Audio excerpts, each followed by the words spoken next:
Hey, Shalom Duvid here. We're back for my Philosophy of Science series. It's been almost half a year since I streamed last my Philosophy of Science series, but finally back to it and have a lot of information, a lot of important stuff, a lot to add. Not sure how much exciting, how many people are going to watch this, but if you do, this is one of the prime things I'm researching, really care about. And it's mostly just going to be me reading from the encyclopedia. Sometimes on week in review, like I'll just read from Wikipedia. It's a good way to start gaining basic information.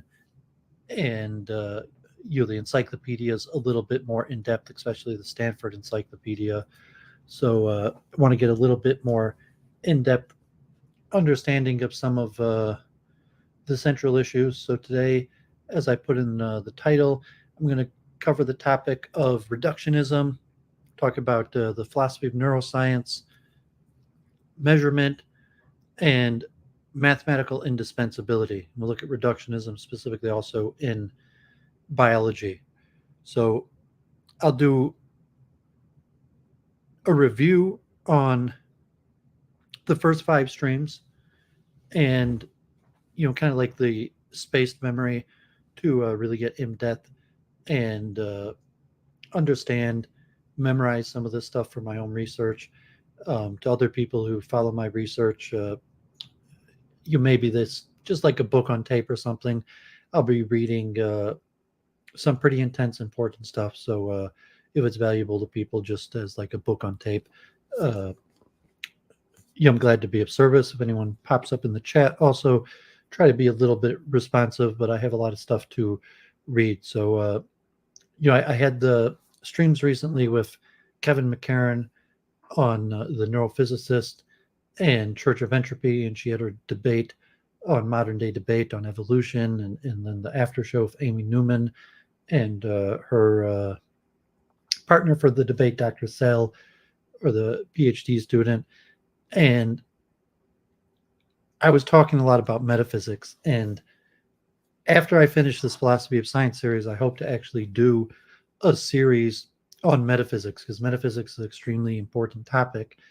And metaphysics is one of those subjects that people think is very simple, but it's actually one of the most complicated topics. So Leo Phillis, modern day debate debater who was on the Amy Newman Post show, was mentioning that metaphysics is extremely important. The other people kind of didn't really care about metaphysics. They thought it was simple, not worth much thought. I did my series on Mesilas Yesharim, The Path of the Just, and he talks about some of the most simple things are the easiest to forget, the things that people think they understand but don't. So metaphysics, meaning that you have to question everything. Every assumption might be reasonable to make. There might be very good reason to make these assumptions. However, there has to be questioned, why are you making this assumption, and what are the implications of that assumption? And then the consequence of that assumption down the line could have a deeper value. And so like questions of the eye, the existence of the physical world, three-dimensionality, measurement, mass, and we'll go more in detail. So the philosophy of science is not a well understood topic. So I'll review what I covered so far, but most people, they've heard it with familiarity of science at all.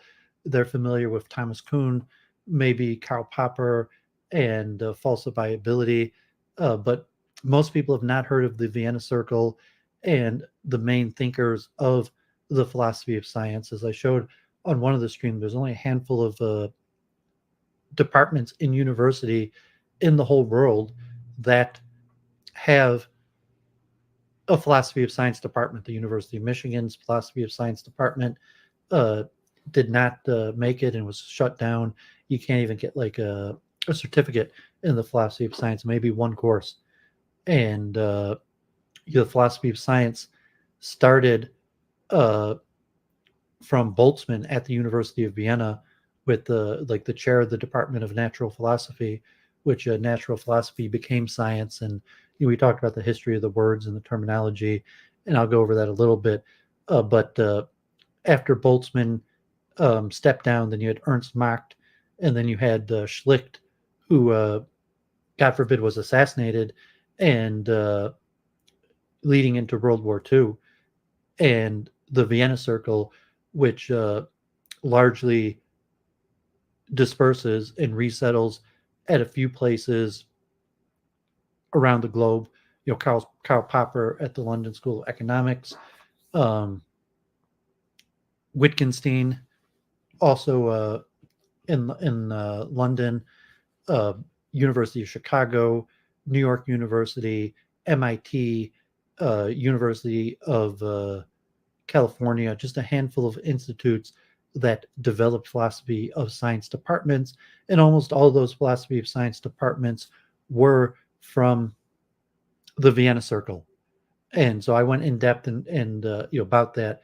And then just this deeper question, and like some of these names most people never even heard of. But if you follow science, maybe you've heard of some of the concepts, probably mostly just related to your small field that might use some of the terminology. Like if you're in some sort of engineering or different small subfield, that you might know some of the terminology that slipped through, and you may not even know like why or who these people are, why do people care. But as I was mentioning on the Modern Day Debate post show and Amy Newman, uh, science does not exist by itself. Science needs a philosophical framework, and science cannot explain all phenomenon. And the phenomenon that science can't explain usually will be referred to as metaphysics, the science of presuppositions, or a systemization of unknown things that can't be directly um, demonstrated with empiricism. And Rudolf Carnap, uh, one of the main people of the Vienna circles, the concept, the unification of science, tried to do away with metaphysics. And that didn't necessarily work out that well. Thomas Kuhn, the most popular philosopher of science, although among the philosophers of science is not necessarily that well renowned, and more just a popular author. But there's a whole bunch of names, and there's no real consensus on the philosophy of science. So so we'll see these issues. There's like a whole bunch of different theories in schools, and the problem is metaphysics. Metaphysics generally can't be proven. The presuppositions have to be accepted as presuppositions. So, like I did on my multiple truth hypothesis, the study session this summer in Week in Review, where I talked about truth theories, you have the correspondence theory of truth, you have the coherent theory of truth, pragmatism, deflationary, but the main schools of truth are the correspondence theory and the coherence. So, science is mostly based upon the correspondence theory of truth, meaning that it theories scientific understanding is true in the sense that corresponds to reality. And that's what we mean by things like objective, things that are mind independent, that we're postulating metaphysically that there is in reality an external world, and the objects in the external world operate independently of our own minds according to universal laws. And generally, these universal laws can be described through mathematical equations, although we're going to talk about that more today and over the next few weeks. However, none of the metaphysical postulates are a given, and you can have multiple different metaphysical postulates, and so hence you have different systems. And a lot of times you could have a correct description, like a correspondence theory of truth, for like equations and engineering that describe some understanding of external phenomenon in the material realm. However, it's not really understood the nature of these phenomenon, the meaning of the phenomenon, the definition of these phenomenon, just the relationship, and if it's a mathematical model or some sort of way to make predictions about these relationships. But the meaning of it is still metaphysical. And you could have different metaphysical systems. Sometimes the metaphysical systems will have a difference for the practical implications.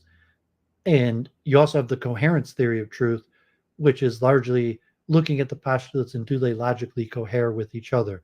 Not necessarily because they're predictive to correspond with the external world, but that there's no internal contradictions like mathematics, mathematical theories, pure math, theoretical mathematics. You find contradictions, and it's a definition of falseness. So is there coherence? So metaphysics usually is true by coherence, as where science is true by correspondence, although there is crossover of some level of correspondence in metaphysics and some level of coherence in science, although it's testy. And we're going to go much more into detail, some this week and much more in the next program, where I do an in-depth of the structure of scientific theories, scientific models, natural law. So this week, we're just going to look at a few concepts, namely reductionism and the implications to neuroscience and biology, the philosophy of measurement, and mathematical indispensability.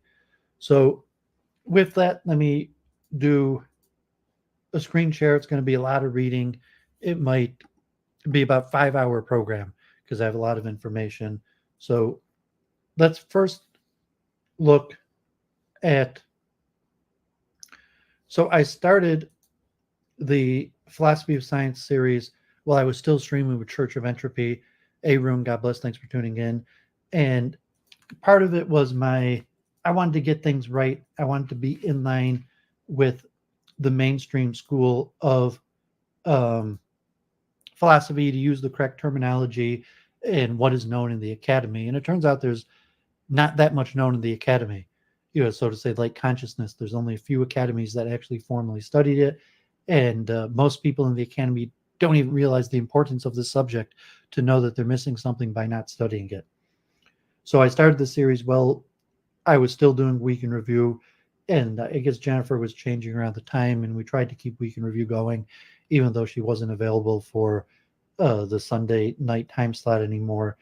And so the first one, I covered just the overview of philosophy of science, the historiography of science, talking about the history of science, the internalism versus externalism, where the internalism history of science is looking at just ideas building off each other, and the place and the time of the ideas largely not being relevant, more being relevant just the concepts themselves, versus the externalist that matters who, where, when, the societal factors. Then we talked about the scientific method, the history of the scientific method, and in-depth exploration into the scientific method. Then I covered one of the most well-known concept in the philosophy of science, that's Thomas Kuhn's structure of scientific revolutions, and went in-depth into Thomas Kuhn's mechanism for revolutions. Then I looked at some of the larger history in terms of Thomas Hobbes' philosophy of science and the foundation of the Royal Society of London. And then we looked at theory and observation in science, a deeper overview of the role of theory and observation in science. And that was the first program. So the second program covered more in depth on what the scientific revolution was, in terms of not Thomas Kuhn's structure of scientific revolutions, but the first scientific revolution, largely with Isaac Newton. Then looked at John Locke's philosophy of science.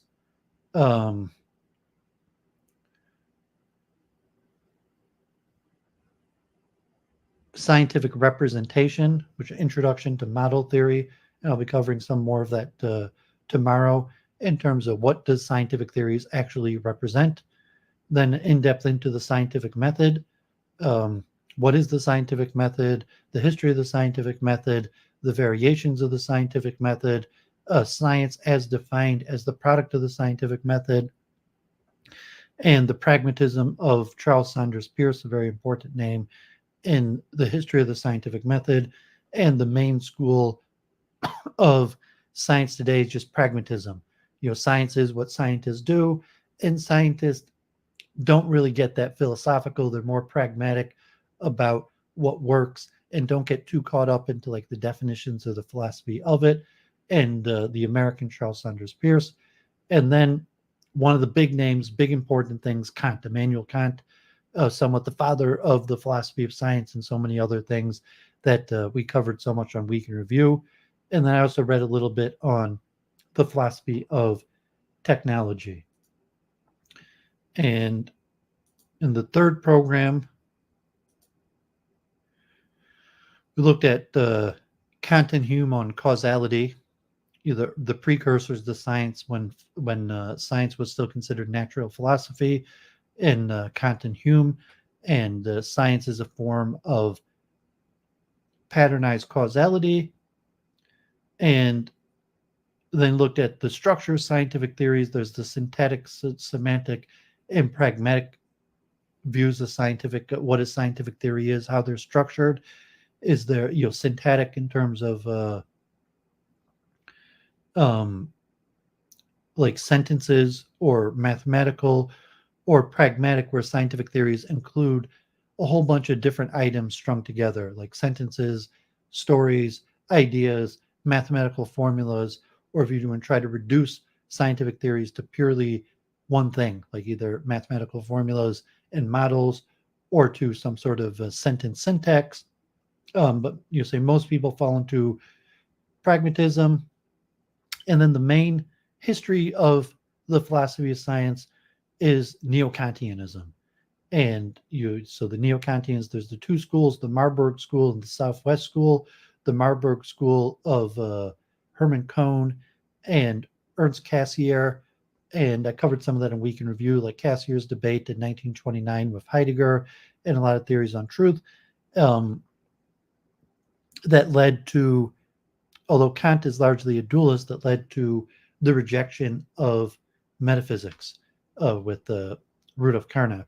And they have the Vienna Circle, which has scientific realism, logical empiricism, and you're saying the philosophy of science really starts with the Vienna Circle, where you have science as being a well-defined discipline and trying to develop a precursor science to it.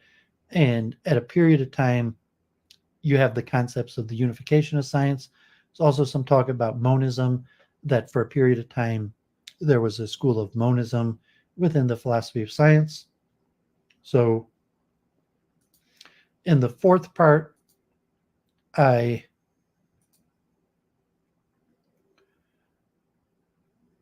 talked about Hilbert's program and the 23 questions that were largely trying to unify science.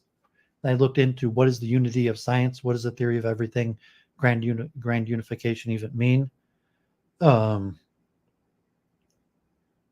then we look at Einstein's philosophy of science, which was kind of a pick and choose pragmatic method, where Einstein was a philosopher of science. He thought about metaphysics and philosophy, but was not necessarily systematic, didn't have a systematic philosophy of science, and largely just picked and chose.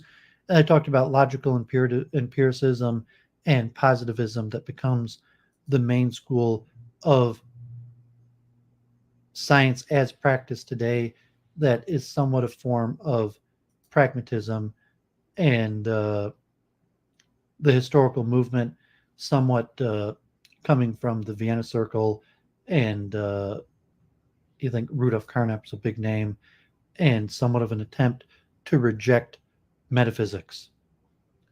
And then in the fifth installment, I covered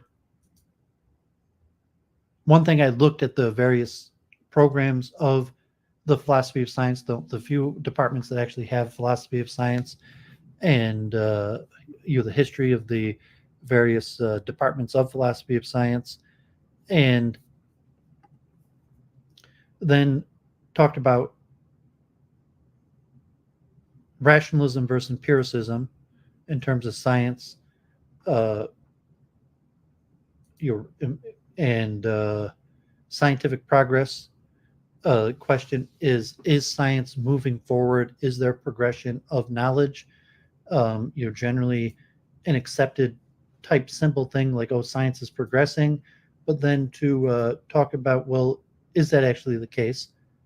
And then to Karl Popper, uh, and I read the whole thing out on Karl Popper, the history, all of his topics, and we talked about with Kant and some of these things like other subjects of the philosophy of the social sciences, history as a science, and then realism. Scientific realism becoming the dominant paradigm today. We're assuming that science describes is a real description of reality, and we'll push back against some of that today. We'll look at some of the opposition, but scientific realism becomes the dominant school today of science. And then physicalism and materialism. And when I do metaphysics, I'll probably talk about monism and dualism because that's more metaphysical, but how the philosophy of science is understood from a physicalist and materialist perspective, which is the main paradigm today. Okay, so also it's been about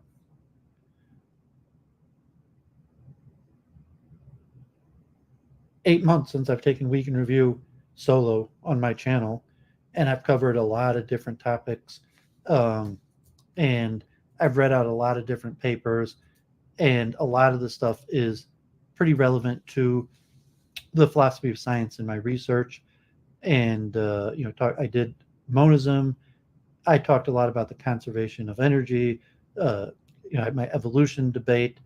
Uh, it talked about the origins of molecular biology. Um, Schrodinger's What is Life. It did a deep dive into monism, Pauli-Jung conjecture, Kabbalistic panpsychism of Chaim Schipper. Uh, I talked about quantum consciousness. I did an overview of all the major schools of quantum consciousness. I did a whole 7+ hour stream on the cognitive revolution with Dave Douglas. Looked at Vitaly Ginzburg's physical minimum, like the Hilbert programs, return to the major problems facing physics today, most of them within quantum physics, although not all of them. And also did a deep dive into chunking theory, Fernand Gobet. I looked at the multiverse and holography. And then I started getting into things related to truth as a basis for my multiple truth hypothesis. And the philosophy of science is very important to the philosophy of science. And I talked about the precursor, other theories related to the multiple truth hypothesis. And I did like 2 months on truth theories. And there was a lot of Kant. Kant's a big name. And then afterwards, I got into expertise, talking about pivoting from the truth theory to the science of expertise, things like deliberate practice, still decay and transfer. I got into cognitive architectures. What are cognitive architectures? And then the war broke out. Like then the Jewish holidays. So I took like a month off for the Jewish holidays. And after the Jewish holidays, the war broke out on the holidays. And I've covered some random scientific topics, a lot like sociology and various things. But the war has dominated the last 2 months of my streaming. And okay, so let's jump right in. It's going to be a lot of reading, a lot of material. Low viewership. If people are in the chat or find this useful, I hope you do. But a lot of this is for my own research, and I really, like I told Church of Entropy. I want to get this right. I really want to understand this. I made a huge effort to like outline this stuff, read it multiple times, and I'm going to read it out. I'm going to watch myself read it out, and I really want to understand this. I want to get it right. And so this is the Stanford Encyclopedia, and this is written by usually some of the biggest experts in the field.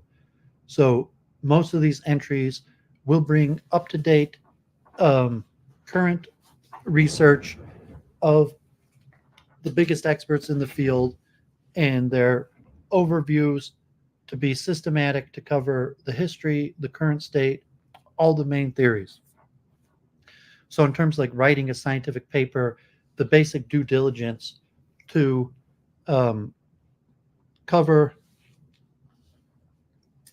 and I'll put all these in the chat now. If I'm going to read 5 of these today. The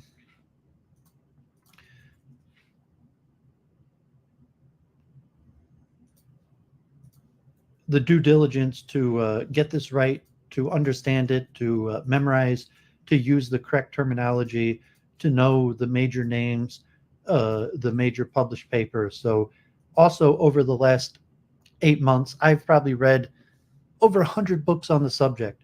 So, besides for going through this and outlining it, I have read many of the books brought down. So kind of like Wikipedia is a very basic introduction. Sometimes when we can review, I'll just read through the Wikipedia. The Stanford Encyclopedia is an in-depth overview of the current biggest experts in the field. And then there's actual source material of the people quoted in the Stanford Encyclopedia, the biggest names in research. And I've read quite a few of these books and will continue to. And, just want to get it right.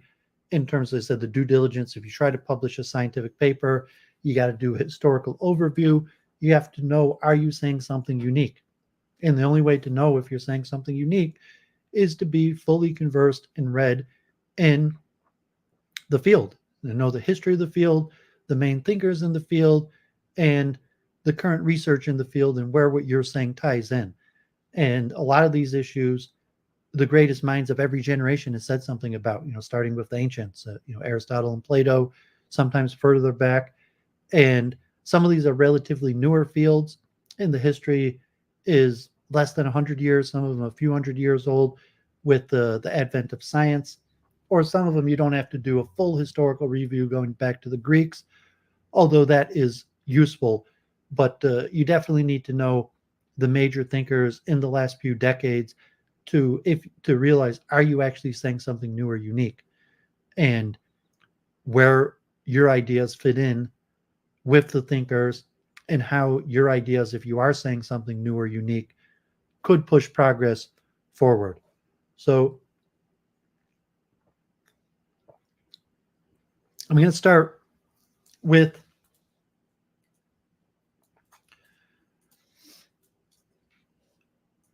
the indispensability arguments in the philosophy of mathematics. And the indispensability argument is formally the Quine and Putnam hypothesis, and it's just saying that mathematics is indispensable to science.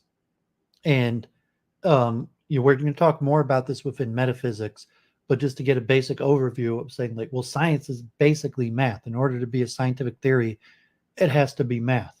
It has to be a predictive explanation of universal laws in mathematical formulas. And when we talk about biology and reductionism and biology of the philosophy of neuroscience, we call those even weaker fields of science, because a lot of times they're not universal laws. They can't be reduced, and certainly they can't be reduced to universal mathematical formulas. So the indispensability arguments in the philosophy of mathematics. One of the most intriguing features of mathematics is its ability to its applicability to empirical science. Every branch of science draws upon large and often diverse portions of mathematics, from the use of Hilbert spaces and quantum mechanics to the use of differential geometry in general relativity. It is not just the physical science that avail themselves of the service of mathematics either. Biology, for instance, makes extensive use of difference equations and statistics. The role mathematics plays in these theories is also varied. Not only does mathematics help with empirical predictions, it allows elegant and economical statement of many theories. Indeed, so important is the language of mathematics to science that it's hard to imagine how theories such as quantum mechanics and general relativity could even be stated without employing a substantial amount of mathematics. From the rather remarkable but seemingly uncontroversial fact that mathematics is indispensable to science, some philosophers have drawn serious metaphysical conclusions. In particular, Quine and Putnam have argued that the indispensability of mathematics to empirical science gives us good reason to believe in the existence of mathematical entities. According to this line of argument, references to or quantification over mathematical entities such as set numbers, functions, and such is indispensable to our best scientific theories, and so we ought to be committed to the existence of these mathematical entities. To do otherwise is to be guilty of what Putnam has called intellectual dishonesty. Moreover, mathematical entities are seen to be on an epistemic par with the other theoretical entities of science, since belief in the existence of the former is justified by the same evidence that confirms the theory as a whole, and hence belief in the latter. The argument is known as the Quine-Putnam indispensability argument for mathematical realism. There are other indispensability arguments, but this one is by far the most influential, and so in what follows we'll mostly focus on it. In general, an indispensability argument is an argument that purports to establish the truth of some claim based on the indispensability of the claim in question for certain purposes to be specified by the particular argument. For example, if explanation is specified as the purpose, then we have an explanatory indispensability argument. Thus, we see that the inference to the best explanation is a special case of an indispensability argument. And just the color scheme for people watching, red are the main titles or the headers or main subjects. Purple is the bigger definitions, green are sometimes the lesser definitions, orange is names, yellow are examples, and gray are for lists or numbers. Spelling out the Quine-Putnam indispensability argument. The Quine-Putnam indispensability argument has attracted a great deal of attention, in part because many see it as the best argument for mathematical realism or Platonism. Thus, anti-realists about mathematical entities or nominalists need to identify where the Quine-Putnam argument goes wrong. Many Platonists, on the other hand, rely very heavily on the argument to justify their belief in mathematical entities. The argument places nominalists who wish to be realist about other theoretical entities of science like quarks, electrons, black holes, and such in particularly difficult position. For typically they accept something like the Quine-Putnam argument as justification for realism about quarks and black holes. This is what Quine calls holding a double standard with regard to ontology. For further reference, we'll state the Quine-Putnam indispensability argument in the following explicit form. Postulate 1. We ought to have ontological commitment to all and only the entities that are indispensable to our best scientific theories. Postulate 2, mathematical entities are indispensable to our best scientific theory. Conclusion, we ought to have ontological commitment to mathematical entities. Thus formulated, the argument is valid. This forces the focus onto the two premises. In particular, a couple of important questions naturally arise. The first concerns how we are to understand the claim that mathematics is indispensable. We address this in the next section. The second question concerns the first premise. It is nowhere near as self-evident as the second, and it clearly needs some defense. We'll discuss its defense in the following section. We'll then present some of the more important objections to the argument before considering the Quine-Putnam's argument's role in the larger scheme of things, where it stands in relation to other influential arguments for and against mathematical realism. What is it to be indispensable? The question of how we should understand indispensability in the present context is crucial to the Quine-Putnam argument, and yet it has received surprisingly little attention. Quine actually speaks in terms of entities quantified over in the canonical form of our best scientific theories rather than indispensability. Still, the debate continues in terms of indispensability, so we would be well served to clarify this term. The first thing to note is that dispensability is not the same as eliminability. If this were not so, every entity would be dispensable. What we require for an entity to be dispensable is for it to be eliminable and that the theory resulting from the entity's elimination be an attractive theory. Perhaps even stronger, we require that the resulting theory be more attractive than the original. We will need to spell out what counts as an attractive theory, but for this we can appeal to the standard desiderata for good scientific theories: empirical success, unificatory power, simplicity, explanatory power, fertility, and so on. Of course, there will be debate over what desiderata are appropriate with and over their relative weightings, but such issues need to be addressed and resolved independently of the issues of indispensability. These issues naturally prompt the question of how much mathematics is indispensable, and hence how much mathematics carries ontological commitment. It seems that the indispensability argument only justifies beliefs in enough mathematics to serve the needs of science. Thus, we find Putnam speaking of the set theoretic needs of physics, and Quine claiming that the higher reaches of set theory are mathematical recreation without ontological rights, since they do not find physical applications. One could take a less restrictive line and claim that the higher reaches of set theory, although without physical applications, do carry ontological commitment by virtue of the fact that they have applications in other parts of mathematics. So long as the chain of applications eventually bottoms out in physical sciences, we could rightfully claim that the whole chain carries ontological commitment. Quine himself justifies some transfinite set theory along these lines, but he sees no reason to go beyond the constructible sets. His reasons for this restriction, however, have little to do with the indispensability argument, and so supporters of this argument need not side with Quine on this issue. Naturalism and holism. Although both premises of the Quine-Putnam indispensability argument have been questioned, it's the first premise that is most obviously in need of support. This support comes from the doctrines of naturalism and holism. Following Quine, naturalism is usually taken to be the philosophical doctrine that there is no first philosophy and that the philosophical enterprise is continuous with the scientific enterprise. By this, Quine means that philosophy is neither prior to nor privileged over science. What is more, science thus construed, with philosophy as a continuous part, is taken to be the complete story of the world. This doctrine arises out of a deep respect for scientific methodology and an acknowledgement of the undeniable success of this methodology as a way of answering fundamental questions about all nature of things. As Quine suggests, its source lies in unregenerate realism, the robust state of mind of the natural scientist who has never felt any qualms beyond the negotiable uncertainties internal to science. For the metaphysician, this means looking at our best scientific theories to determine what exists, or perhaps more accurately, what we ought to believe to exist. In short, naturalism rules out unscientific ways of determining what exists. For example, naturalism rules out believing in the transmigration of souls for mystical reasons. Naturalism would not, however, rule out the transmigration of souls if our best scientific theories were to require the truth of this doctrine. Naturalism then gives us a reason for believing in the entities in our best scientific theories and no other entities, depending on exactly how you conceive of naturalism. It may or may not tell you whether to believe in all the entities of your best scientific theories. We take it that naturalism does give us some reason to believe in all such entities, but that this is defeasible. This is where holism comes to the fore, in particular confirmation holism.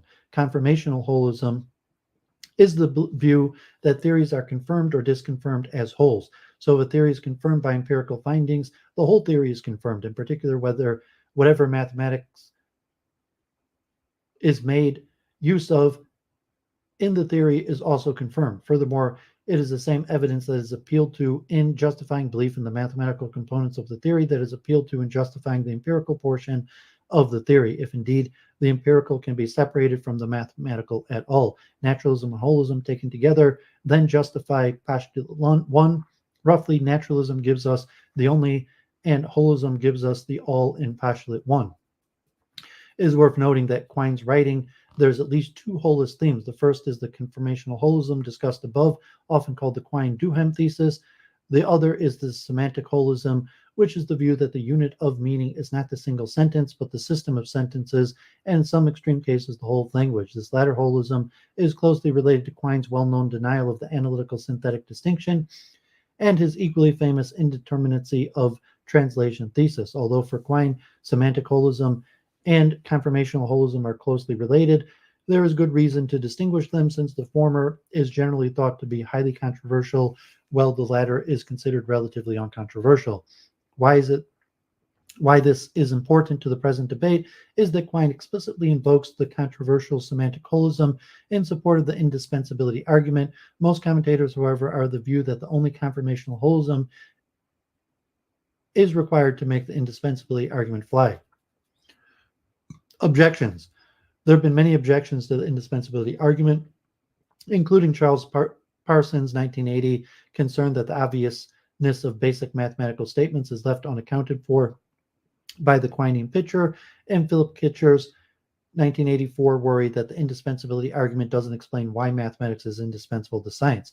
The objections that have received the most attention, however, are those due to Hartree Field, Penelope Maddie, and Elliot Sorber. In particular, Field's nominalization program has dominated recent discussions of the ontology of mathematics. Field 2016 presents a case for denying the second premise of the Quine-Putnam argument.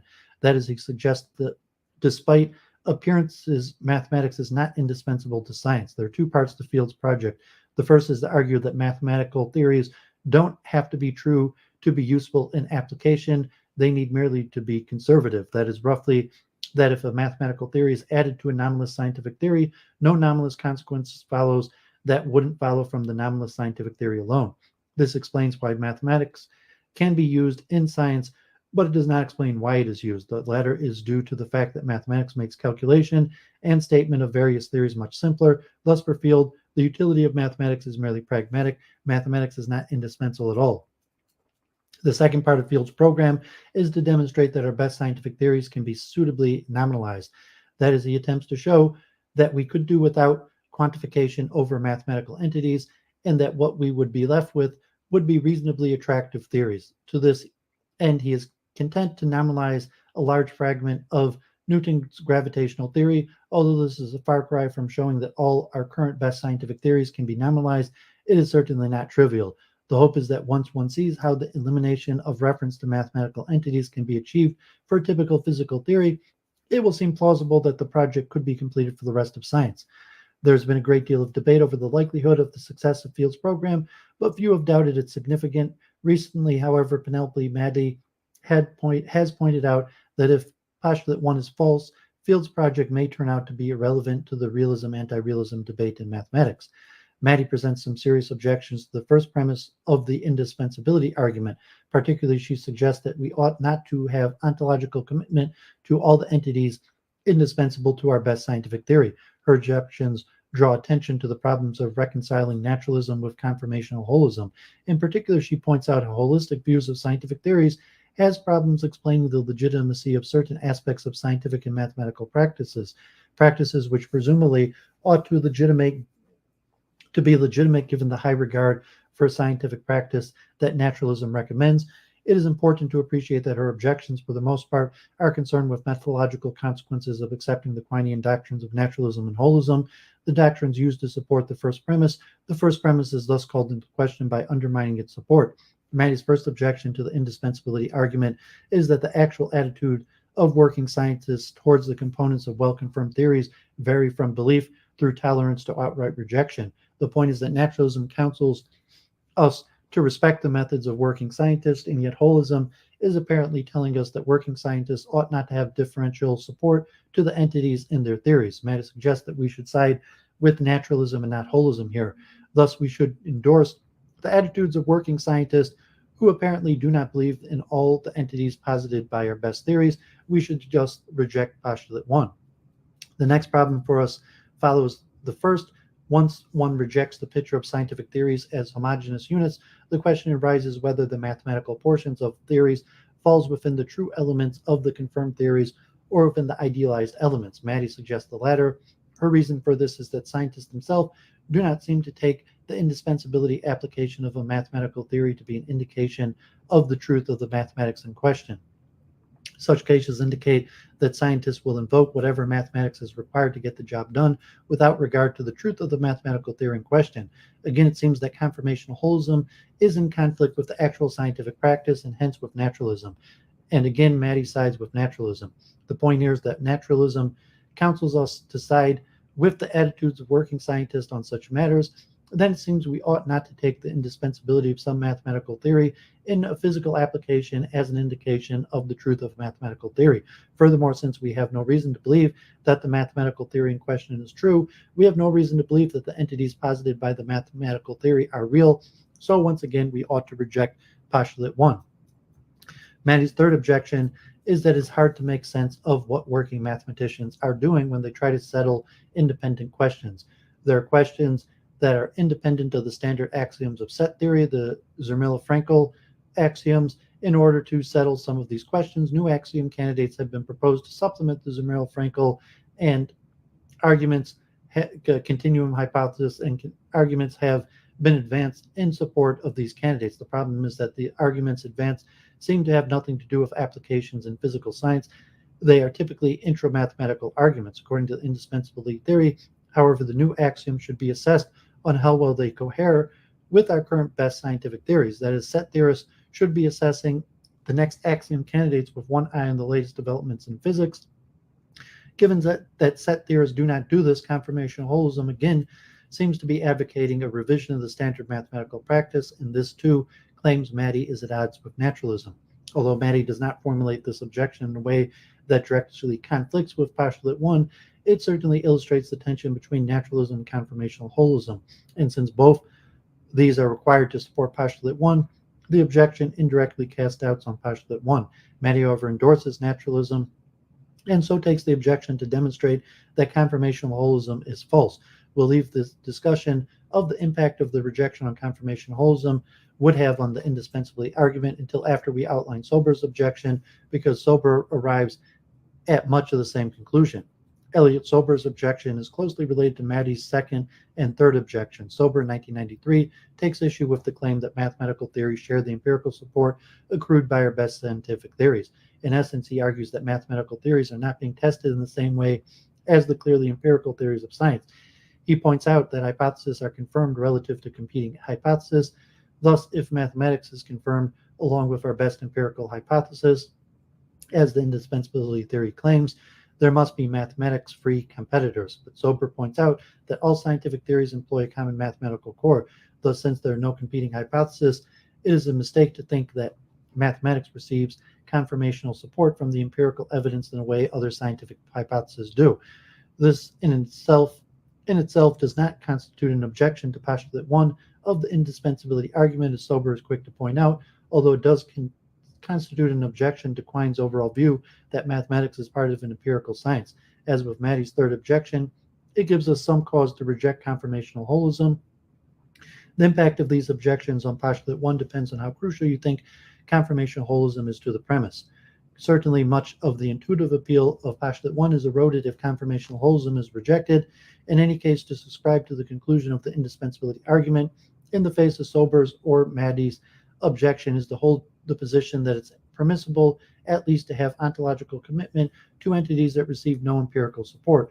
Thus, if not outright untenable, it's certainly not in the spirit of the original Quine-Putnam hypothesis. Explanatory versions of the argument. The arguments against holism from Maddie and Sober result in the reevaluation of the indispensability argument. If contra Quine scientists do not accept all the entities of our best scientific theories, where does this leave us? We need criteria for when to treat posits realistically. Here's where the debate over the indispensability argument took an interesting turn. Scientific realists at least accept those posits of our best scientific theories that contribute to scientific holism. According to this line of thought, we ought to believe in electrons, say not because they're indispensable to our best scientific theories, but because they're indispensable in a very specific way. They are explanatorily indispensable. If mathematics could be shown to contribute to scientific explanations in this way, mathematical realism would again be on par with scientific realism. Indeed, this is the focus of most of the contemporary discussions on the indispensability argument. The central question is, does mathematics contribute to scientific explanation? And if so, does it do it in the right kind of way? Questions focus on whether the mathematics is really contributing to the explanation or whether it is merely standing in for the biological facts. And it is these that really do the explaining, whether the alleged explanation is an explanation at all, and whether the mathematics in question is involved in the explanation in the right kind of way. Finally, it is worth mentioning that although the recent interest in mathematical explanation arose out of debates over the indispensability argument, the status of mathematical explanation in the empirical sciences has also attracted interest in its own right. Moreover, such explanations, sometimes called extra mathematical explanations, lead one very naturally to think about explanations of mathematical facts by appeal to further mathematical facts, sometimes called intra-mathematical explanation. These two kinds of mathematical explanations are related, of course. If, for example, some theorem of mathematics has its explanation rest in explanatory proof, then any applications of that theorem in the empirical realm would give rise to the prima facie case that the full explanation of the empirical phenomenon in question involves the intra-mathematical explanation of the theorem. For those and other reasons, both kinds of mathematical explanation have attracted a great deal of interest from philosophers of mathematics and philosophers of science in recent years. Conclusion. It is not clear how damaging the above criticisms are to the indispensability argument and whether the explanatory version of the argument survives. Indeed, the debate is very much alive, with many recent articles devoted to the topic. Closely related to the debate is the question of whether there are any other decent arguments for Platonism. If, as some believe, the indispensability argument is the only argument for Platonism worthy of consideration, then it fails. Platonism in the philosophy of mathematics seems bankrupt. Of relevance, that is the status of other arguments for and against mathematical realism. In any case, it is worth noting that the indispensability argument is one of a small number of arguments that have dominated discussion of the ontology of mathematics. It is therefore important that this argument not be viewed in isolation. The two most important arguments over mathematical realism are the epistemological problem for Platonism. How do we come by knowledge of causally inert mathematical entities, and the indeterminacy problem for the reduction of numbers to sets? If numbers are sets, which sets are they? Apart from this indispensability argument, the other major arguments for mathematical realism appeals to a desire for uniform semantics for all discourse, mathematical and non-mathematical alike. Mathematical realism, of course, meets the challenge easily since it explains the truth of mathematical statements in exactly the same way as in other domains. It is not clear, however, how nominalism can provide a uniform semantics.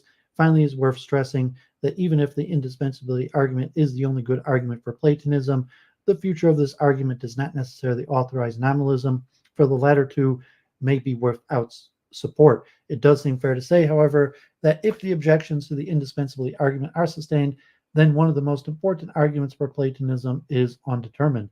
This would leave Platonism on rather shaky ground. Okay, so important concepts there. Something I will definitely be coming back to: mathematics, Platonism, dualism, in the more metaphysical section. But just the question of mathematics. Mathematics, is it indispensable for science? And if it is indispensable for science, what implication does that have? And so very important, because when we talk the next program about scientific theories in general, it's going to be really in depth on various aspects of what is a scientific theory, what is a model, and the mathematics of that is very important. And just to note, basically I'm reading everything besides the most technical parts and the examples. So if you see like what am I not reading, what's not highlighted, usually that's stuff that's overly technical or examples that I didn't think is necessary to cover. So moving right along, just to repeat, the red are headers, the purple is major definitions, the green is lesser definitions, orange are names and dates or titles, yellow is major examples, and gray are numbers when there's lists. Okay, so this scientific reductionism is extremely important topic, and it's actually very hard to understand in terms of um, can one thing be reduced to the next? Like, can scientific theories be reduced to mathematics? can one concept be reduced to a more ground or primitive concept, and something Church of Entropy focus on a lot and is one of the basis of metaphysics, the primitives and reduction to primitives. So this one's long, very important, a lot of information here. And I'm going to come back to this. I'm going to look at biological reductionism, and some of that will be a repeat of what we cover in scientific reductionism. Will be worth the repeat because these are extremely important topics for the philosophy of science. And a lot of this is quite technical. Scientific reductionism. The English verb reduce derives from the Latin reducere, whose literal meaning to bring back informs its metaphorical use in philosophy. If one asserts that the mental reduces to the physical, that heat reduces to kinetic molecular energy, or that one theory reduces to another theory, one implies that in some relevant sense, the reduced theory can be brought back to the reducing theory. The mental can be brought back to the physical, or the heat can be brought back to molecular kinetic energy. The term reduction is used in philosophy expresses the idea that if entity X reduces to entity Y, the entity Y is in a sense prior to X, is more basic than X, is such that X fully depends upon it or is constituted by it. Saying that X reduces to Y typically implies that X is nothing more than Y or nothing over and above Y. Though the term reduction isn't, this use may not correspond to everyday use nor the scientific discourse, its technical meaning is not fixed by mere stipulation. Reduction is a term of natural language, and building upon its metaphorical meaning, philosophers use it to designate relationships of particular philosophical importance in a number of closely related fields, especially in the philosophy of science and the philosophy of mind and metaphysics. The notion of scientific reduction as used in contemporary analytical philosophy differs from conceptions of reduction according to which we learn about the instantiation of reduction relations only a purely a priori basis from basic religious, metaphysical, or epistemological principles. Scientific reduction applies to a reductionist claim supposedly justified by scientific evidence and the success of science. Different accounts of scientific reductionism have shaped debates about the diverse topics, including scientific unification, the relationship between folk psychology and neuroscience, the metaphysics of mind, the status of biology vis-a-vis chemistry, and the relationship between alleged teleological explanation and causal explanations. Understanding the relevant notions is thus a prerequisite for understanding key issues in contemporary analytical philosophy. Moreover, the notion of reduction itself has become a target of recent philosophical discussion, especially in the philosophy of science and metaphysics. We'll be looking a lot at Ernst Nagel, and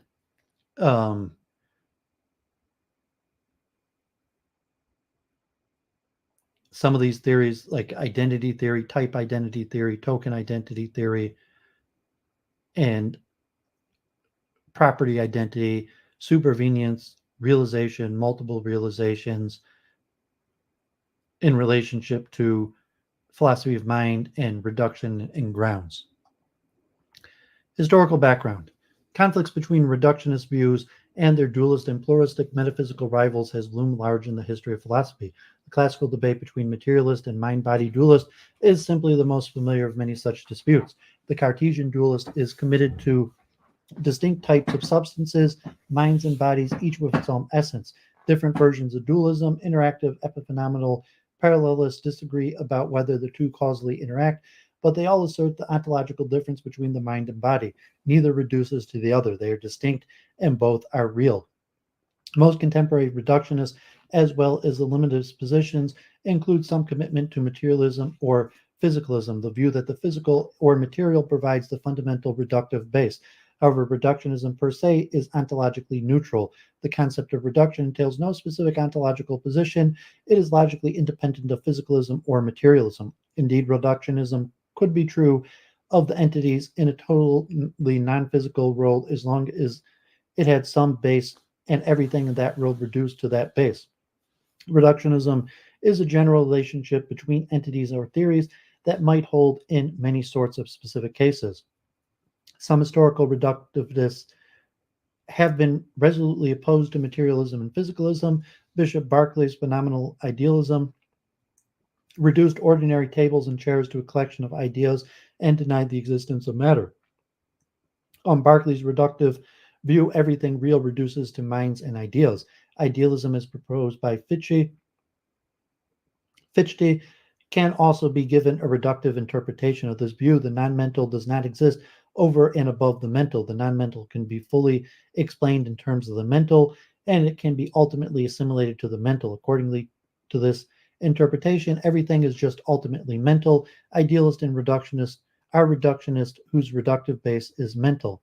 Idealism does not have many contemporary supporters, but there are current reductive theories that are logically independent of physicalism, though consistent with it. Nominalists, for example, can be regarded as the reductive theory about kinds. The nominalists argue that the supposed reality of abstract objects, whether properties and kinds or numbers and sets, can be reduced to facts about concrete objects and are ways of talking about them. French structuralists can be seen as reductionists about subjects or subjectivism.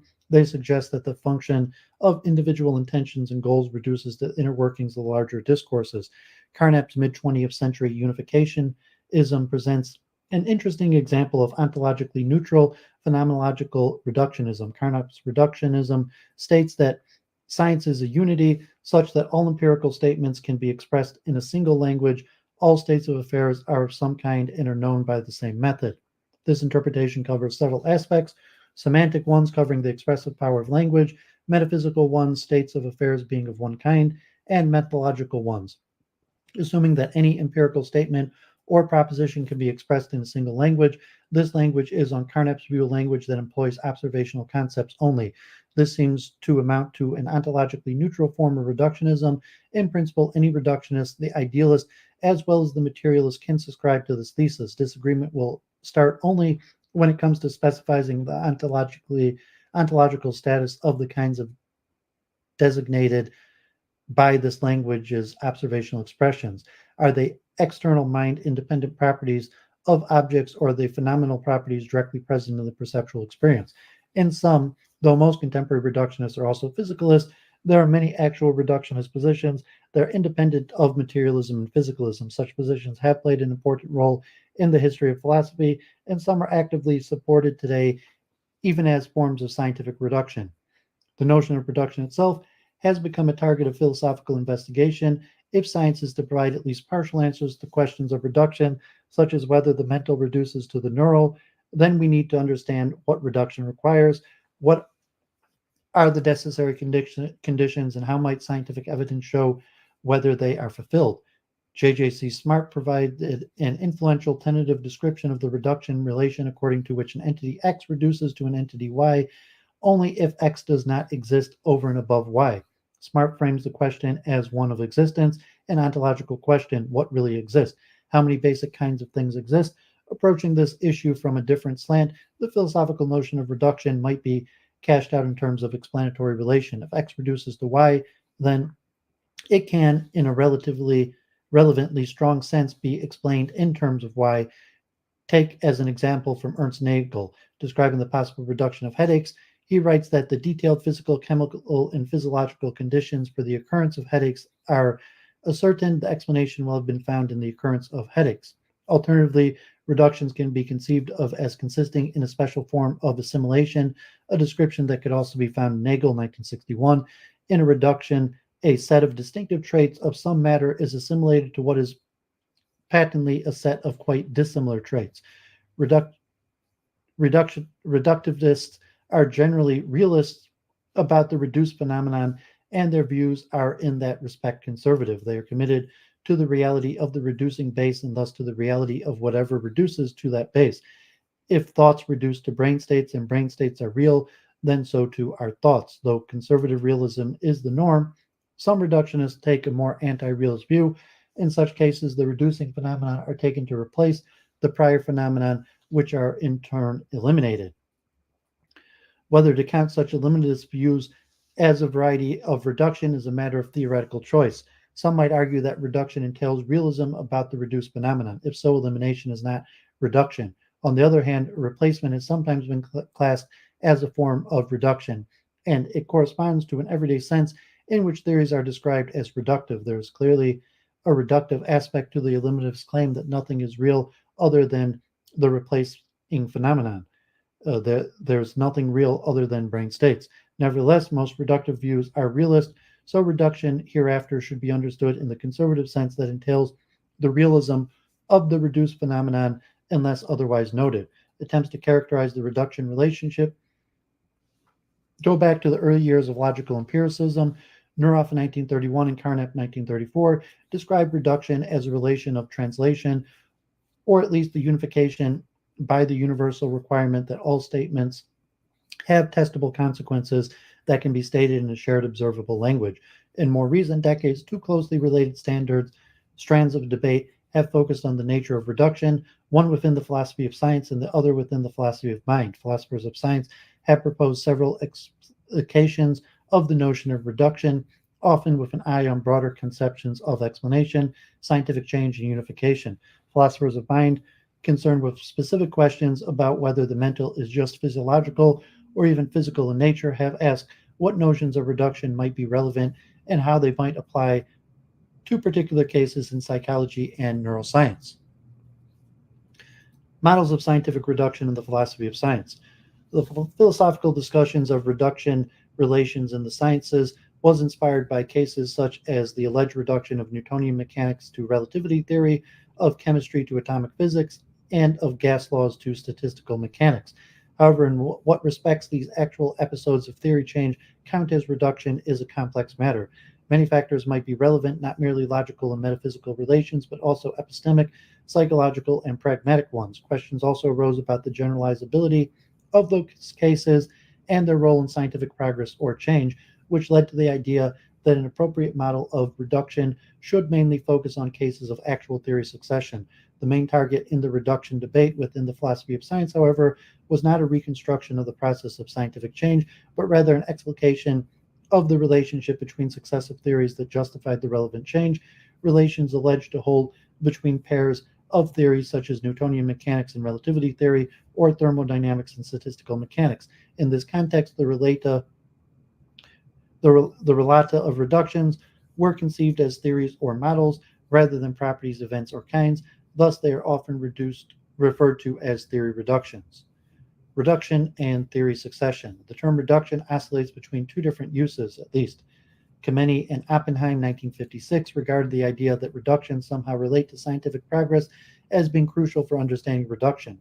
The label reduction has been applied to a certain type of progress in science, and this process has been the subject of much philosophical controversy.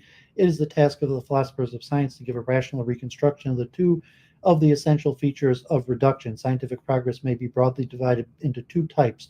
One, an increase in factual knowledge by the addition to the total amount of scientific observation.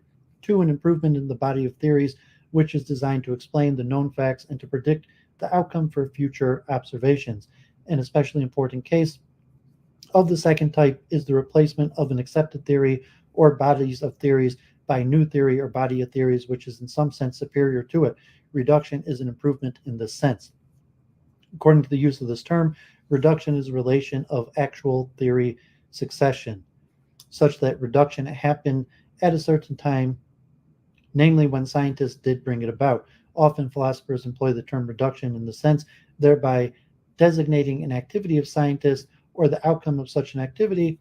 Whether or not a theory actually becomes the successor of another theory will depend not only on logical and metaphysical features of the respective theory, but also on pragmatic and epistemic aspects. The most relevant of these aspects are also captured in rational reconstruction, which plays a major role in some models of reduction.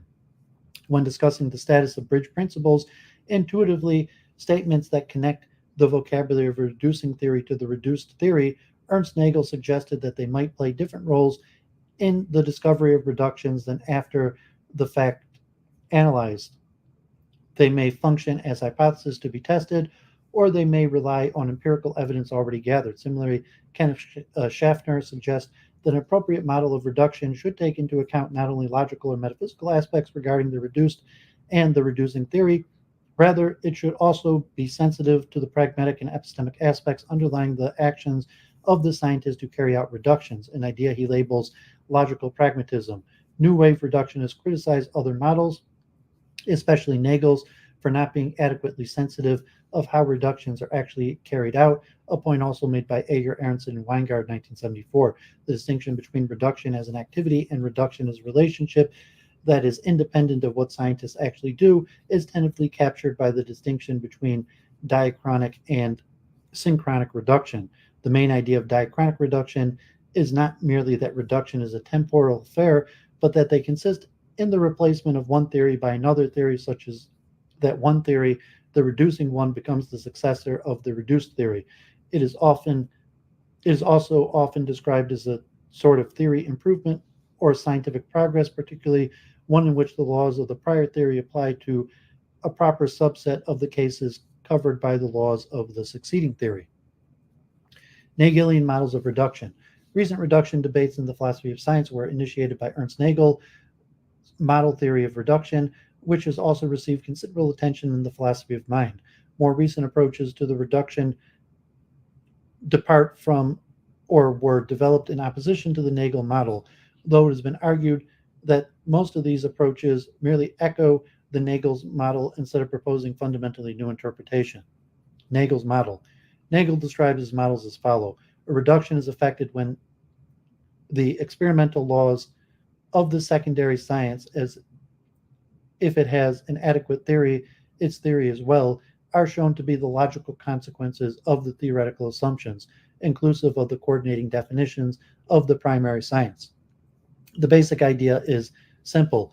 A theory TR reduces to theory TB if and only if TR is derivable from TB with the possible help of the relevant bridge laws, here labeled coordinating definitions, often with an emphasis on the derivation of the laws of the reduced theory. If we add that the remarks Nagel opened his discussion on reduction with, namely that reduction has to be understood as a certain kind of explanation. The core idea of Nagel's model is fully characterized, adding Nagel's idea of reduction as a kind of explanation. The so-called Nagel's model of reduction can be fully specified as follows. Reduction is, one, a kind of explanation relation, which two, holds between two theories if and only if, three, one of these theories is derivable from the other, four, with the help of bridge laws under some conditions. The basic model covers two sorts of reduction, one in which bridge laws are not required, homogeneous cases, and one in which they are, non-homogeneous cases. Nagel conceives of science or theories as developing entities that undergo changes across which their vocabularies remain unchanged, though it is presumably sometimes extended. These successive states of theories are covered by the notion of homogeneous reductions. Deduction of an early state from a latter state of a theory is possible without bridge laws, since they share a common vocabulary. Non-homogeneous cases of reduction hold between pairs of different theories employing different vocabularies, whether the former variant of reduction did not attract much attention by Nagel and others. The latter has been a subject of intense discussion since Nagel introduced it in 1949. Direct and indirect reduction. The Nagel model of reduction parallels the so-called deductive nominal model, the deductive nomological model of explanation, according to which explaining some fact involves showing how its truth can be deduced from a set of other truths containing at least some laws. The Nagel model of reduction thus seems to suggest that a reduced theory is directly explained by the corresponding reducing theory. In this sense, Nagel's reduction is sometimes interpreted as a kind of direct reduction in contrast with indirect reductions, those that hold in virtue of the fact that their reducing theory explains the occurrences of the phenomenon of the reduced theory rather than the reduced theory itself, a view associated with Kamenian, Oppenheim, and Friedman, and captured as one variant of the reduction by Schaffner's model. However, some have argued that the distinction itself may not be viable. First, it is not clear whether it is to explain a theory except for explaining it to, say, a student. Second, the examples Nagel discusses suggested that he believed his model to be indirect. An explanation of a theory in terms of a derivation from a reducing theory amounts to using the reducing theory to explain the phenomenon dealt with by the reduced theory. Bridge principles. Nagel's major and perhaps most controversial contribution was the introduction of bridge principles. The notion of bridge principles, also bridge laws, and coordinating definitions can be spelled out in several ways. The most common way, in accord with Nagel, is to describe them systematically as biconditional linking terms in the vocabularies of the two theories. In the same context, however, Nagel describes them in terms of the nature of the linkages postulated. He distinguishes three such linkages. The links mimicked by the bridge laws are logical connections, which are understood as meaning connections. The links postulated by bridge laws are conventions or stipulations. The links postulated by bridge laws are factual or material. That is, bridge laws state empirical facts. These truths are then described as empirical hypotheses. These alternatives characterize bridge laws semantically in ways that seem more fundamental than their syntactic status and role in derivation. There's a gap between characterizing a sentence as a biconditional and as postulating the relevant sort of link. Biconditionals in themselves can express nothing other than the truth functional relationships, and real bridge laws cannot be defined in purely syntactic terms. Biconditionals are rendered true by a great variety of links, but being reduced true by is not to be conflated with postulating. Contingent and co-instantiating or co-occurrence is not enough for reduction, even though it is enough for some biconditionals to hold, and therefore for some pairs of possible theories to instantiate the official Nagel model. Therefore, logical form in first-order predicate logic is not what we should focus on when we consider the syntactic structure of bridge laws, but what then is the relevant characterization. This is a matter of dispute among Nagel's interpreters and those who refine the Nagel model. Some tend to suggest a weaker notion, such as nomologically necessary, co-instantiation, and correlation, whereas others suggest stronger interpretations in terms of nomic connection or identities. In Nagel 1970, he explicitly states that bridge laws state identities of the properties signified by the relevant predicates of nomic relations among extensions. Of bridge laws should thus be conceived of as stating identities or relations among the relevant terms, extensions. Then clearly reductions on such a view incorporate essential reference to the theories, ontologies, and is more than just a two-place relation holding among theories. Considering the following passage, in cases of reduction in which the vocabularies of the two relata of the reduction relation differ, the distinctive traits that are the subject matter of the reduced science fall into the province of a theory that may have been initially designed for handling qualitatively different materials. The reducing science thus seems to wipe out familiar distinctions as spurious and appears to maintain that which are prima facie indisputably different traits of things are really identical. Thus, Nagel reduction is a relation that holds not just between theories but also between their ontologies. Sometimes, however, the Nagel model has been characterized as an epistemological model of reduction because it is a model of theory reduction, because it is a model of explanatory reduction, or because bridge laws are to be interpreted epistemologically. Arbitrary and non-arbitrary reductions. Finally, it is worth noticing that Nagel introduces a distinction between arbitrary and non-arbitrary reductions. These criteria are non-formal.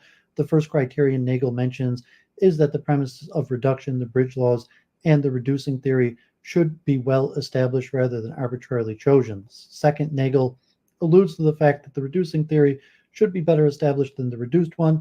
The third criterion states that a reduction is concerned with unification. The fourth criterion states that reducing theory corrects and augments the reduced theory. Ideas similar to those of Nagel have been pursued, amongst others, by Robert Cauchy and Lawrence Sklar. Cauchy's model of micro-reductions suggests that reductions are based in cross-theoretical identities and are, in a sense, decompositional. Kenneth Schaffner's explicitly built upon Nagel's model, extending it especially to cover cases of correction and replacement. Reduction and replacement. Kenneth Schaffner explicitly built upon Nagel's model with a special focus on extending it to cover cases of correction and replacement. Appealing to the facts of actual scientific theory succession, Schaffner proposed an alternative model of reduction based on the following main idea. If we want our definition to cover the relevant sort of cases of actual scientific developments, we must not focus solely on straightforward reductions. Mere replacements and cases of theory correction should be incorporated as well, because most of, or at least a considerable number of actual theory successions do not fit into the picture of reductions in the more narrow sense.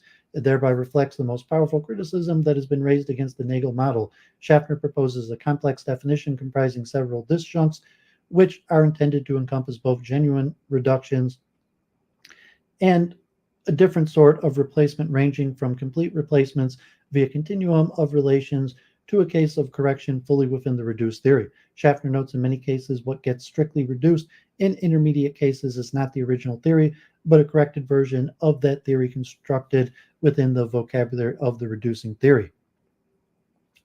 Problems for the Nagelian model of reduction. Many criticisms have been raised against both the original Nagel model and its variants. The original Nagel model was faulted as too narrow because it allows only for theory reduction, whereas an appropriate model would cover cases of reduction of mere models and the like.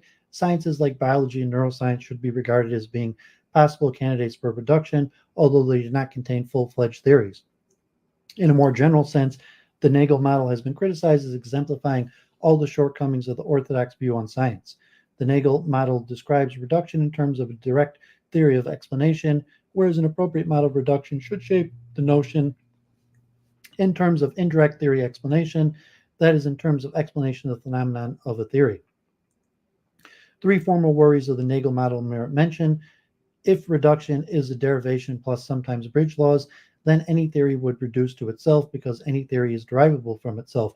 Moreover, any theory would reduce to any inconsistent theory, and contrary to what one might expect, reduction would not turn out to be an asymmetric relation. Derivability does not entail asymmetry.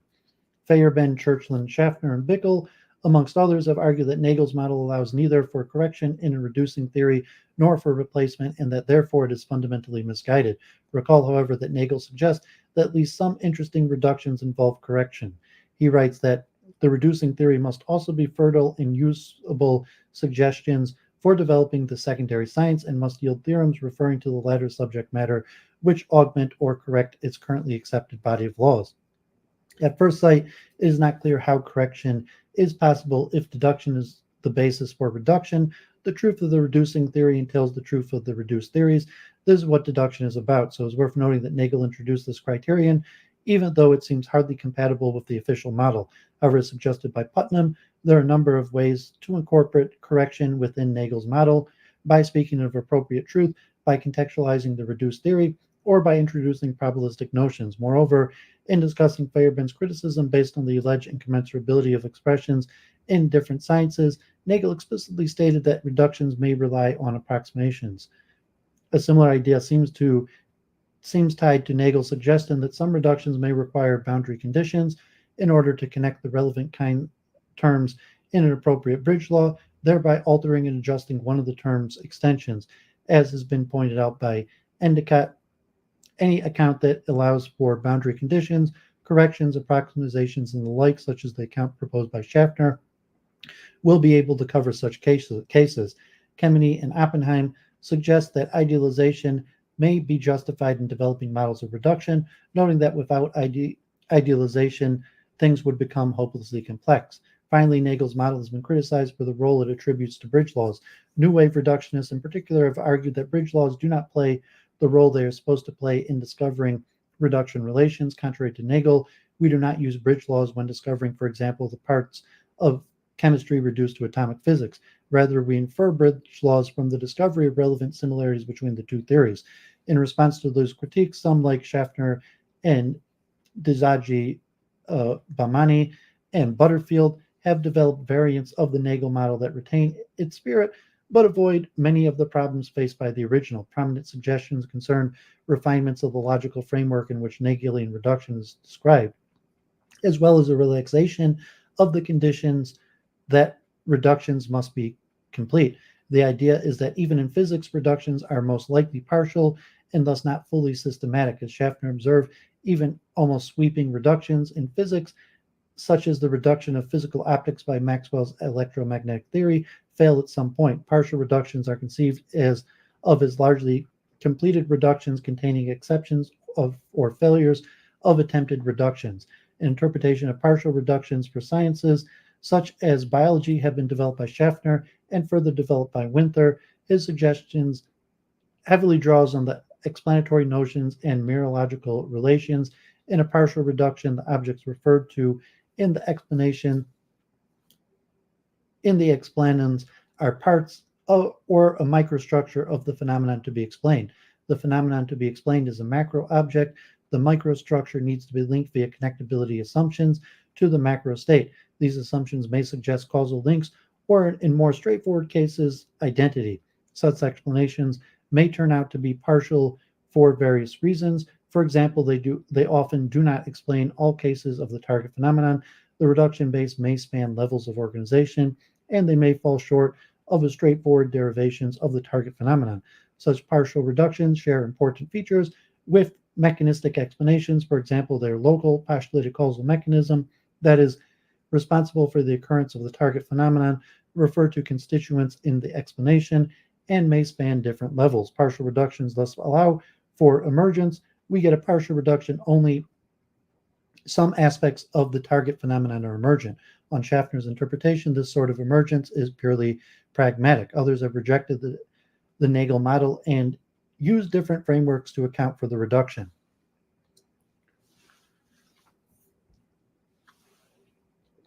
Structural models of reduction. One alleged problem with Nagelian models is that they start from a mistaken background view of science and that they conceive of theories as synthetic objects and rely on dubious notions about the nature of laws in theoretical terms. Structuralists tend to overcome these alleged problems, as well as others, such as the problem of incommensurability, by revising the notion of a theory. Part of the classical structuralist program consists of the idea that the philosophy of science, properly construed, pursues an ideal of rational reconstruction of science, which is to be understood as a reconstruction of actual scientific developments. Since it is common knowledge that cases of straightforward reductions are rare, if they exist at all, structuralists focus primarily on cases of mere replacement or on similarities between theories, which are cashed out in terms of approximation or semantic counterparts of derivation under ideal conditions. According to the structuralist picture, to give an account of a theory is to define the predicate is a model of in set theoretical terms.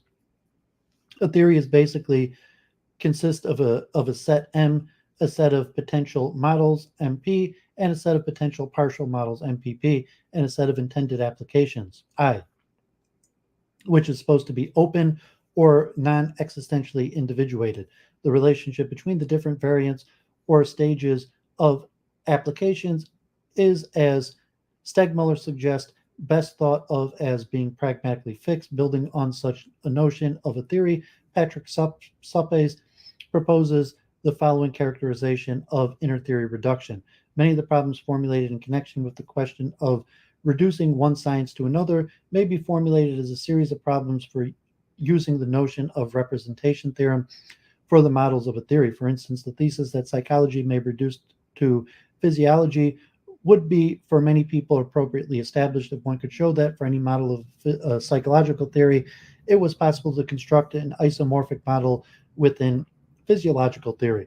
The set theoretical structures are then used to define reduction relations in terms of mapping functions from one structure to another. It is worth noting, however, that structuralists believe their models of reduction to be advantageous because they believe their concept of a theory to be more appropriate. The general status of structuralism is an important factor in assessing the problems these models of reduction seem to face. Problems for structuralist models of reduction. Schaffner has argued that the structuralist notion of reduction is too weak a notion to be useful, and the official Nagelian reduction is a special case of Supp's model.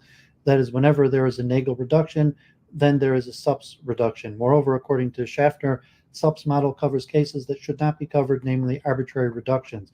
Similar problems arises for successors of Supp's model that tried to cash out reduction in terms of an isomorphism or an analogy relation, which have been developed and refined by Sneed and Stegmuller. The basic problem of these accounts has been described by Moulins, and a similar idea can be found in Horing. Moulins puts it as follows. There is at least one further aspect of a reduction that is overlooked by the structuralist conception. This is what I would like to call the ontological aspect.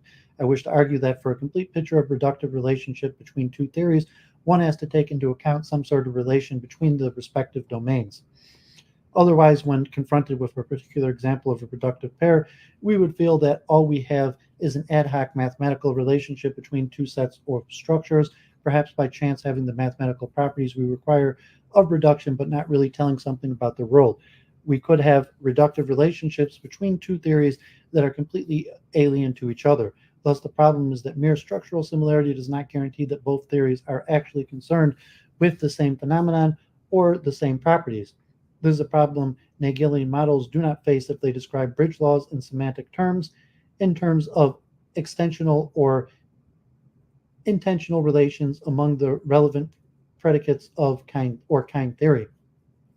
Relatively independent of structuralist models, philosophers who work at the interface of the philosophy of mind and the philosophy of science have developed accounts that later have been labeled New Wave Reductionism. New Wave models of reduction. Relatively independent of structuralist models, philosophers who work at the interface of the philosophy of mind and the philosophy of science have developed accounts that have come to be known as New Wave Reductionism. New Wave Reductionists take it that their models give an appropriate reconstruction of a specific kind of scientific development. At the same time, however, this movement is associated with a reductionist metaphysical position, arguing that neuroscience reduces or eliminates psychology. Some protagonists try to show that we should embrace an eliminative form of reductionism about the mind. Thus, there is a tendency to continue debates originating from the philosophy of mind tradition. The so-called New Wave model, which has been, or better, a family of similar models, which was developed in a series of articles and books by Clifford Hooker, 1981, and Paul Churchland, and more recently John Bickel, builds up on some aspects of Schaffner's current model and its earlier versions. Ronald Endicott identifies four core aspects of the New Wave reduction. One, New Wave construction. The corrected version of the reduced theory is constructed with within the vocabulary of the reducing theory. Two, New Wave deduction. This corrected version is deduced from the reducing theory. Three, New Wave relation. Analogical relations play the role bridge laws play within Hegelian models. Four, New Wave continuum. These analogical relations may differ in degree or strength. Reductions based on strong analogical relations justifies a conservative stand towards the ontology of the reduced science, whereas reductions based on weak analogical relations justify elimination. Identity, a limiting case for the continuum, for examples, ensures that the ontology of the reduced theory is preserved by the reducing theory. So what is the basic refinement of New Wave reduction? According to Bickel and Paul Churchland, avoiding reference to bridge principles has a great epistemological advantage. The epistemological virtue of reduction does not depend upon knowledge of bridge principles. Rather, comparison of reduced and reducing theories justifies identity claims. New Wave reductionists typically allow for a great variety of relations backing up the analogical relationships between a theory and a version of the theory. In New Wave reduction, bridge laws are replaced by ordered pairs of elements of the descriptive pairs of the vocabularies, the two theories which enable us to judge the degree of similarity between the derived image, which is formulated in the language of the reducing theory, and the reduced theory. Reduction is associated with a space of theory relations ranging from perfectly smooth or retentive reductions to bumpy reductions, which are best understood as merely replacements. Problems for the New Wave model of reduction. The main criticism raised against New Wave reductionism has been that it either misses the target of reduction or that it is not new at all. Ronald Endicott argues that New Wave reductionists fail to recognize the important distinction between mere replacements on the one hand that correspond to eliminativism rather than reductionism, and proper reductions on the other. Insofar as the New Wave reductionists conceive of reduction in terms of replacement, they just miss the target. If they conceive of reduction in terms of smooth reductions, then basically they repeat the Hegelian model in new terminology. Endicott, as well as Dizaji Bahmani, argue that the sole difference between the classical Nagel model and New Wave reduction is that the New Wave reductionist highlights the procedural aspect of how reductions are carried out, or of how scientists may argue that reduction relations are instantiated, whereas Nagel was mostly concerned with questions regarding the relation that is so discovered. How scientists may arrive the truth of bridge principles is a question different from the question as the nature of bridge principles. Reduction mechanisms. The recent debate on mechanistic explanation took its point of departure in reflections on sciences other than physics. Most proponents of a mechanistic turn in the philosophy of explanation oppose a number of mainstream interpretations of core notions in the philosophy of science, especially that scientific explanation, a law, the layer cake model of hierarchy of sciences, and the notion of a theory. Most often, mechanistic explanation is characterized as one, being related to the use of by rather than because, two, because such that the functioning of a complex entity is explained in terms of the coordinated activation of its constituents, three, by being tied to the hierarchical order of local mechanisms whose constituents can themselves become the target of a mechanistic explanation, and four, by the relevance of the notion of organization. Mechanisms are organized to do something. This is how Craver puts it. Mechanism explanations are constitutive or componential explanations. They explain the behavior of the mechanism as the whole in terms of the organized activities and interactions of the components. Reduction and causation. Mechanistic explanation in non-causal is non-causal, and so is reductive explanation. However, sometimes reductionist models are phrased in the causal terminology. Enck, 1976, is a case in point. He describes reductive explanation and reductive dependence as causal. The description he gives of the relation, however, does not fit the usual use of the term causation. Enck describes it as a generative relation that may hold between an object A and an object B if A equals B. Hence, despite the fact that he uses the term causation, he should not be interpreted as stating that literally reductive explanation is causal explanation. This has been overlooked by Schaffner, who reflects upon Enck's description, criticizing him for assuming that reduction is causation.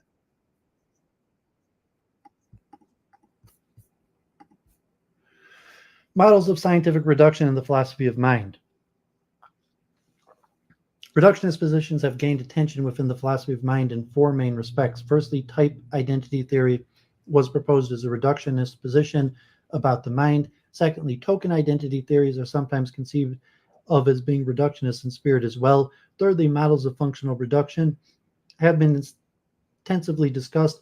And finally, and corresponding to the previous distinctions, there are different conceptions of reduction that are discussed and related and rejected by non-reductive physicalism. Type identity theories. Type identity theory claims that for types of some domain, like psychology, there are types of domain, like neuroscience, such that for any member X of the domain, there is a member Y such that of the second domain that X equals Y. This aspect is revealed in the theory's name. It is type identity theory. It is not just that items falling under the types that are said to be identical, but also the types themselves being a pain is said to be the very same type as being a certain pattern of neural firings. However, just as a claim that for any type X of some domain D, there is also a type Y of domain D such that X equals Y does not make you a type identity theorist. Rather, it is a specific reductionist as well as the naturalist stance that accompanying these identity claims that make them proper type identity claims. The main concern was to defend this position against various counterarguments. This question of what exactly makes this position reductive did not receive considerable attention. Primarily, this theory is a monistic theory, but monism is not identical to reductionism. Herbert Feigl gives the following characterization of type identity theory when answering the question of whether the mental and the physical can in some sense be identical. It is proper to speak of identification. Concepts of molar behavior theory like habit strength, expectancy, drive, instinct, memory trace, repression, superego may yet be identified in the future psychophysiological with specific types of neural structural and process patterns. This quote suggests a connection between type identity theory and models of a theory reduction. It suggests that reduction understood as an inter-theory relation is closely related to type identity theory. The idea seems to be this: within a future psychophysiology, the fact that mental states are identical to physiological types might be revealed, and the nature of mental states will ultimately be given in terms of psychophysiology rather than in terms of psychology. Similar positions have been held by Place, who primarily speaks of constitution rather than identity, whereas Smart explicitly stated this thesis in terms of identity. Token identity theories. Type identity theory was largely, though not completely, abandoned when arguments for multiple realizability were put forward to show that due to the fact that at least some mental kinds can be multiply realized, that is instantiated in different physiological kinds, and identification of mental with physiological kinds is impossible. Still, this left space for token identity theories, according to which any mental kind is physically instantiated. The identity is that of the objects or items that are of the two types of, or that possess the two relevant properties, even though the types or properties themselves are not identical. One and the same item might have both mental and neural properties. The bearers of those properties, the items falling under the types, are identical, but the properties or types themselves are distinct. Token identity theory is still a reductionist position in that it opposes any form of interactionist substance dualism, substance parallelism, and substance epiphenomenalism. Even though it is not a very common term in the literature, we sometimes find variants of the expression token reductionism. Type identity theories perfectly match weak interpretation of theory of reduction. If for reduction, bridge laws that state correlations or merely extensional relations are sufficient, or bridge laws are not laws in any robust sense, the token identity theory may be sufficient for Hegelian theory reduction. Token identity theorists also match theory reduction according to Schaffner's and the New Wave reductionist model. Within these models, token identity theories do not back up strong or perfectly smooth cases of reduction, but they nevertheless support reductions that are stronger than those that are merely extreme cases of replacement, not involving correction in any robust sense. Local reductions and disjunctive kinds. Anti-reductionist arguments based on the assumption that mental kinds are multiply realizable have been attacked on at least two different grounds. Clapp and Walter argue that high-level kinds can be legitimately identified with distinct disjunctive kinds. The high-level type is identical to a kind we can infer by a term consisting of disjunction of expression, each of which refers to one of the different low-level kinds that realize the high-level kind. We may be able to specify the relevant term only in principles in cases where the disjunction is infinitely long. An alternative strategy suggested by David Lewis was developed by Jaegwon Kim, argues in favor of local reductions. High-level kinds are multiply realized in virtue of the fact that different physical kinds play the required role in different organisms, systems, or contexts. Thus, if we individuate the high-level kinds in a more fine-grained way, we can save a weaker form of type identity theory, even though kind K might be multiply realized by kinds that are more specific contexts, such that in each context, only one physical kind plays the role of the kind in that context. Thus, we make more local or contextual identifications. For example, pain in general may not be identical with any one neural kind, but we may be able to reductively identify human pain with one neural kind, lizard pain with a second neural kind, octopus pain with a third. The relevant context could be species-specific, individual-specific, or even specific for conditions of occurrence within an individual. This idea was further developed by Brian Lohr, Jackson Pragator and Pryor, and Michael Espeld and Kristen Sachet. Edspeld and Sachet describe how this insight can be accommodated within the high-level science by constructing fine-grained versions of the high-level types, so-called functional subtypes, which can be linked to the relevant low-level kinds using the resources of high-level science. Functional reduction. Functionalism about properties of a given sort is the view that such properties are functional in nature. For example, functionalism about the mental is the view that the mental properties are functional. Intuitively, a functional property is a property whose nature, essence, or significance is fully captured by the description of the role it plays within a system. Versions of functionalism can be distinguished with respect to the sort of role they attribute to functional properties and the sorts of resources required to specify these roles. The relevant roles might be specified solely in terms of causal input-output relations. Alternatively, they can be conceived of in terms of relationally defined computational states, computational functionalism, or in terms of goal-directed intersections, teleological functionalism. Functional reduction signifies a family of models which are concerned with the reduction of such causal, computational, or goal-related properties.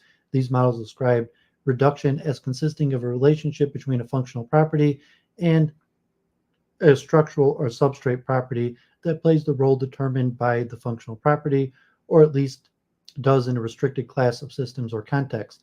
This general description leaves the question of the exact relation between functional properties and a structural or substrate property open, nor does it say anything about the specific epistemic status of functional reduction. On this issue, different models of functional reductions disagree. Some functionalists assume that the functional property and the property that plays the functional property role and the structural or substrate property role are identical. On this view, we call filler, realizer, or occupant functionalism, a specification of the relevant role typically obtained by a logical construction, the so-called Ramsey sentence, from the theory containing the predicate that specifies this property merely serves as a description to pick out the property that plays the functional role in the actual role. That is, the functional property refers to the underlying property that actually plays the role, namely the structural or substrate property.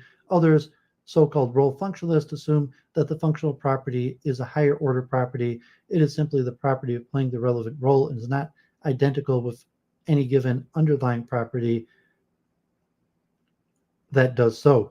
In this view, the structural or substrate property merely realizes the functional property and is not identical with the functional property. Given its identity of property identity, this latter view seems less apt to reductionist interpretation. However, there may be means by which the higher order properties might be logically constructed from lower ordered ones that count as reductive. Moreover, there is a disagreement about how we arrive at the functional definitions of property. Some tend to assume that this is more or less a priori affair. Others tend to think of it as an empirical matter. Thus, functional reduction is primarily concerned with the connection between reduction and metaphysics of special properties, namely functional ones. This is prima facie. It is compatible with various definitions of reduction. It can be incorporated within a Hegelian framework, and it matches new wave reductionist ideas. Occupant functionalism can be regarded as being compatible even with classical type identity theory. Thus, models of functional reduction do not give sui generis models of reduction. Rather, they can be regarded as yielding detailed theories about how functional properties behave with respect to reduction. In short, the question addressed under the heading of functional reduction is this: how do functional properties fit into a reductionist perspective? If the following three are true, mental properties are functional in nature, occupant functionalism is correct, and the role of mental properties is played by the physiological properties, then mental properties reduce in a straightforward sense to the physiological properties. Alternatively, it has been suggested that even if identification of the functional property with its realizer is not always possible, a reduction of such properties can still be achieved either by way of local reductions, by way of the reduction to disjunctive kinds, or by way of the reduction to functional subtypes. Others have argued that functionalism best suits non-reductive physicalism in the following sense: it maintains the naturalist intuition that there is unity among the underlying property realizers, which are all ultimately physical, hence token identity theory is true. Nevertheless, it opens the possibility to accommodate the threat of multiple realizability in a particular way. Functional kinds can be multiply realized, and hence they can be regarded as being distinct from the lower level physical properties. Moreover, if a pragmatic dimension is incorporated into the conception of functionalism, functionalism seems to contradict reductionist interpretation. It may be impossible as a matter of practice to specify the relevant roles using only the resources of the lower level theories. Thus, different models of functionalism and functional reduction might be used to either justify or criticize various forms of reductionism. Definitions of reduces to. As is discussed above, the term reduction can be interpreted in many ways. These rival explications can be distinguished with respect to how they conceive of the relata of the reduction relation, and with respect to how they conceive of the conditions the relevant relata have to meet in order to instantiate the relation. Often an epistemic aspect complements these characterizations. This section groups the rival accounts with respect to the objects they offer as candidate relata, and with respect to the links they offer as candidates for the condition the relata have to meet in order to instantiate the reduction relation. Three remarks are in place. In what follows, only candidates for the primary relata of the reduction relation are listed. It is the primary relata with respect to which philosophers disagree. The distinction between primary and secondary relata can be explained by way of example. Patricia Church then holds that statements that a phenomenon reduces to another phenomenon are derivative upon more basic claims that the theory that characterizes the first reduces to the theory that characterizes the second. On this view, the relation signified by the reduction predicate in its basis or proper use is instantiated by pairs of theories only. A derivative notion of reduction, hence the deviant use of the predicate, allows for statements of the form A reduces to B to be true, even if the respective instances of A and B do not designate theories. The truth for the statement then depends upon a corresponding truth about theory reduction. On the other side of the spectrum, those who view reduction in terms of real world entities rather than theories would not claim that the statement of the form A reduces to B are always false when the instances of A and B designate theories, and true only when they designate properties or parts and wholes. Rather, they would hold that the claims about the theory reductions are derivative upon claims about property reductions, or that the notion of theory reduction depends on a notion of property reductions in a more ontological sense. Secondly, this way of conceiving of the primary relata of reduction suggests that the reduction relation is a binary relation. Recall, however, that the observation that on Nagel's account in heterogenic cases of reduction, no theory reduces to another series simpliciter. It does so only with respect to certain bridge laws and or boundary conditions. Depending on how one counts the arity of the relation, the number of items it relates, this might suggest that even on the classical interpretation, reduction is not a binary relation. More recently, alternative explications have been suggested according to which reduction is of an arity higher than 2. Thus, the intuitive notion of primary relata should be tied to the designata of the expressions flanking the reduction predicate in true reduction statements. Finally, talking about candidate relata, we talk about types of objects that possibly function as the relata of an instance of the reduction relation rather than these objects themselves. Representational ontological reduction. Many reductionist views seem to involve ontological claims. If one denies classical substance dualism and advocates for a version of reductionism rather than eliminativism for minds, persons, and mental states, then one seems to assert that objects and substances reduce to objects. If one rejects any dualistic parallelism of mental and physical events and advocates a version of reductionism rather than eliminativism for events such as perceiving, willings, or pain events, then one seems to assert that events may reduce to events. If one denies property dualism and advocates a version of reductionism regarding properties, such as that being a person or of a being in a pain, then one seems to be committed to the assumption that properties reduce to properties. These different candidate relata share one important feature: their non-representational nature, ignoring cases of objects that are used as vehicles for representations. They are real-world items, not representations about items in the world, especially in the philosophy of mind. These candidates relata have received special attention. In contrast, most classical explications of reduction developed in the philosophy of science treat the reduction relation to be primary, instantiated by representational entities such as theories or models. Building on these two lines of thought, one can, following Van Gloop 2001, draw a distinction between representational and non-representational relata of the reduction relation, and accordingly between representational ontological reduction. Intuitively, the conditions on an appropriate model of ontological reduction requires the identification of a specific sort of intrinsic similarity between non-representational objects, such as properties or events. In contrast, the conditions of an appropriate model of representation reduction require the identification of a specific sort of intentional similarity. If one representation reduces to another, it does so because of a similarity in what and maybe how these representations represent.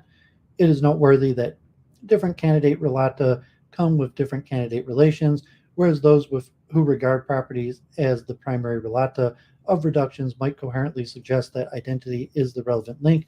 Those who assume that theories are the primary relata of reduction should refrain from this move. No theory reduces to itself. A brief survey of the candidate relata should thus pair them with the candidate relations that best fit each in turn. Theories. The most prominent candidates are theories. On the classical interpretation, theories are sets of sentences. This suggests a specific view on the reductive link. The reduction relation is instantiated when the reduced theory is syntactically derivable from the reducing theory with the help of bridge laws. We thus get the following definition, where X is the theory being reduced, Y is the reducing theory, and Z is the set of bridge laws. Theory reduction. 1. X reduces to Y if and only if X is a theory and Y is a theory, and there is a Z such that that includes Y and Z as explained by X. This qualification is restricted to bridge laws of the appropriate kind. A variant of this definition interprets the relative of the set of laws of two theories. Nagel's homogeneous reductions are trivially covered. Bridge laws are relevant for the derivation. However, they do exist and state trivial connections, not connecting distinct predicates, but the very same time predicate in the reduced and reducing theory. Variants of this definition include Schaffner's model, that in addition mentions possible replacements and catches aspects of the epistemological dimensions of reductions concerning the way scientists actually arrive at reductions. These additional requirements might be regarded as imposing further constraints on the reductive link. However, especially in Schaffner's model as well as new wave models of reduction, these further constraints are always disjunctive and seem to play the role of characterizations that accompany the definition. They do not form the necessary conditions for reduction. Depending on how bridge laws are characterized epistemically, semantically, metaphysically, or syntactically, a full-blown characterization of the link might or might not be purely syntactic affair. If, for example, appropriate bridge laws state property identifications or relations among the predicates extensions, then the characterizations of a reductive link contain a metaphysical aspect. On a structuralist interpretations, theories are complex model structures. Here, mapping relations play the role derivation is supposed to play in the syntactic interpretation of theories. We thus get schematically, since the relevant function f is left unspecified. Theory reduction 2, x reduces to y if and only x is a theory and y is a theory and the function of y equals x. The conditions of this function differ according to the different accounts. However, the function is characterized solely in structural terms. It is supposed to capture a relevant similarity relations between the respective theories, such as a structural isomorphism. Moulin's criticism of that this picture of reduction lacks an ontological link to rule out arbitrary reductions reflects the idea that bridge laws should not be given a purely structural interpretation. Models. The notion of a model is also used more widely outside structuralist interpretation of scientific theories. Talk of models often refers to fragments of theories, to mere approximations, and to objects or descriptions of objects that are used to represent a given target. Given that the common interpretation of classical conceptions of reduction require the relata to be fully fledged theories, it is not clear how science such as biology, psychology, and neuroscience fit into this picture. In these areas, such imperfect, highly idealized, or merely approximately correct models dominate theorizing, and often model descriptions are accompanied by visualizations, which might raise further questions as to the applicability of purely or mainly syntactic notions of reduction. There's no definitions of reductions that accommodate that fact directly. That is, there are no definitions of how one model reduces to another that might serve as a counterpart to those we have for theory-to-theory reduction. Rather, definitions or reductions directed at a model-based theorizing are often described in ontological terms of the mechanisms or phenomena captured by the models that allegedly reduce. The models themselves reduce only in a derivative sense. If, on the other hand, structuralist reconstructionists of imperfect theories are successful, that model reductions might be covered by the theory reduction too. Moreover, it has been argued that Nagel's model should not be interpreted too strictly. At least it was intended to cover model reductions as well. Concepts. Reductions may also apply to concepts, where concepts are conceived of loosely as whatever is expressed by a meaningful term, or as the cognitively significance of a linguistic representation, or in the Fregean terms, as the mode of presentation under which an object is given by representation. Concepts can be grouped into conceptual frameworks and networks of interconnected concepts. Most notably, there seems to be a fundamental difference between the framework that applies to our psychological states from the first-person perspective and those that apply to our psychological states from the third-person perspective, such as the framework of neurophysiology. Whereas models and theories as candidate relata for reduction receive considerable attention in the philosophy of science, Within the philosophy of mind, reductionism as a conceptual issue also played a major role. Conceptual issues and analytical functionalism. One such view is tied to functionalism, although this connection is mainly implicit. If a functional description of a property can be obtained from an analysis of a functional concept, then the conceptual issues play an important role in the epistemology of functional reduction. On one standard version of functionalism, it is conceptual analysis which provides the functionalist with the specification of the functional roles defining mental properties that are needed to carry out the reduction. The condition of analytical functional reduction is thus schematically this: analytical functional reduction. P1 reduces to P2 only if instances of P2 play role R, and it is a conceptual truth for analytical that whatever instantiate P1 plays role R. Conceptual issues and the explanatory gap. Another motivation for believing that conceptual issues are crucial for reduction stems from the idea that the identity of properties of or kinds expressed by two predicates, 1 and 2, manifest in the fact that there is an a priori root from predicate 1 to 2. This interpretation is implicit in the received view attacked earlier by Smart. It also plays a role in Levine and Chalmers, the idea that for reductions to be explanatory, they must not leave out any aspect of the phenomenon to be explained. If quality concepts or concepts of conscious states pick out mental states in terms of features that cannot be fully explained in terms of the vocabulary of the reducing science, the explanation and hence the reduction is not successful, even if our mental terms and neural terms refer to the same states. If the former pick them out using mental concepts that cannot be neurally explained, we will not have reduced the mental to the neural. This will be a residual explanatory gap. Thus, even if the two theories instantiate a relationship of the sort required by Nagel's model, we should not speak of a proper reduction if, as a matter of epistemic possibility, the connection between the domains of the two theories remains too loose to support the materialistic claims.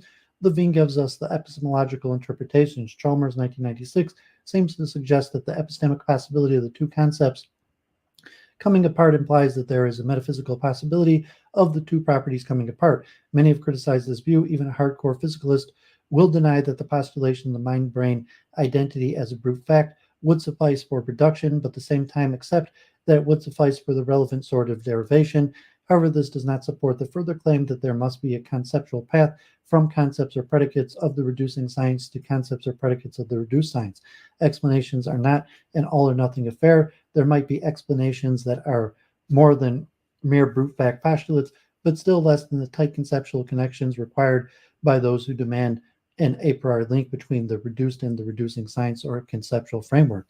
This a priori link can, following Beckman, be described as an a priori implication of the truth of the reduced science theory or framework by the truth of the reducing science theory or framework. A priori reduction 1, predicate 1 reduces to predicate 2 only if the set of all truths about the relevant domain employing concepts of the predicate 2 framework conceptually implies the set of truth formulating concepts using concepts of the predicate 1 framework. This way, putting it relies on intuitive understanding of different conceptual frames. Stronger versions require there to be a conceptual connection between pairs of properties, at least under some interpretations. This a priorist view has clear precedence in early considerations about the unity of sciences. Conceptual issues in the unity of science. According to Carnap, scientific unification should be effected by way of a theory that has the same expressive power as the reduced theory, and hence by translation. Science is a unity such that all empirical statements can be expressed in a single language. All states of affairs are of one kind and are known by the same method. The notion of translation relevant here is not particularly precise, however, as long as the notion of expressing the same thing is not fully captured by that of designating the same thing. That reference to a conceptual aspects of language obviously plays a role in this view. On reduction, a particularly strong version, though apparently not Carnap's, is this schematic conditional is restricted to properties signified by predicates, which makes the condition easier to formulate. A priori reduction 2, the property signified by the predicate F reduces to the property signified by the predicate G, if and only if it is conceptually necessary that whatever is F is G and vice versa. The demand for conceptually necessary links echoes the position of Smart, anonymous opponent who claims that if a type T is identical to type T prime, then a corresponding conceptual relation holds between the expressions signifying these types. Conceptual issues and the pragmatic dimension of reductions. Van Gulik highlights another aspect of the relevance of conceptual considerations for models of reduction. He suggests that conceptual issues might play a role for reduction insofar as the pragmatic function is concerned. People use representational devices such as concepts, but also theories, models, and expressions in order to successfully deal with objects in specific contexts. The directedness of a representation is not exhausted by the objects it represents.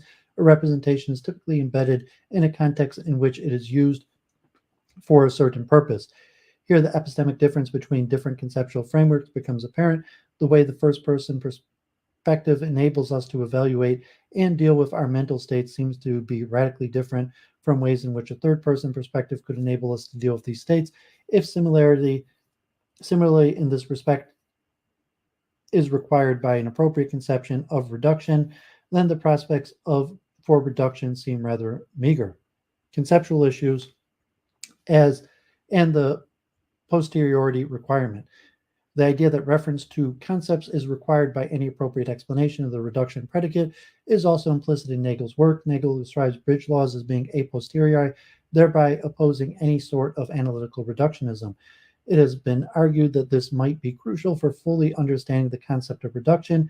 If so, the reduction turns out to be a four-place relation involving not only entities but also the concepts by which they are picked out or referred to. Truth conditions for sentences of the form A reduces to B, where the expressions A and B designate properties, events, phenomenon, or the like, are sensitive not only to what A and B designate, but also to how they do so, to the concepts or models of presentation A and B express. Properties. Consider the example of pain reducing to C fiber stimulation. Under one interpretation, the expression pain and C fiber stimulation pick out abstract objects, namely natural kinds, properties, or things. On this reading of pain reduces to C fiber stimulations, the primary relata of reduction should be conceived of as properties or types. The view has played an important role in the philosophy of mind, underlying classical versions of the type identity theory, and being the main target of anti-reductionist counterattacks. Property identity. What sort of reductive link might suit those who assume that the primary relata of reduction are properties, doing justice to the idea that if some A reduces to some B, then A does not exist over and above B. One might tend to assume the property reduction requires identity. Identity reduction. Property 1 reduces to property 2 if and only if property 1 equals property 2. This condition is, under certain interpretation, what underlies Nagel and bridge principles. It is also explicitly endorsed by Robert Cauchy, who connects it to theory reduction via micro-reductions, just as in the writings of Smart. The idea that the relevant identities are not a priori. In addition, he suggests that by identifying the relevant kinds, attributes, and properties of the reduced theory with kinds, attributes, and properties of the reducing theory, we arrive at explanatory reduction because the laws of the respective theories will thereby be shown to be nomologically equivalent.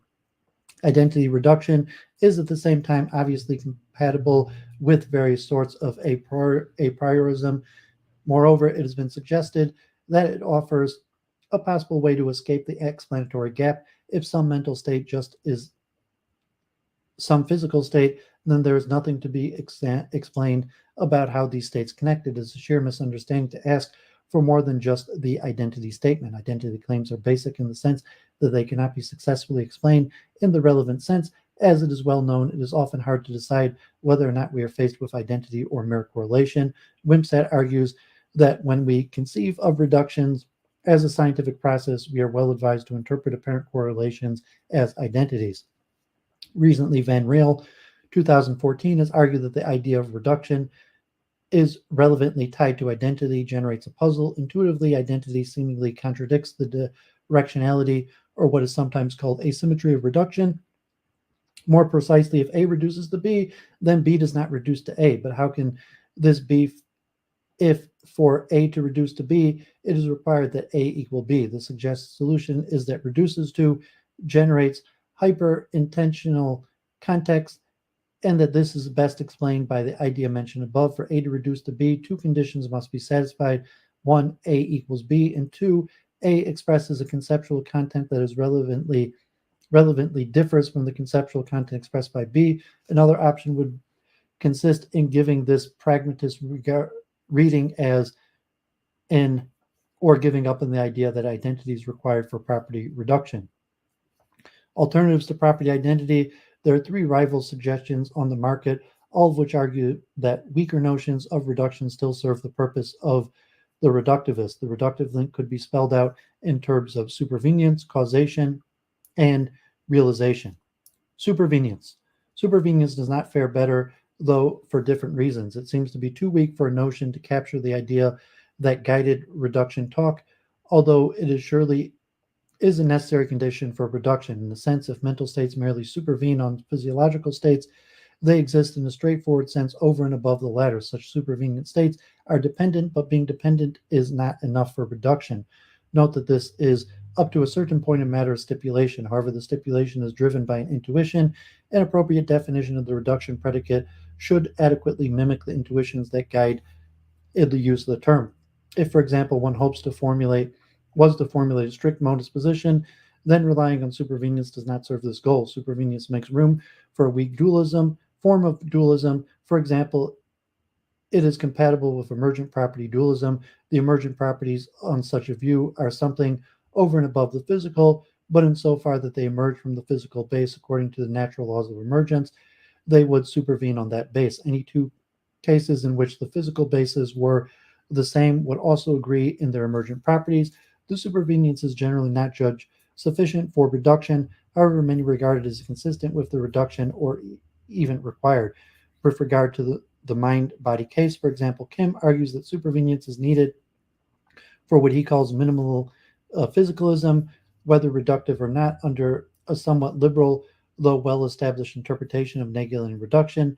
There is a sense in which reduction is compatible even with emergence, that is, a theory about novel behavior, and thus emergent behavior can be deduced from another theory. Realization. Realization, which is figured prominently in recent versions of non reductive physicalism, may seem too weak a relation to support reduction claim, but nonetheless strong enough to guarantee ontological unity on the token level that underlies physicalism. Realization can be described in terms of dependence. For a particular physiological event type to realize pain is for it to be such that in virtue of the physiological organization, its instances play the pain role. This obviously suits the role functionalist interpretation of higher level properties. These higher level properties are realized by lower level ones in the sense that instances of the latter play the role of the former in virtue of their physical organization.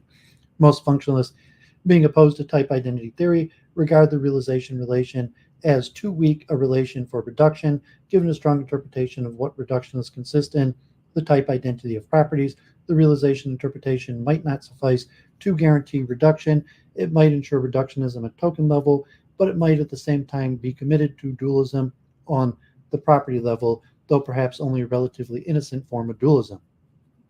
Wholes in their parts. The idea that reduction is tied to the part-whole relations is frequently alluded to in the literature. The most elaborate version of this assumption forms part of the quasi more general picture of scientific unification, intuitively and abstracting away from numerous details of his elaborate model described in terms of theory reduction. A micro-reduction in quasi sense relies on the identification of a property uh, with the property 1 with property 2, where the syntactical arrangement of terms forming the complex term of property 2 reflects the merological composition of property 1, whereas property 1 does not. Property 1 simply refers to the whole without explicitly referring to its part as property 2 does, but they in fact refer to the same complex where merological relations alone are compatible with emergentist or dualist interpretations combining merological composition, and identity seems to ensure a link strong enough to count as a reductive link. Another way of connecting reduction to the composition is this. One could try to describe reduction as a one-many relation. In one use of the term composes, a given object A may be composed out of several objects. At least at the face of it, there is nothing in the use of reduction that should prevent us from, say, stating that a whole reduces to its parts. Moreover, this move would come at the price of building a sort of atomistic materialism into the very notion of reduction. If we were to define reduction in merological terms, it would be conceptually impossible that parts reduce to the whole they form. However, it seems possible, though in the light of science may be highly unlikely, that in some cases parts do not exist over and above the whole they form. Such was the view of a certain historical varieties of holistic idealism, and some have argued that it is true of quantum systems, including entangled particles. Thus, if we were to tie the notion of reduction to mereology, it would not be in general enough to capture the full range of possible reductionist positions. Finally, mereological relations are usually regarded as being instantiated by concrete objects and the wholes they form. A derivative notion can be defined for properties via reference to mereological relations between their instances. However, it is not clear how this could extend to events or event types, thus interpreting reductions as a matter of mereological might prevent us from applying it to events and deprive us of a fully general notion of reduction. Mechanisms. One solution to the problem would be to connect reductive explanations to mechanistic explanations, even though mechanistic explanations often described by its proponents of a non-reductivist in spirit. The proposal would be to define a phenomenon A as reductively explained by a phenomenon B if and only if A is mechanistically explained by B. Mechanistic dependence might be distinguished from a mereological relation if mechanisms are not the sorts of things that have parts in the ordinary sense of the term, as some have claimed. On one reading, the entity explained in a mechanistic explanation is an event. A mechanistic explanation explains an event in terms of events that together form the event to be explained. On this view, mechanistic dependence is analogous to mereological dependence, but not the same, and might thus complement the mereological approach to yield a full-fledged characterization of reduction. Unresolved issues. The mainstream in the philosophy of mind is apparently one version or another of non-reductive physicalism. The majority within the philosophy of science has nowadays abandoned the unificationist program to which reduction was intimately connected right from the start. However, as became apparently over recent years, some questions regarding the concept of reduction have not successfully been accounted for yet, and recent developments in metaphysics in connection with the metaphysical grounding may shed new light on the concept of reduction. Reduction explanation. Philosophers do not agree upon the relation between reduction and explanation. Some argue that the concept of reduction is on par with concepts such as causation, and that it is intimately tied to certain because, in virtue of, or by statements, or that there is no fundamental split between explanatory and ontological models of reduction.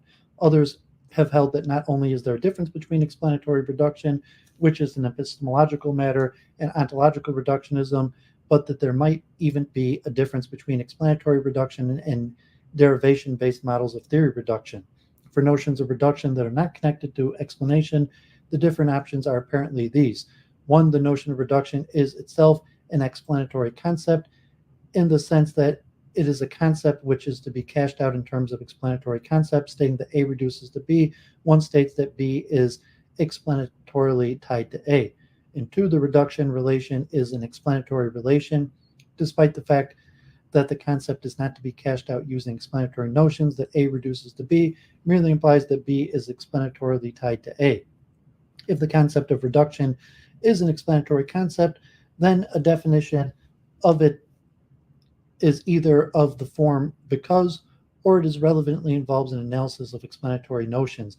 If it is not, but still is such that the relation is explanatory, then a definition would at least imply the truth of a corresponding explanation. Given this broad outline, it seems reasonable to assume that most models of reduction are concerned with explanation in one of these senses. Possible exceptions would include models that highlight replacement issues, where an apparent phenomenon is not explained but rather explained away, and perhaps some more technical notions of reduction that are guided neither by intuitions of the nothing over and above sort, nor by any metaphysical positions such as functionalism.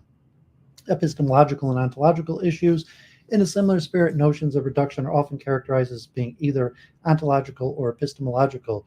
There is again no uniform use of these qualifications. For Oppenheim and Putman, 1958, epistemological reduction is a reduction that is true in virtue of the meanings of the terms involved, reduction that is tied to the analysis in the spirit of a priori reduction too. This use, however, is relatively rare. First of all, it will prove useful to draw a distinction between epistemological and ontological forms of reductionism. Epistemological and ontological reductionism and non-reductive physicalism. An epistemological reductionist concerning a science or a theory S holds that, in fact, we are or at some point will be able to reduce S to a more fundamental science. It is a thesis about what can epistemically we can epistemically achieve. The ontological reductionist is, in this respect, more modest. She just holds that, in fact, there's just one sort of objects and properties out there in the world. However, due to our cognitive limitations, we might never be able to actually carry out all the reductions that would be appropriate given the actual ontological structure of our world. This distinction motivates different versions of non-reductive physicalism. On one interpretation, the non-reductive physicalist opposes the idea that we can or should in fact reduce high-level sciences. We need them for epistemic or pragmatic purposes. We need a plurality of autonomous theories and frameworks. However, the non-reductive physicalist accepts that what is actually out there might very well be all of one kind, at least in some ultimate sense, such as ontological reductionism is true. This version of non-reductive physicalism has to be distinguished from ontological version, which is best described as token physicalism or token-token identity theory. Token physicalism is the view that what occurs in our world is just physical. However, mental types are not identical to physical types. Hence, in the form of non-reductive physicalism is compatible with a weak form of ontological pluralism, at least the properties or kinds. It is noteworthy that it is often rather difficult to draw the line between these two versions of non-reductive physicalism. This is mainly due to the fact that the notion of a type or natural kind is far from clear. Hempel, for example, tentatively argues that what makes a type kind a mental type kind is that it is referred to within psychology or psychological theories.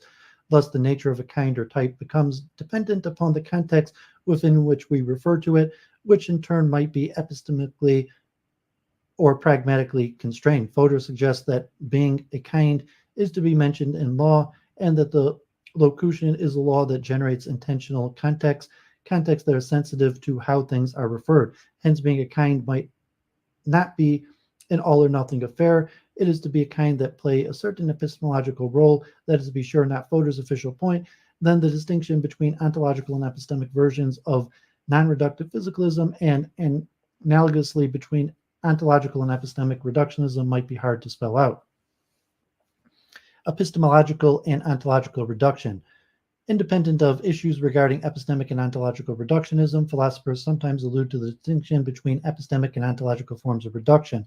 Sarkar in 1992 argues that a notion of reduction is an epistemic if and only if it cashes out reduction in terms of explanation, presumably based on the assumption that the concept of explanation is epistemic concept.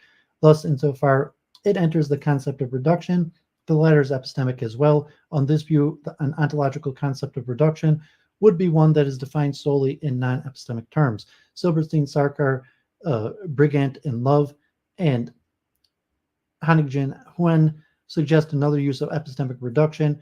Reduction is epistemic if and only if its primary relata are representational in nature, and hence the use of is equivalent to Van Gulik's usage of representational reduction, 2001. Again, this use seems motivated by the idea that epistemic concepts enter this characterization of reduction. For example, one might regard the very notion of a theory as an epistemic notion insofar as a theory is a body of knowledge. Accordingly, ontological reduction can be distinguished again in terms of the relevant relata. They must be non-representational entities. It is noteworthy that this way of putting things is contentious and possibly misleading. After all, in a technical understanding, theories are sets of sentences. The notion of a theory is thus a linguistic rather than an epistemic notion. Labeling theory reduction as representational rather than epistemic leaves open the possibility that the concept of theory reduction is independent of concepts such as knowledge, beliefs, justifications, or understanding. At least Nagel's official definition does not make use of epistemic concepts. Moreover, this use of epistemic reduction suggests a misleading distinction. Any description of bridge laws that involves reference to the predicates, extensions, or intentions involves an ontological aspect. In this sense, the classical accounts of epistemological reduction are ontological, or at least include an ontological element. Reduction in ground. Recently, explanatory connectives such as because and in virtue of have attracted considerable attention in the study of metaphysical ground.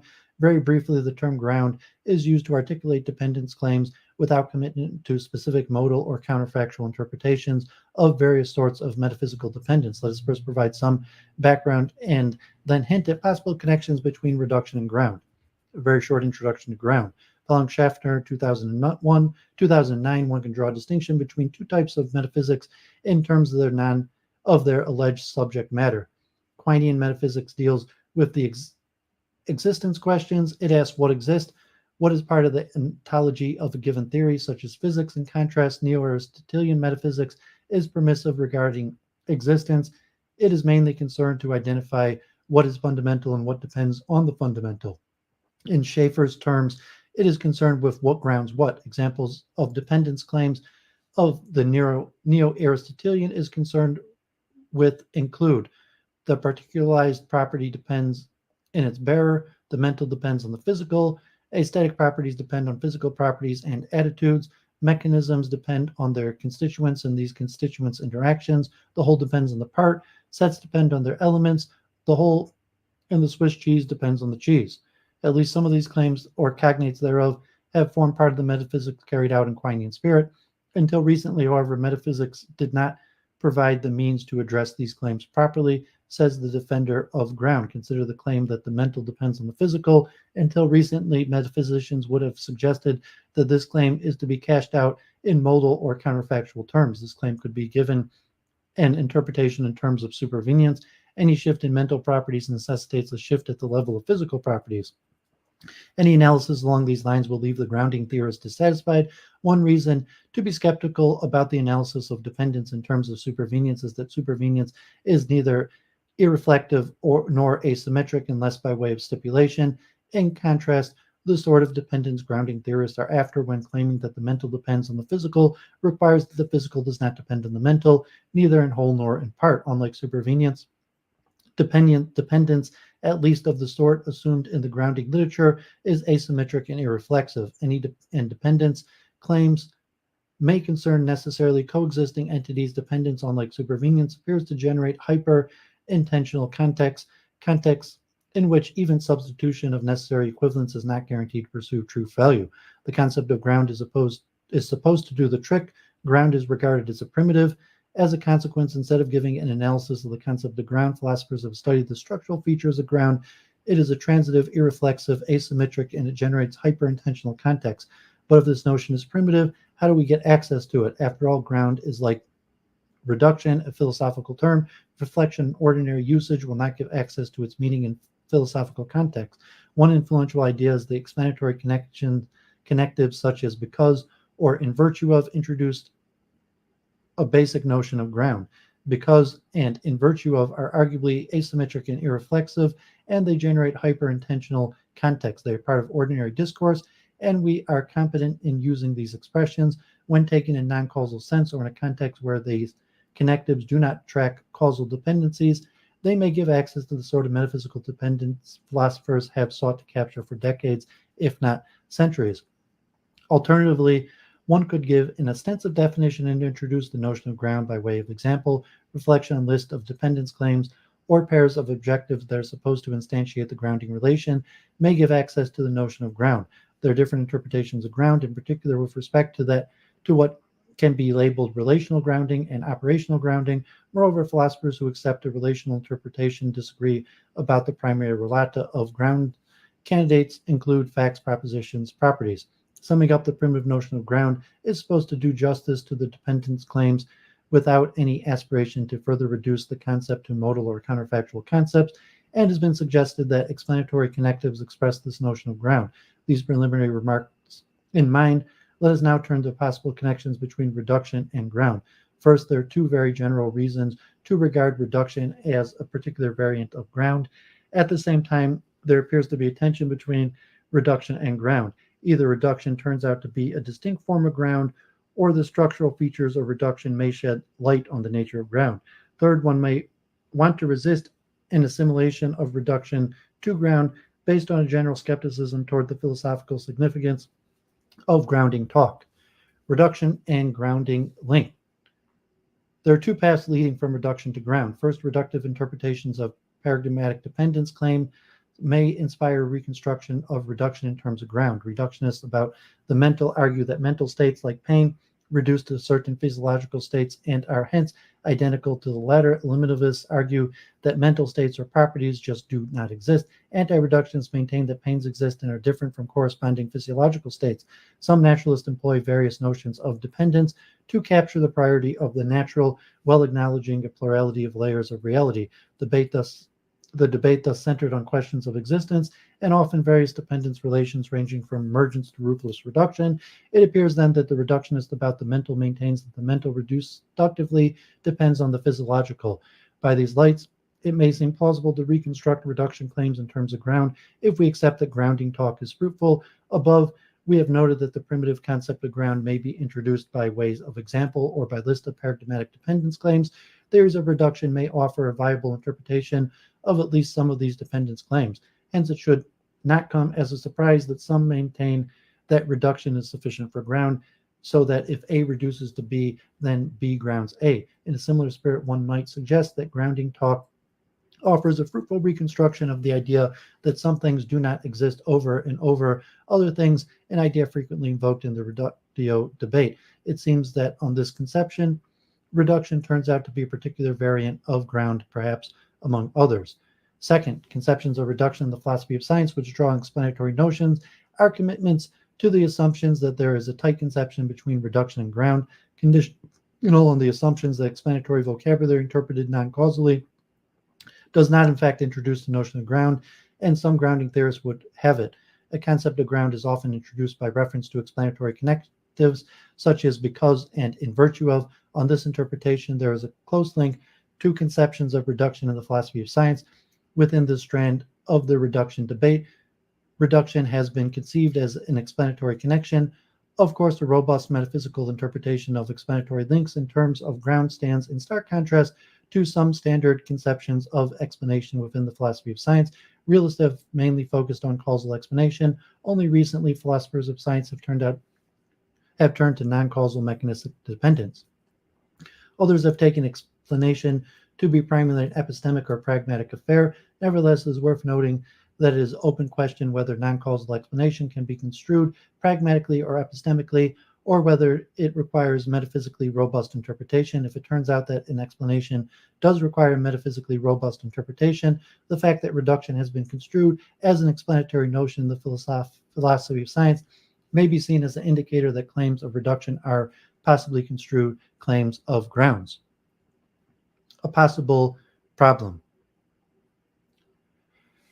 Yet there is a problem. Above, it has been pointed out that claims of reduction are often taken to imply corresponding identity claims. Recall identity reduction. Identity reduction of property 1 reduces to property 2 only if property 1 equals property 2. As a consequence, reduction is taken to have the structural features of identity, such as reflexivity and symmetry, as Trogdon maintains, but also intentionality. Thus, it is not clear how reduction could possibly exhibit the structure features of ground, irreflexivity, asymmetry, and hyper-intentionality. This observation seems parallel to the tension between supervenience and dependence. Philosophers have reacted in different ways. Some take these observations at face value and conclude that reduction is distinct from ground. Others have argued that it would be short-sighted to construe reduction in this way. From identity reduction, it simply does not follow that reduction has the structural features of identity. Recall the puzzle of reduction discussed above. Although reduction requires identity, identity is not sufficient for reduction. And in fact, if A reduces to B, it follows by the asymmetry of reduction that B does not reduce to A. For this and similar reasons, it has been suggested that reduction generates hyper-intentional contexts, and that reduction statements are sensitive to the modes of presentation expressed by the terms flanking the reduction predicate. On this view, reduction may turn out to be a variant of ground. It is noteworthy that this debate turns on a fundamental question regarding the nature of ground. If reduction is a variant of ground, and if reduces to generates hyper-intentional context in the way just sketched, then ground does not link non-representational objects only. Put differently, the grounding structure of the world would then depend, or at least in part, on features of representations of the world. Fine and Dasgupta take ground to be concerned with truths or finely individuated facts rather than properties of or fundamental or composed objects. On the other hand, this observation has led some philosophers to assume that reduction ontologically construed should not be regarded as a version of metaphysical ground. Reduction without grounding. Of course, there may be very general reasons to rejecting grounding talk altogether. In the present context, one criticism deserves close attention. Wilson maintains that reference to a primitive metaphysical relation and articulations of various dependence claims does not constitute philosophical progress.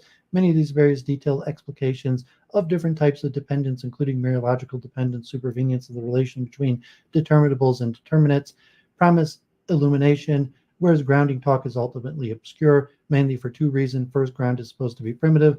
Second, its structural features of a partial order ground is irreflexive, asymmetric, and transitive, and too permissive and too narrow at the same time to single out a particular relation of metaphysical dependence, says Wilson. It is too permissive because temporal order and causation may have the same structural features. It may be too narrow because, for instance, mixed cases of dependence may violate transitivity.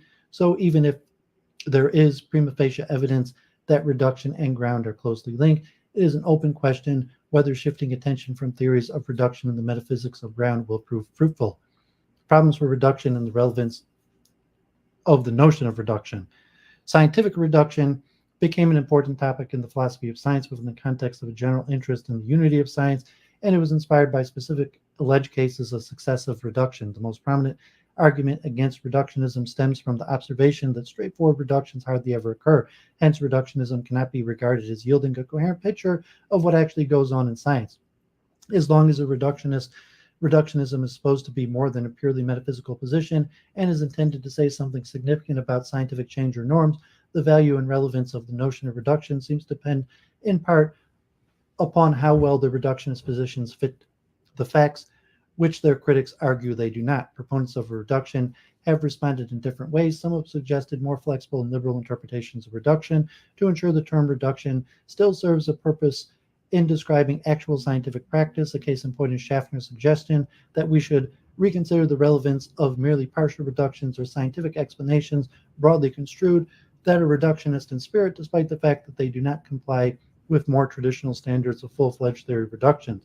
Others have opted for a more radical stance. Bickel has recently suggested that philosophical theorizing about reduction should best be construed as reconstructing whatever cases scientists judge to be reductionist. A much more modest position consists in the idea that though straightforward reductions might be rare, reductionism might play a role as a regulative ideal. The notion of reduction can, on this view, be used to characterize one extreme of the spectrum of possible relations between different stages of scientific developments. It comes with a specific normative power. If a reduction can be affected, it should be affected. In addition, the notion of reduction obviously plays an important role in the characterization of non-reductive physicalism. A careful investigation of what reduction consists in is required to adequately determine in what respects, if any, a theory of mind could be coherently both non-reductivist and materialist about the mental. Finally, the concept obviously plays an important role in the field of metaphysics, which often extends far into the realm of possibilities. Even if reductionism should fail to apply to our world and to our scientific history, it might be of interest to consider what reality would be like in other worlds where reductionism does hold. Worlds similar to ours and containing many different theories or conceptual frameworks, but ones tied together by reductive links. The hope that the actual progress of science can be successfully described in terms of reduction has vanished. Concepts of reduction, except those readapted to actual scientific practice, are nowadays studied primarily in the more theoretically oriented parts of metaphysics of science. Still, the question of what the concepts of reduction amounts to can be satisfactorily answered, even if no theory actually reduces to any other theory and no property reduces to any other property. Answering this question may serve two closely related purposes. First, a precise characterization of what reduction is supposed to consist in will help judging whether or not a given theory, such as folk psychology, or a given property, such as being in pain, actually reduced to their neural component. Second, an appropriate definition of reduction is called for when it comes to evaluating anti-reductionist positions. As we have seen, reduction has been conceived of as a relation that primarily holds between theories, properties, substances, concepts, or events. It has been described as an explanatory relation that can be cashed out in terms of derivation, and it could be tied to mechanisms or ontological dependence, supervenience, and identity. It has been argued that theory reduction is prior to ontological reduction, and has been argued that ontological reduction is more fundamental than theory reduction. Reduction has been couched in structuralist, empiricist, and functionalist frameworks, and has been one of the core notions of theories defending one form or another of scientific unification. Most philosophers have abandoned this latter view, but even if the outlook for strong general reductionism, a form of reductionism that amounts to scientific as well as ontological unity, might be dim, exploring the question of what it takes for a property or a theory to reduce to another property or theory will help not only to understand what the search for unity consists in, a search that dominated larger parts of the philosophy of science in the last century. It will also help judging the understanding its rivals, such as non-reductive physicalism, versions of dualism, or even the recently defended rainforest pluralism. If we know the conditions imposed by the reductionist relation on pairs of theories or properties, we will also know what these anti-reductionist theories are bound to deny. Okay, so there you go. Reductionism, an extremely important topic. I guess I hemorrhaged all my viewers, but hopefully this is useful to some people, and I'm doing it largely for myself. This is largely a tool of my own research. Like this is necessary for me to just get things right. So I'm reading these long things out. You're just trying to get the names, the theories, the terminology, the chronology, the history, and all of these things right. And so this is my method of doing it. I hope this will prove useful to other people besides me. But even if it doesn't, this is just what I'm doing. So God bless. So I'm just going to take a quick break for a second, and then we'll keep on reading. I'm hope to do 3 more. So a lot of stuff to do. I just want to say Shema Yisrael, and I'll be right back. So sorry if no one's watching this, God forbid, but so be back in a minute.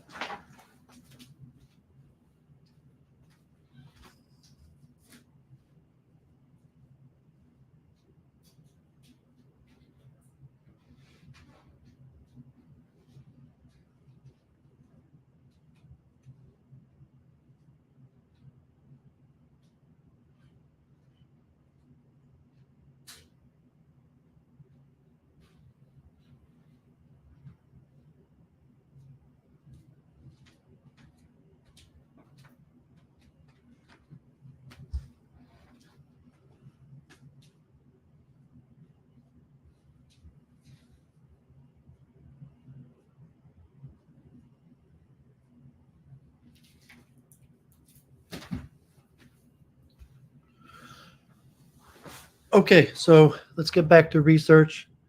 For you're just putting this out there for show my due diligence. Just do this publicly.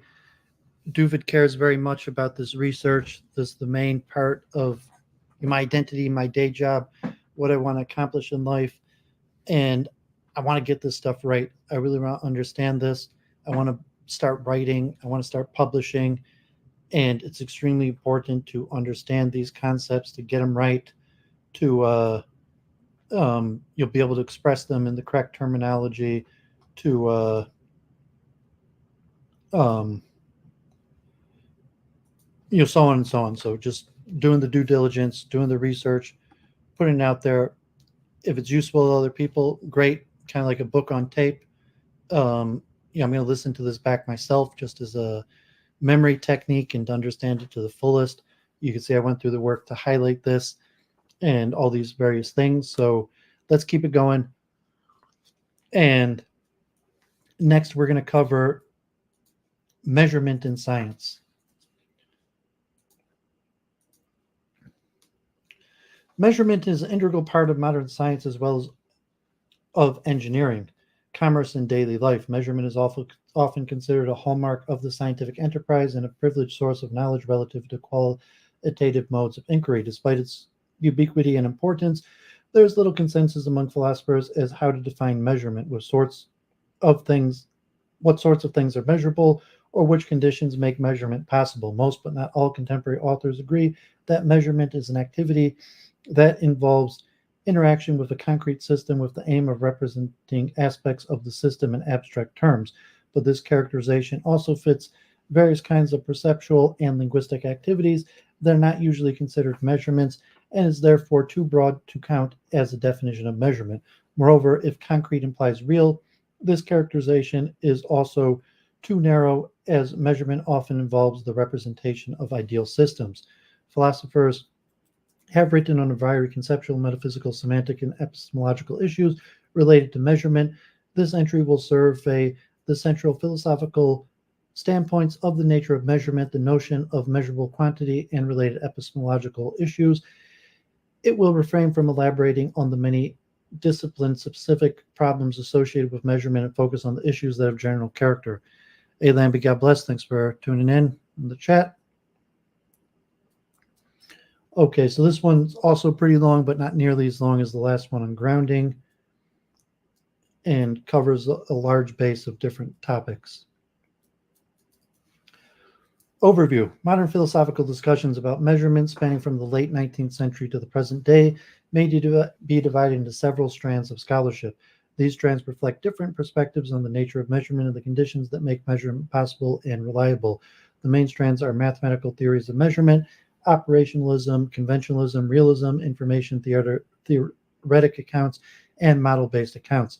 These strands of scholarship do not, for the most part, constitute directly competing views. Instead, they are best understood as highlighting different and complementary aspects of measurement. The following is a very rough overview of these perspectives.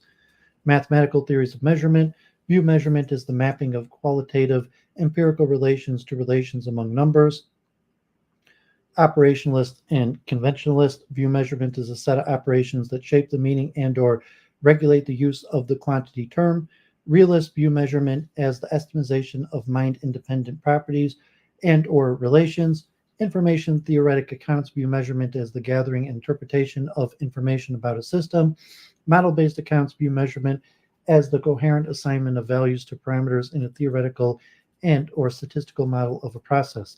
These perspectives are in principle consistent with each other. While mathematical theories of measurement deal with the mathematical foundation of measurement scales, operationalism and conventionalism are primarily concerned with semantic or quantity terms. Realism is concerned with the metaphysical status of measurable quantities, and information theoretic and model-based accounts are concerned with the epistemological aspect of measuring. Nonetheless, the subject domain is not as neatly divided as the list above suggests. Issues concerning the metaphysics, epistemology, semantics, and mathematical foundations of measurement are interconnected and often bear on one another. Hence, for example, operationalists and conventionalists have often adopted anti-realist views, and proponents of model-based accounts have argued against the prevailing empiricist interpretation of mathematical theories of measurement. These subtleties will become clear in the following discussion. Quantity and magnitude, a brief history. Although the philosophy of measurement formed as a distinct area of inquiry along only during the second half of the 19th century, fundamental concepts of measurement such as magnitude and quantity have been discussed since antiquity. According to Euclid's elements of magnitude, such as a line, a surface, or a solid, measures another when the latter is a whole multiple of the former. Two magnitudes have common measure when they are both whole multipliers of the same magnitude and are incommensurable otherwise. The discovery of incommensurable magnitudes allowed Euclid and his contemporaries develop a notion of a ratio of magnitudes. Ratios can be either rational or irrational, and therefore the concept of a ratio is more general than that of a measure. Aristotle distinguished between quantities and qualities. Examples of quantities are numbers, lines, surfaces, bodies, times, and places, whereas examples of qualities are justice, health, hotness, and paleness. According to Aristotle, quantities admit of equality and inequality, but not of degrees. Qualities, conversely, do not admit of equality or inequality, but do admit to degrees. Aristotle did not clearly specify what degrees of qualities correspond to distinct qualities, or whether the same quality was capable of different intensities. This topic was at the center of ongoing debate in the 13th and 14th century. Duns Scotus supported the addition theory, according to which a change in the degree of a quantity can be explained by the addition or subtraction of smaller degrees of that quality. This theory was later refined by Nicole or Oresme, who used geometric figures to represent changes in the intensity of qualities such as velocity. Erasmus's geometric representations established a subset of qualities that were amenable to quantitative treatment, thereby challenging the strict Aristotelian dichotomy between quantities and qualities. These developments made possible the formation of quantitative laws of motion during the 16th and 17th century. The concept of qualitative intensity was further developed by Leibniz and Kant. Leibniz's principle of continuity stated that all natural change is produced by degrees. Leibniz argued that this principle applies not only to changes in extended magnitudes such as length and direction, but also to intensities of representational states of consciousness such as sounds. Kant is thought to have relied on Leibniz's principle of continuity to formulate his distinction between extensive and intensive magnitudes. According to Kant, extensive magnitudes are those in which the representation of the parts makes possible the representation of the whole. An example is length. The line can only be mentally represented by a successive synthesis in which parts of the line join to form the whole. For Kant, the possibility of such synthesis was grounded in the form of intuition, namely space and time. Intensive magnitudes like warmth or colors also come in continuous degrees, but their apprehension takes place in an instant rather than through a successive synthesis of parts. The degrees of intensive magnitudes can only be represented through approximation to negation, that is, by imagining their gradual diminution until their complete absence. Scientific developments during the 19th century challenged the distinction between extensive and intensive magnitudes. Thermodynamics and wave optics showed that differences in temperature and hue corresponded to differences in spatial temporal magnitudes such as velocity and wavelength. Electrical magnitudes such as resistance and conductance were shown to be capable of addition and division despite not being extensive in the Kantian sense, not synthesized from spatial or temporal parts. Moreover, early experiments in psychophysics suggested that intensities of sensation, such as brightness and loudness, could be represented as sums, just noticeable differences among stimuli, and could therefore be thought of as composed parts. These findings, along with advances in the axiomatization of branches of mathematics, motivated some of the leading scientists of the late 19th century to attempt to clarify the mathematical foundations of measurement. These works are viewed today as precursors to the body of scholarship known as measurement theory. Mathematical theories of measurement. Measurement theory. Mathematical theories of measurement, often referred collectively as measurement theory, concern the conditions under which relations among numbers and other mathematical entities can be used to express relations among objects. In order to appreciate the need for mathematical theories of measurement, consider the fact that relations exhibited by numbers such as equality, sum, difference, and ratio do not always correspond to relations among objects measured by those numbers. Similar numerical intervals do not always carry empirical information. A third example, equality among numbers, is transitive, but empirical comparisons among physical magnitudes reveal only approximate equality, which is not a transitive relations. These examples suggest that not all of the mathematical relations among numbers used in measurement are empirically significant, and that different kinds of measurement scale convey different kinds of empirically significant information. The study of measurement scales and the empirical information they convey is the main concern of mathematical theories of measurement. In his seminal 1887 essay, Counting and Measuring, Herman van Helmholtz phrased the key question of measurement theory as follows: what is the objective meaning of expressing through denominate numbers the relations of real objects as magnitudes, and under what conditions can we do this? Broadly speaking, measurement theory sets out to 1. Identify the assumptions underlying the use of various mathematical structures for describing aspects of the empirical world, and 2. Draw lessons about the adequacy and limits of using these mathematical structures for describing aspects of the empirical world.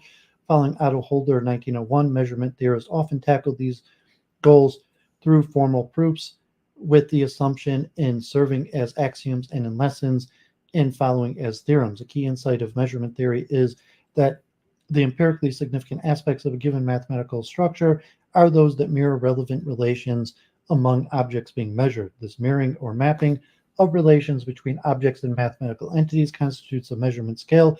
As will be clarified below, measurement scales are usually thought of as isomorphisms or homomorphisms between objects and mathematical entities.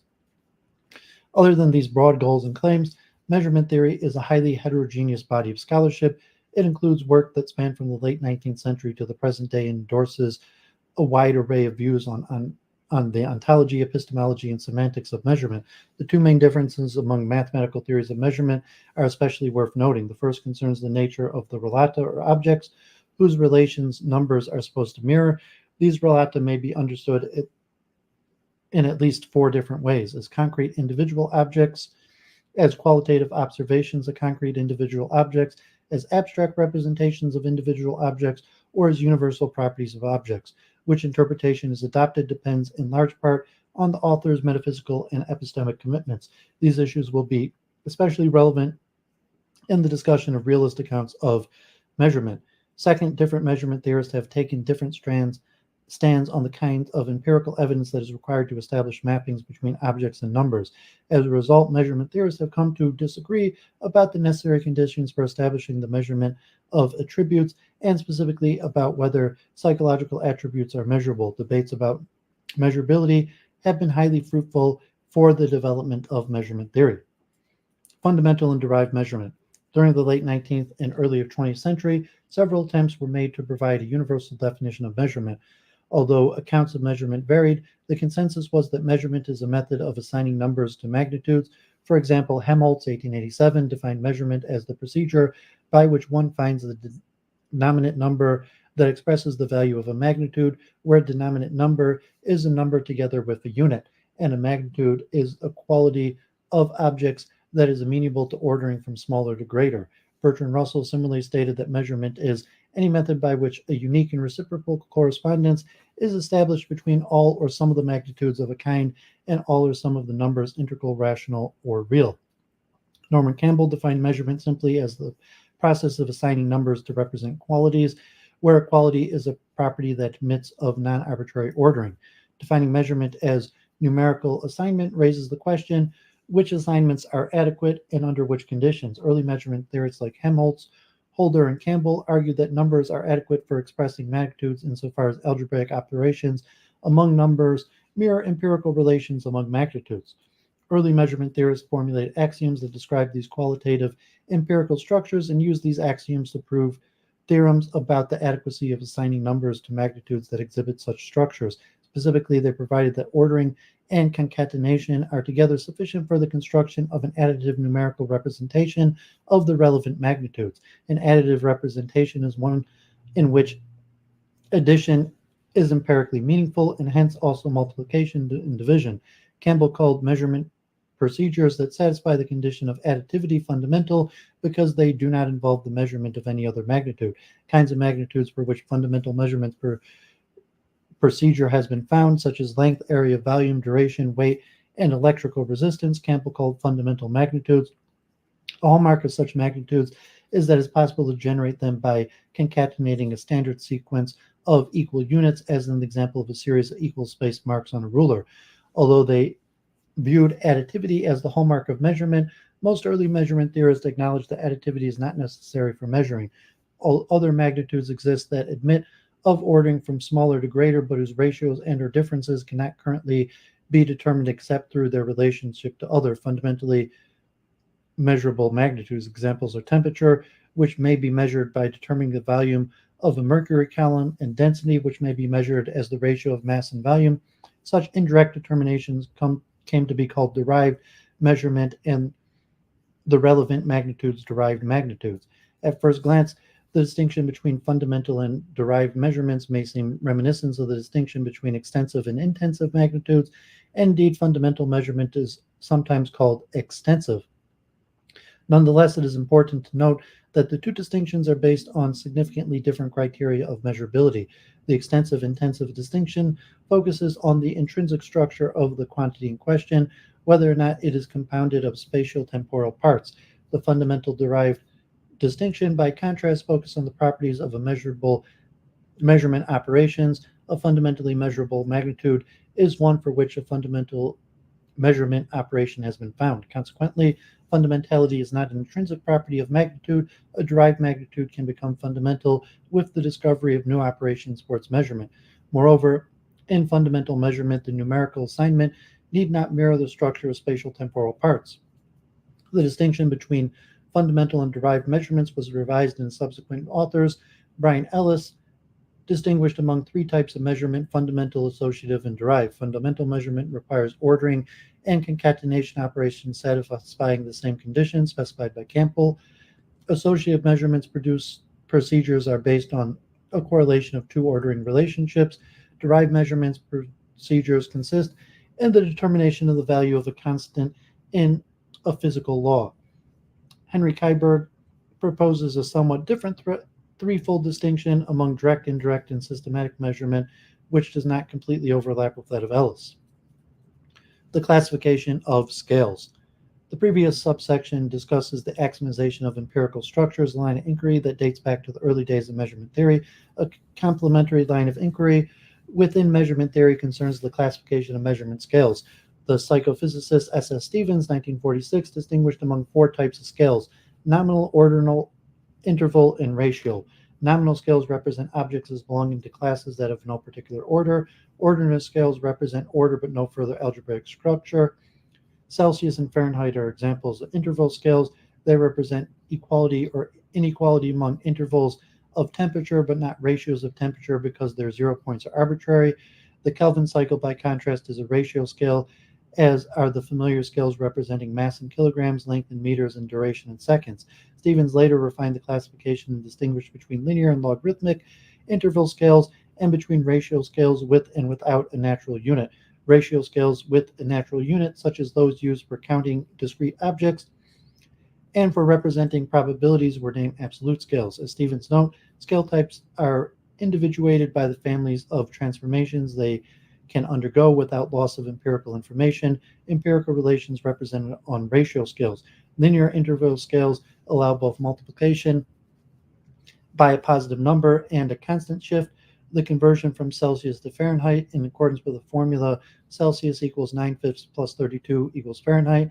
Ordinal scales admit any transformation function as long as a monotonic and increasing, and nominal scales admit any one-to-one substitution. Absolute scales admit no transformation other than identity. Stevens' classification of scales was later generalized by Louis Nerens and Luque in terms of the homogeneity and uniqueness of the relevant transformational groups. While Stevens' classifications of scales met with general approval in scientific and philosophical circles, its wider implications for measurement theory became the topic of considerable debate. Two issues were especially contested. The first was whether classification and ordering operations deserved to be called measurement operations, and accordingly whether the representation of magnitudes on nominal and ordinal scales should be counted as measurement. Several physicists, including Campbell, argued that classification and ordering operations did not provide a sufficiently rich structure to warrant the use of numbers, and hence should not count as measurement operations. The second contested issue was whether a concatenation of operation had to be found for magnitude before it could be fundamentally measured on a ratio scale. The debate became especially heated when it reignited a longer controversy surrounding the measurability of intensities of sensation. The measurability of sensation. One of the main catalysts for the development of mathematical theories of measurement was the ongoing debate surrounding measurability in psychology. The debate is often traced back to Gustav Fechner's 1860 Elements of Psychophysics, in which he described a method of measuring intensities of sensation. Fechner's method was based on the recording of just noticeable differences between sensations associated with pairs of stimuli, two sounds of different intensity. These differences were assumed to be equal increments of intensity of sensation. Fechner showed under the assumption this assumption is a stable linear relationship is revealed between the intensity of a sensation and the logarithm of the intensity of the stimulus, a relationship that came known as Fechner's law. This law in turn provides a method for indirectly measuring the intensity of sensation by measuring the intensity of the stimulus, and hence Fechner argued provides justification for measuring intensities of sensations on the real numbers. Fechner's claims concerning the measurability of sensations became the subject of a series of debates that lasted nearly a century and proved extremely fruitful for the philosophy of measurement, involving key figures as Mach, Helmholtz, Campbell, and Stevens. Those objecting to the measurement of sensations, such as Campbell, stressed that necessary of an empirical concatenation operation for fundamental measurement, since intensities of sensation cannot be concatenated to each other in a manner afforded by lengths and weights, there could be no fundamental measurement of sensation intensity. Moreover, Campbell claimed that none of the psychophysical regularities discovered thus far are sufficiently universal to count as laws in the sense required for derived measurement. All that psychophysicists have shown is that intensities of sensation could be consistently ordered, but order by itself does not yet warrant the use of numerical relations such as sums and ratios to express empirical results. The central opponent of Campbell in this debate was Stevens, whose distinction between types of measurement scale was discussed above. Stevens defined measurement as the assignment of numerals to objects or events according to rules, and claimed that any consistent and non-random assignment counts as measurement in a broad sense. In useful cases of scientific inquiry, Stevens claims measurement can be construed somewhat more narrowly as a numerical assignment that is based on the results of matching operations. Stevens argued that against the view that relations among numbers need to mirror qualitative empirical structures, claiming instead that measurement scales should be regarded as arbitrary formal schemas and adopted in accordance with the usefulness for describing empirical data. Such assignment of numbers to sensations counts as measurement because it is consistent and non-random, because it is based on matching operations performed by experimental subjects, and because it captures regularities in the experimental results. According to Stevens, these conditions are together sufficient to justify the use of the ratio scale for measuring sensations, despite the fact that sensations cannot be separated into component parts or laid end to end like measuring sticks. Representational theory of measurement. In the mid-20th century, the two main lines of inquiry in measurement theory, the one dedicated to the empirical conditions of quantification and the one concerning the classification of scales, converged in the work of Patrick Supp's 1951. Supp's works laid the foundation for representational theory of measurement, which remains the most influential mathematical theory of measurement to date. Representational theory of measurement defines measurement as the construction of mappings from empirical relational structures into numerical relational structures. An empirical relational structure consists of a set of empirical objects along with certain qualitative relations among them, while a numerical relational structure consists of a set of numbers and specific mathematical relations among them. Simply put, a measurement scale is a many-to-one mapping, a homomorphism from an empirical to numerical relational structure, and measurement in the construction of scales. The representational theory of measurement goes into great detail in clarifying the assumptions underlying the construction of different types of measurements. Each type of scale is associated with a set of assumptions about the qualitative relations obtaining among objects represented on that type of scale. From these assumptions or axioms, the authors of the representational theory of measurement derive the representational adequacy of each scale type, as well as the family permissible transformations making that type of scale unique. In this way, the representational theory of measurement provides a conceptual link between the empirical basis of measurement and the typology of scales. One issue of measurability, the representational theory takes a middle path between the literal approach adopted by Stevens and the strict emphasis on concatenation operations espoused by Campbell. Like Campbell, the representational theory of measurement accepts that rules of quantification must be grounded in known empirical structures and should not be chosen arbitrary to fit the data. However, the representational theory of measurement rejects the idea of additive scales are adequate only when concatenation operations are available. Instead, the representational theory of measurement argues for the existence of fundamental measurement operations that do not involve concatenation. The central example of this type of operation is known as additive conjoint measurement. Here, measurements of two or more different types of attributes, such as temperature and pressure of a gas, are obtained by observing their joint effects, such as the volume of the gas.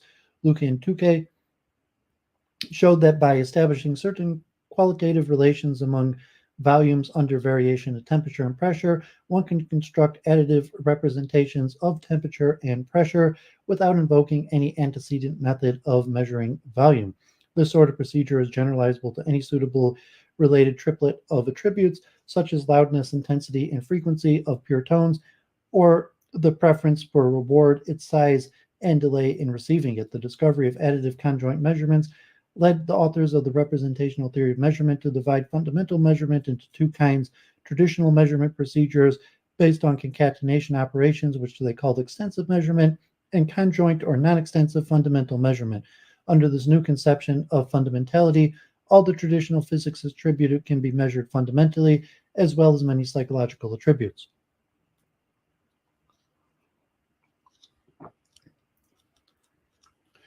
Operationalism and conventionalism. As we saw above, that mathematical theories of measurement are primarily concerned with the mathematical properties of measurement scales and the conditions of their applications. A related but distinct strand of scholarship concerns the meaning and use of quantity terms. Scientific theories and models are commonly expressed in terms of quantitative relations among parameters. A realist about one of these terms would argue that it refers to a set of properties or relations that exist independently of being measured. An operationalist or conventionalist would argue that the way such quantity terms apply to concrete particulars depends on the non-trivial choices made by humans, and specifically on choices that have to do with the way the relevant quantity is measured. Note that under this broad construal, realism is compatible with operationalism and conventionalism. That is, it is conceivable that choices of measurement method regulate the use of quantity term, and that given the correct choice, the term succeeding in referring to a mind-independent property or relation. Nevertheless, many operationalists and conventionalists adopted stronger views, adding to which there are no facts of the matter as to which of several and non-trivial different operations is correct for applying a given quantity term.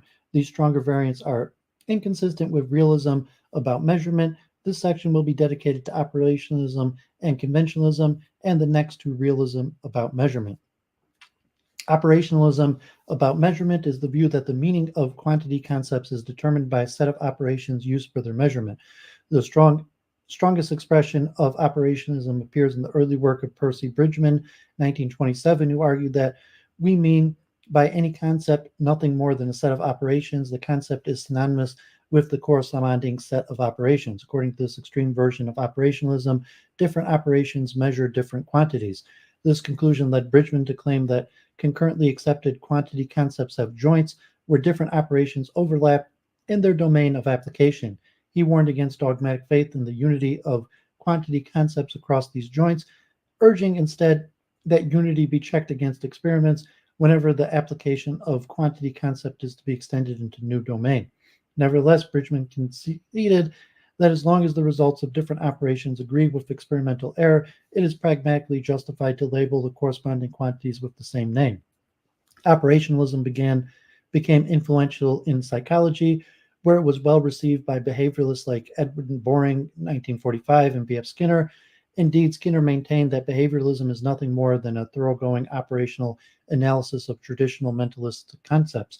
Stevens, who was Boring's student, was a key promoter of operationalism in psychology and argued that psychological concepts have empirical meanings only if they stand for definite and concrete operations. The idea that concepts are defined by measurement operations is consistent with Stevens' liberal views on measurability, as long as the assignment of numbers to objects is performed in accordance with concrete and consistent rules. Stevens maintained that such assignments has empirical meaning and does not need to satisfy any additional constraints. Nevertheless, Stevens probably did not embrace an anti-realist view about psychological attributes. Instead, there are good reasons to think that he understood operationalism as a methodological attitude that was valuable to the extent that it allowed psychologists to justify the conclusions they drew from experiments. For example, Stevens did not treat operational definitions as a prior, but as amenable to improvement in light of empirical discoveries, implying that he took psychological attributes to exist independently of such definitions. This suggests that Stevens' operationalism was a more moderate variety that found in the early writings of Bridgman. Operationalism was met with initial enthusiasm by logical positivists who viewed it akin to verificationalism. Nonetheless, it was soon revealed that any attempt to base a theory of meaning on operationalist principles was riddled with problems. Among such problems was the automatic reliability operationalism conferred on measurement operations, the ambiguities surrounding the notion of operation, the overly restrictive operational criteria of meaningfulness, and the fact that many useful theoretical concepts lack clear operational definitions. In particular, Karl Hempel criticized operationalists for being unable to define dispositional terms such as solubility in water, and for multiplying the number of scientific concepts in a manner that runs against the need for systematic and simpler theories. According most writers on the semantics of quantity terms have avoided espousing operational analysis, a more widely advocated approach admitting a conventional element to the use of quantity terms while resisting attempts to reduce the meaning of quantity terms to measurement operations. These accounts are classified under the general heading conventionalism. Though they differ in the particular aspect of measurement they deem conventional and in the degree of arbitrariness they ascribe to such conventions. An early precursor of conventionalism was Ernst Mach, who examined the notion of equality among temperature intervals. Mach coined the term principle of coordination for this sort of conventionality chosen principle for the application of a quantity concept. The concept of uniformity of time and space received special treatment by Henry Poincare. Poincare 1898 argued that procedures used to determine equality among durations stem from scientists' unconscious preference for descriptive simplicity rather than from any fact about nature. Similarly, scientists' choice to represent space with either Euclidean or non-Euclidean geometries is not determined by experience but by considerations of convenience. Conventionalism, with respect to measurement, reached its most sophisticated expression in logical positivism. Logical positivists like Hans Reichenbach and Rudolf Carnap proposed coordinative definitions and correspondence rules as the semantic link between theoretical and observational terms. These a priori definition-like statements were intended to regulate the use of theoretical terms by connecting them with empirical procedures. Realist accounts of measurement. Realists about measurement maintain that measurement is best understood as the empirical estimation of an objective property or relation. A few clarificatory remarks are in order with respect to this characterization of measurement. First, the term objective is not meant to exclude mental properties or relations, which are the objects of psychological measurement. Rather, measurable properties or relations are taken to be objective insomuch as they are independent of the beliefs and conventions of the humans performing the measurements and of the methods used for measuring. Second, the term estimation is used by realists to highlight the fact that measurement results are mere approximations of true values.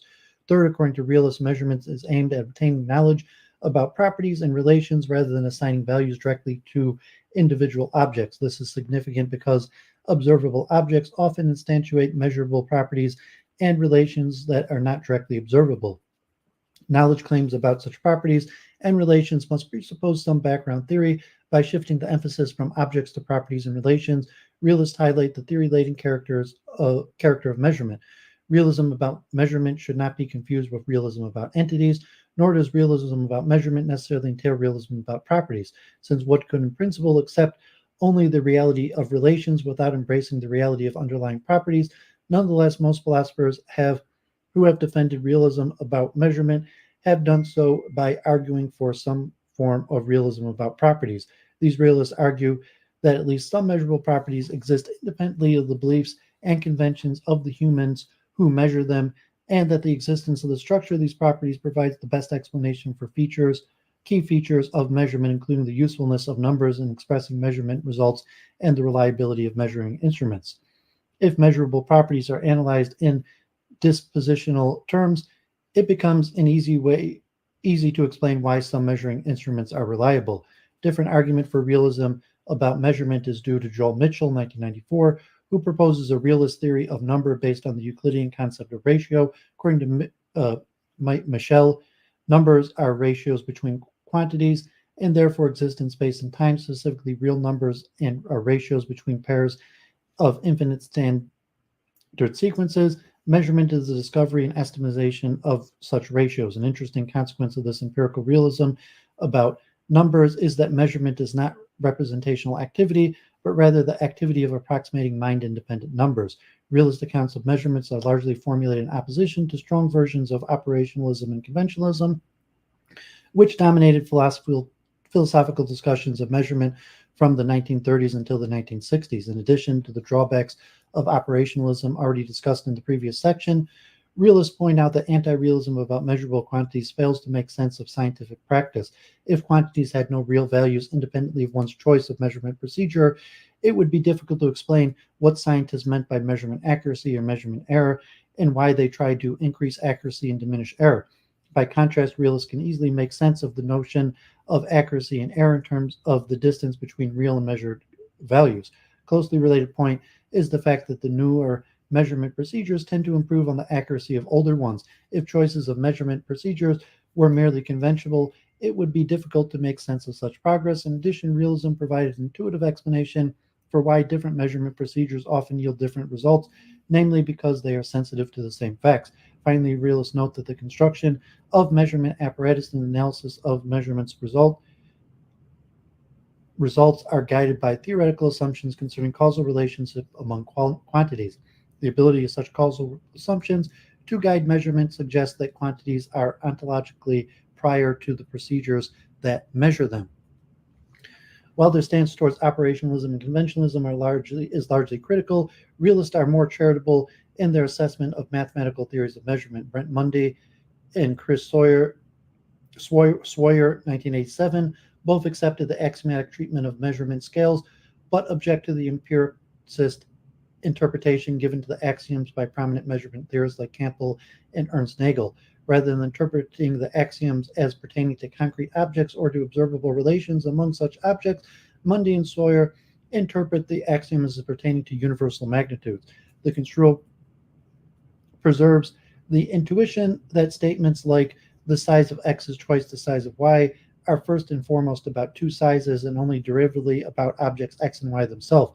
Mundy and Sawyer argue that their interpretation is more general because it logically entails all first-order consequences of the empiricist interpretation, along with additional second-order claims about universal magnitudes. Moreover, under their interpretation, measurement theory becomes a genuine scientific theory with explanatory hypotheses and testable predictions.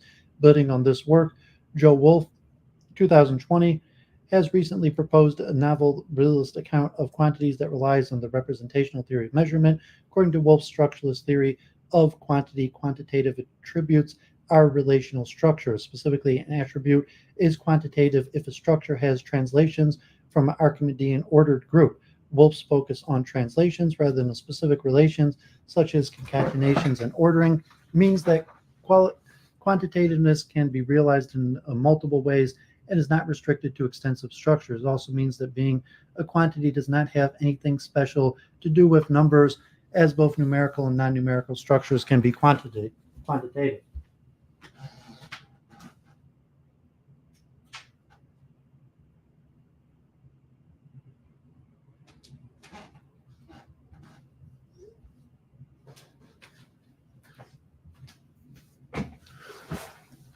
Informational theoretic accounts of measurement. Informational theoretical accounts of measurement are based on an analogy between measuring systems and communication systems. In a simple communication system, a measuring input is encoded into a signal at the transmitter's end, sent to the receiver's end, and then decoded back. The accuracy of the transmission depends on features of the communication system as well as on features of the environment. The level of background noise similarity measuring instruments can be thought of as informational machines that interact with an object in a given state, input, encode that state into an internal signal, and convert that signal into a reading output. The accuracy of the measurement similarly depends on the instrument as well as on the level of noise in its environment. Conceived as a special sort of information transmission, measurement becomes analyzable in terms of conceptual apparatuses of information theory. Ludwig Finkelstein, 1975, and Luca Meri, 1999, suggested a possibility of synthesis between Shannon-Weaver information theory and measurement theory. As they argue, both theories can centrally appeal to the idea of mapping. Information theory concerns the mapping between symbols in the input and output messages, while measurement theory concerns the mapping between objects and numbers. If measurement is taken to be analogous to symbol manipulation, then Shannon-Weaver theory could provide a formalization of the syntax of measurement, while measurement theory could provide a formalization of its semantics. Nonetheless, Meri also warns the analogy between communication and measurement system is limited, whereas the sender message can be known with arbitrary precision independently of its transmission. The state of an object cannot be known with arbitrary precision independently of its measurement. Information theoretic accounts of measurement were originally developed by metrologists, experts in physical measurements and standardization, with little involvement from philosophers independently of developments in metrology. Basfran Franzen has recently proposed a conception of measurement in which information plays a key role. He views measurement as composed of two levels. On the physical level, the measuring apparatus interacts with an object and produces a reading, a pointer position. On the abstract level, background theory represents the object's possible states of on a parameter space. Measurement locates an object on the subregion of this abstract parameter space, thereby reducing the range of possible states. This reduction of possibilities amounts to a collection of information about the measured object. Van Francis' analysis of measurement differs from information theoretical accounts developed in metrology in its explicit appeal to background theory, and is in fact and in the fact that it does not invoke the symbolic conception of information developed by Shannon and Weaver. Model-based accounts of measurement.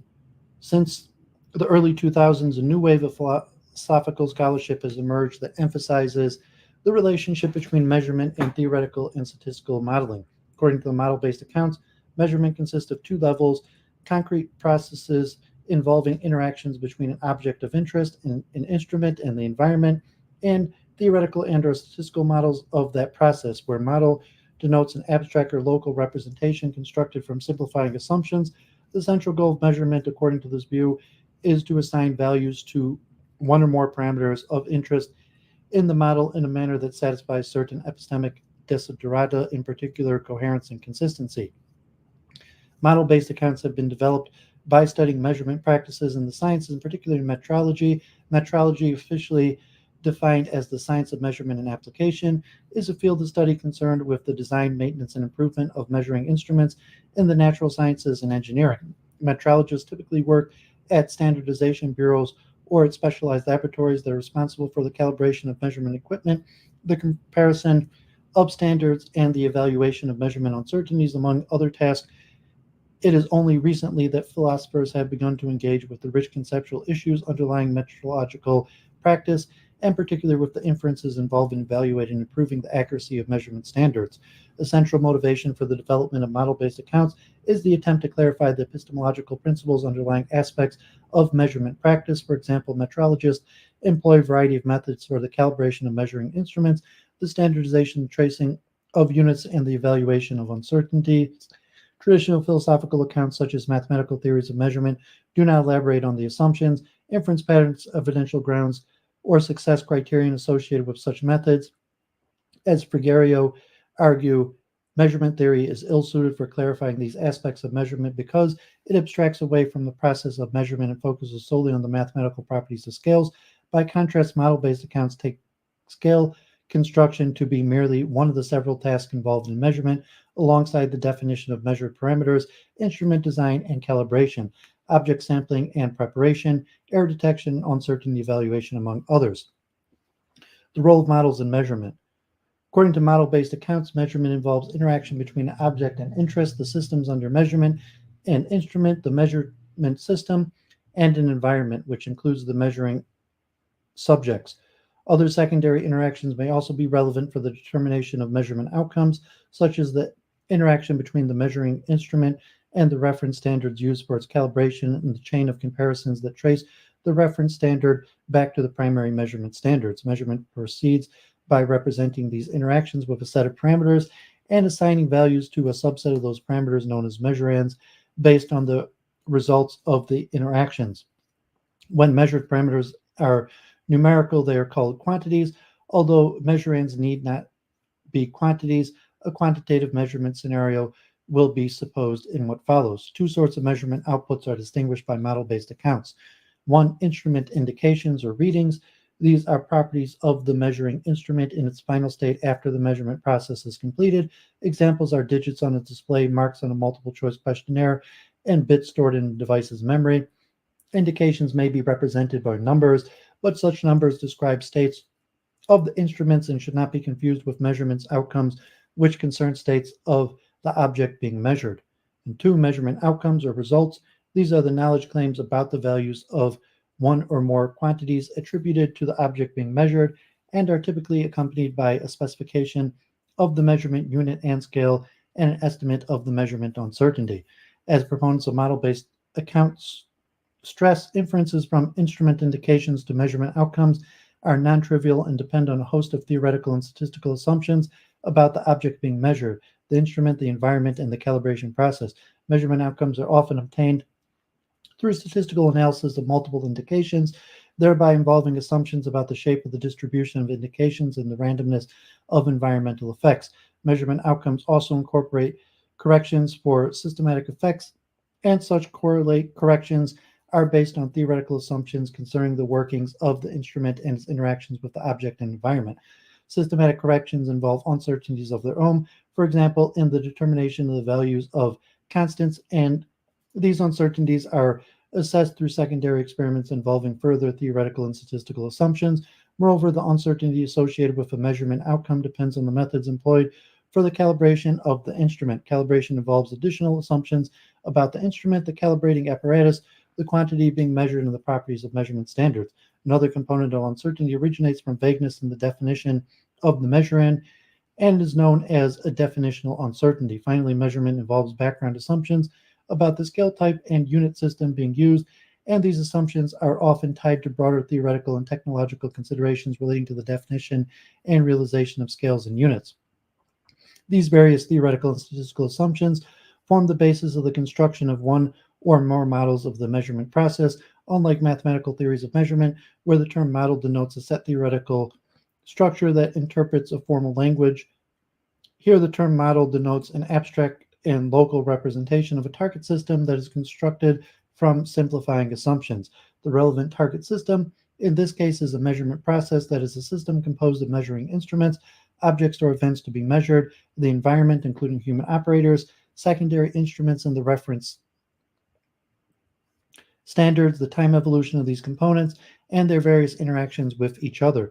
Measurement is viewed as a set of procedures whose aim is to coherently assign values to model parameters based on instrument indications. Models are therefore seen as necessary preconditions for the possibility of interfering measurements outcomes from instrument indications, and is crucial for determining the content of measurement outcomes. As proponents of model-based accounts emphasize, the same indications produced by the same measurement processes may be used to establish different measurement outcomes depending on how the measurement process is modeled, depending on which environmental influences are taken into account, which statistical assumptions are used to analyze noise, and which approximations are used in applying background theory. As Luca Mari puts it, any measurement result reports information that is meaningful only in context of a metrological model, such a model being required to include a specification for all the entities that explicitly or implicitly appears in the expression of the measurement result. Similarly, models are said to provide the necessary context for evaluating various aspects of the goodness of measurement outcomes, including accuracy, precision, error, and uncertainty. Model-based accounts diverge from empiricist interpretation of measurement theory in that they do not require relation among measurement outcomes to be isomorphic or homomorphic to observable relations among the items being measured. Indeed, according to model-based accounts, relations among measured objects need not be observable at all prior to their measurement. Instead, the key normative requirement of model-based accounts is that the values to be assigned to model parameters is a coherent manner. The coherence criterion may be viewed as a construction of two sub-criterion: coherence of model assumptions with relevant background theories or other substantive presuppositions about the quantity being measured, and objectivity, the mutual consistency of measurement outcomes across different measuring instruments, environments, and models.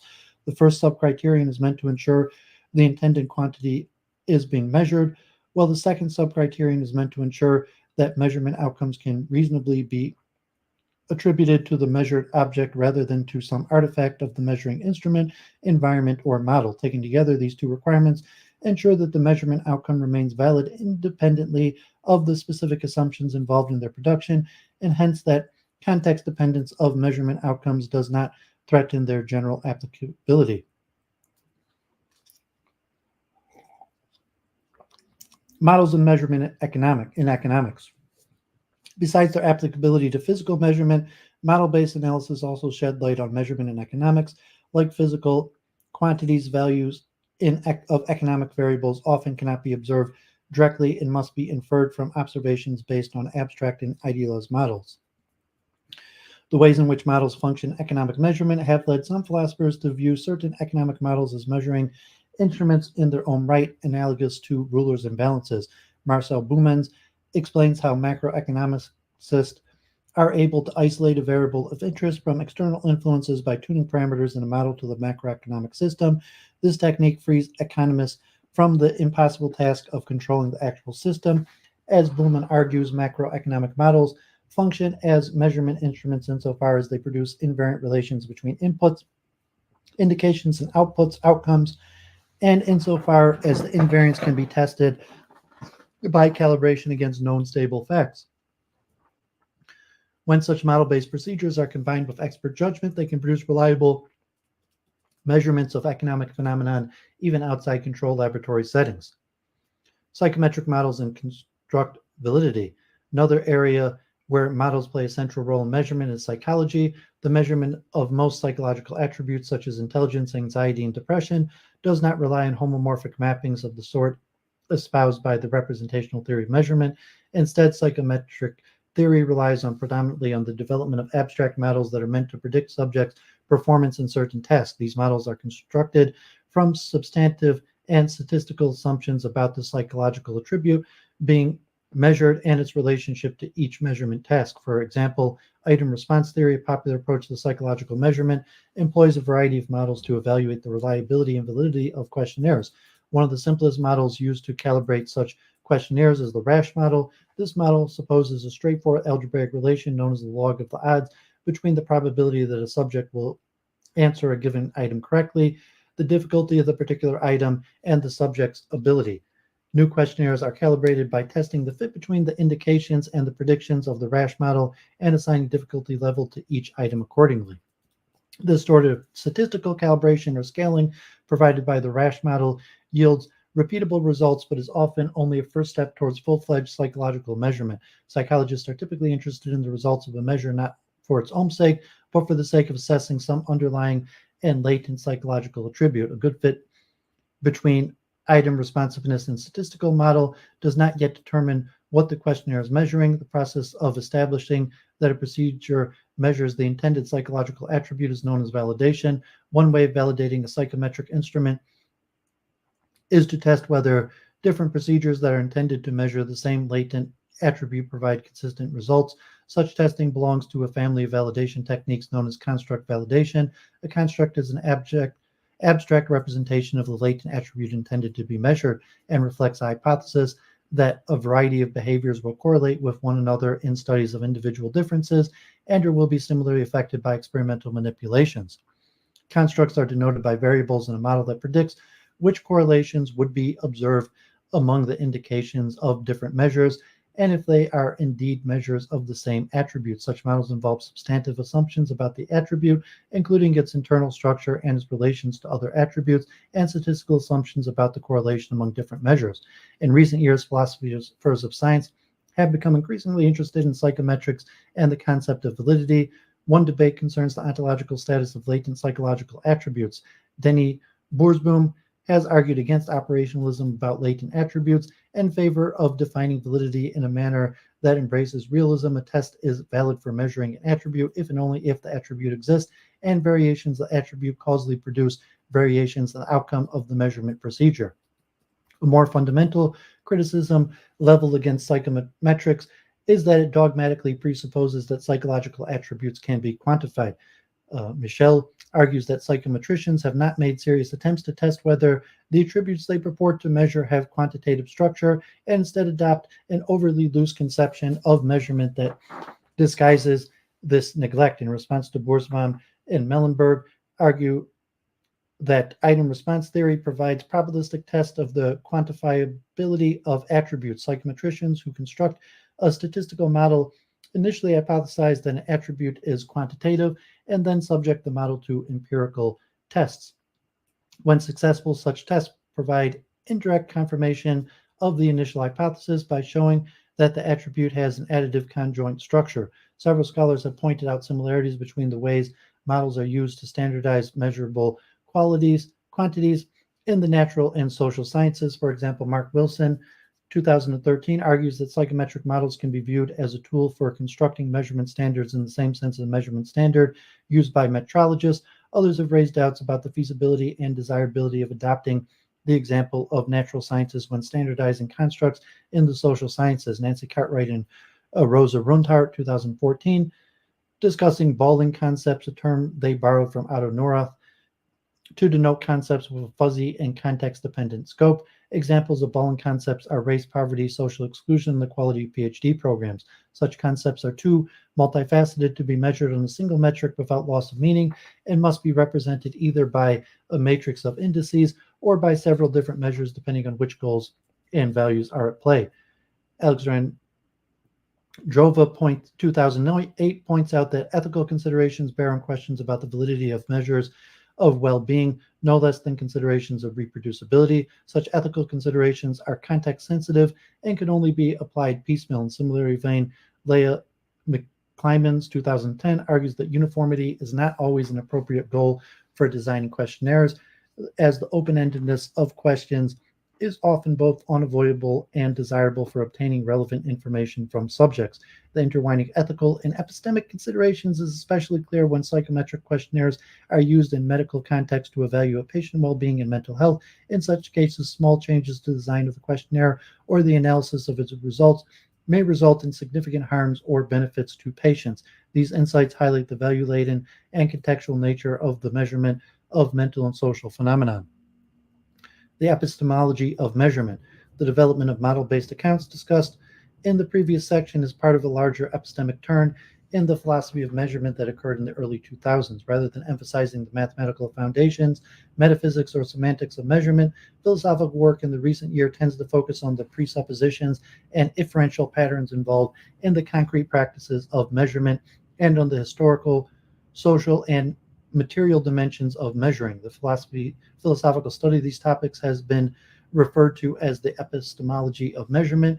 In the broadest sense, the epistemology of measurement is the study of the relationship between measurement and knowledge. Central topics that fall under the purview of the epistemology of measurement include the conditions under which measurement produces knowledge, the content, scope, justification, and limits of such knowledge, the reason why particular methodologies of measurement and standardization succeed or fail in supporting particular knowledge claims, and the relationship between measurement and other knowledge-producing activities such as observation, theorizing, experimentation, modeling, and calculation. In pursuing these objectives, philosophers are drawing on the work of historians and sociologists of science who have been investigating measurement practices for a longer period, as well as on the history and philosophy of scientific experimentation. Standardization and scientific progress. A topic that has attracted considerable philosophical attention in recent years is the selection and improvement of measurement standards. Generally speaking, to standardize a concept is to prescribe a determinate way in which that concept is to be applied to concrete particulars. To standardize the measuring instrument is to assess how well the outcomes of the measuring with that instrument fit the prescribed mode of application of the relevant concept. The term measurement standard accordingly has at least two meanings. On the one hand, it is commonly used to refer to abstract rules and definitions that regulate the use of quantity concepts such as the definitions of the meter. On the other hand, the term measurement standard is also commonly used to refer to the concrete artifacts that procedures that are deemed exemplary of the application of the quantity concept, such as the metallic bar that serves as the standard meter until 1960. This duality in meaning reflects the dual nature of standardization, which involves both abstract and concrete aspects. Standardization involves choices among non-trivial alternatives. These choices are non-trivial in the sense that they affect whether or not the same temperature or time intervals are deemed equal, and hence affect whether or not statements of natural law containing the term temperature or time come out true. Appealing to a theory to decide which standard is more accurate would be circular, since the theory cannot be determinately applied to particulars prior to the choice of measurement standard. The circularity has been variously called the problem of coordination and the problem of gnomic measurement. As already mentioned, conventionalists attempted to escape the circularity by positing a priori statements known as coordinative definitions, which were supposed to link quantity terms with specific measurement operations. A drawback of the solution is that it supposes that choice measurement standards are arbitrary and static, whereas in actual practice, measurement standards tend to be chosen based on empirical considerations and are eventually improved or replaced with standards that are deemed more accurate. A new strand of writing of the problem of coordination has emerged in recent years, consisting most notably in the works of Hasok Cheng. These works take a historical and coherentist approach to the problem rather than attempting to avoid the problem's circularity completely, as their predecessors did. They set out to show that the circularity is not vicious. Cheng argues that constructing a quantity concept and standardizing its measurement are codependent and iterative tasks. Each epistemic iteration in the history of standardization respects existing traditions while at the same time correcting them.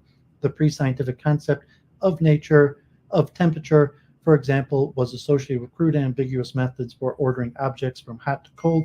Thermoscopes and eventually thermometers helped modify the original concept and made it more precise. With each such iteration, the quantity concept was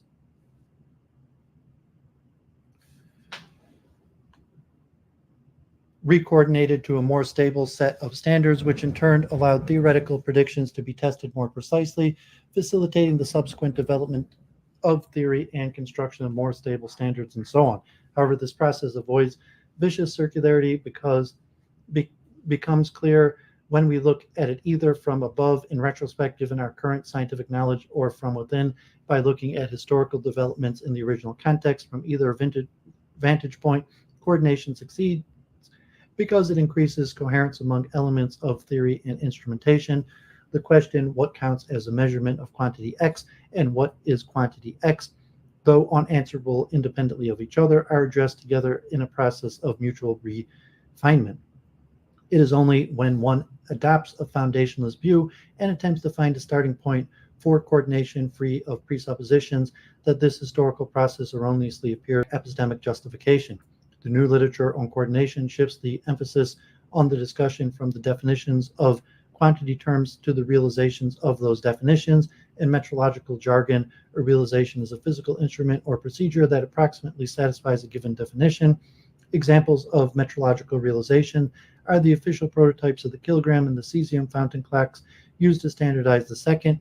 Recent studies suggest that the methods used to design, maintain, and compare realizations have a direct bearing on the practical application of concepts of quantity, unit, and scales, no less than the definition of those concepts. The relationship between the definition and the realizations of unit become especially complex when the definition is stated in theoretical terms. Several of the base units of the international system, including the meter, kilogram, ampere, Kelvin, and mole, are no longer defined by reference to any specific kind of physical system, but by fixing the numerical value of a fundamental physical constant.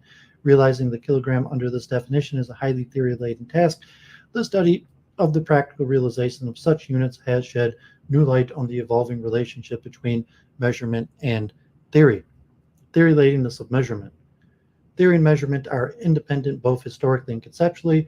On the historical side, the development of theory and measurement proceeds through iterative and mutual refinements. On the conceptual side, the specification of measurement procedures shapes the empirical content of theoretical concepts, while theory provides a systematic interpretation for the indications of measuring instruments.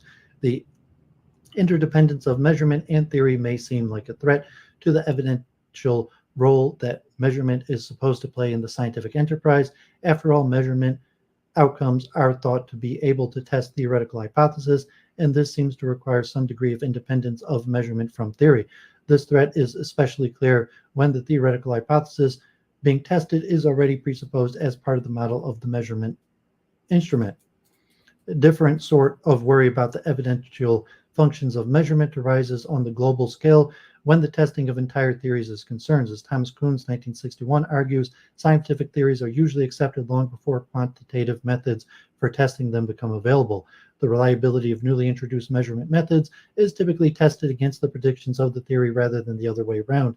In Kuhn's words, the road from scientific law to scientific measurement can rarely be traveled in the reverse direction. Kuhn argues the function of the measurement in the physical sciences is not to test the theory, but to apply it with increasing scope and precision, and eventually to allow persistent anomalies to surface that would precipitate the next crisis and scientific revolution. Note that Kuhn is not claiming that measurement has no evidential role to play in science. Instead, he argues that measurements cannot test a theory in isolation, but only by comparison of some alternative theory that is proposed to an attempt to account for the anomalies revealed in increasingly precise measurements. Traditional discussions of theory latedness, like those of Kuhn, were conducted against the background of the logical positivist distinction between theoretical and observational language, the theory-latedness of measurement was correctly perceived as a threat to the possibility of a clear demarcation between the two languages. Contemporary discussions, by contrast, no longer present theory-latedness as an epistemological threat, but take for granted that some level of theory-latedness is a prerequisite for measurement to have any evidential power. Without some minimal substantive assumptions about the quantity being measured, such as amenability to manipulation and its relations to other quantities, it would be impossible to interpret the indications of measuring instruments and hence impossible to ascertain the evidential relevance of those indications. The point was already made by Pierre Duhem in 1906. Moreover, contemporary authors emphasize that theoretical assumptions play crucial roles in concerning for measurement errors and evaluating measurement uncertainties. Indeed, physical measurement procedures become more accurate when the model underlying them is de-idealized, a process which involves increasing the theoretical richness of the model. The acknowledgement that theory is crucial for guaranteeing the evidential reliability of the measurement draws attention to the problem of observational grounding, which is an inverse challenge to the traditional threat of theory-latedness. The challenge is to specify what role observation plays in measurement, and particularly what sort of connection with observation is necessary and are sufficient to allow measurement to play an evidential role in the sciences. The problem is especially clear when one attempts to account for the increasing use of computational methods for performing tasks that were traditionally accomplished by measuring instruments. As Margaret Morrison and Wendy Parker argued, there are cases when reliable quantitative information is gathered about a target system with the aid of a computer simulation, but in a manner that satisfies some of the central desiderata for measurement, such as being empirically grounded and backward looking. Such information does not rely on signals transmitted from the particular object of interest to the instrument, but on the use of theoretical and statistical models to process empirical data about related objects. For example, data simulation methods are customarily used to estimate past atmospheric temperatures in regions where thermometer readings are not available. Some methods do this by fitting a computational model of atmospheric behavior to a combination of available data from nearby regions and a model-based forecast of conditions at the time of observation. These estimations are then used in various ways, including as data for evaluating forward-looking climate models. Regardless of whether one calls these estimations measurements, they challenge the idea of producing reliable quantitative evidence about the state of an object requires observing that object, however loosely one understands the term observation. Accuracy and precision. Two key aspects of the reliability of measurement outcomes are accuracy and precision. From a realist error-based perspective, the outcomes of these measurements are accurate if they are close to the true value of the quantity being measured, in our case, the true ratio of the object's weight to a chosen unit, and precise if they are close to each other. Though intuitively the error-based way of carving the distinction raises an epistemological difficulty, it is commonly thought that the exact true values of most quantities of interest to science are unknowable, at least when the quantities are measured on continuous scales. If the assumption is granted that accuracy with which such quantities are measured cannot be known with exactitude, but only estimated by comparing inaccurate measurements to each other, and yet it is unclear why convergence among inaccurate measurements should be taken as an indication of truth. After all, the measurements could be plagued by a common bias that prevents their individual inaccuracies from canceling each other out when averaged. In the absence of cognitive access to the true values, how is the evaluation of measurement accuracy possible? In answering this question, philosophers have benefited from studying the various senses of the term measurement accuracy as used by practicing scientists. At least 5 different senses have been identified: metaphysical, epistemic, operational, comparative, and pragmatic. In particular, the epistemic or uncertainty-based sense of the term is metaphysically neutral and does not presuppose the existence of true values. Instead, the accuracy of measurement outcome is taken to be the closeness of agreement between values reasonably attributed to a quantity given available empirical data and background knowledge. Thus construed, measurement accuracy can be evaluated by establishing robustness among the consequences of models representing different measurement processes. Under the uncertainty-based conception, imprecision is a special type of inaccuracy. The imprecision of these measurements is the component of inaccuracy rising from uncontrolled variations to the indications of the balance over repeated trials. Other sources of inaccuracy besides imprecision include imperfect corrections to systematic errors, inaccurately known as physical constants, and vague measurements definitions, among others. Paul Teller, 2018, raises a different objection to the error-based conception of measurement accuracy. He argues against an assumption he calls measurement accuracy realism, according to which measurable quantities have definite values in reality. Teller argues that this assumption is false insofar as it concerns the quantities habitually measured in physics, because any specification of definite values or value ranges for such quantities involves idealization, hence cannot refer to anything in reality. Removing these idealizations completely would require adding infinite amount of detail to each specification. As Teller argues, measurement accuracy should itself be understood as a useful idealization, namely as a concept that allows scientists to assess coherent inconsistency among measurement outcome, as if the linguistic expression of these outcomes latched onto anything in the world. Precision is similarly an idealized concept, which is based on open-ended and indefinite specification of what counts as repetition of measurement under the same circumstances. Okay, appreciate everybody tuning in. Hopefully people are gaining from this. There's a lot of information here. I just want to get this accurately as possible. So I actually got two more, and I just want to do something real quick and pour myself another drink.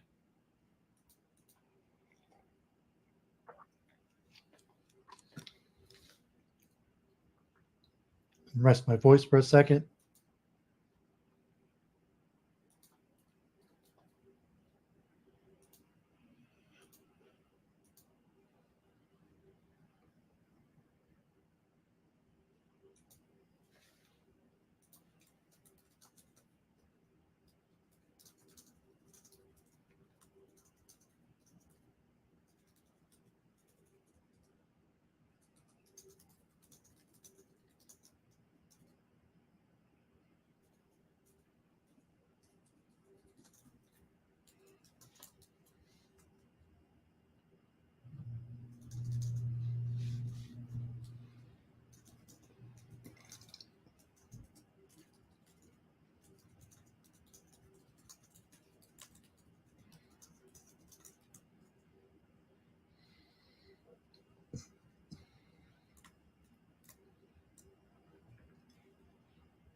Okay, so yeah, sorry about the break there. Let me just pour myself another drink. I'll keep going. I'm going to do the philosophy of neuroscience next. A lot of information, a lot of research. It's good to be back to my research in this field. And a lot of this is I'm trying to do these that are semi-related to each other. And so just one second.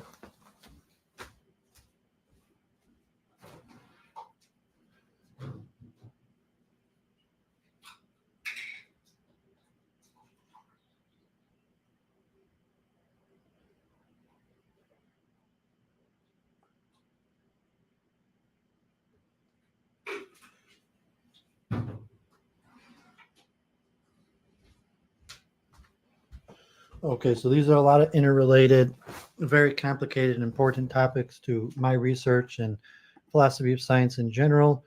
So just reading them out, trying to get them as accurate as possible. So next we can look at the philosophy of neuroscience, and then we'll wrap up with the reductionism in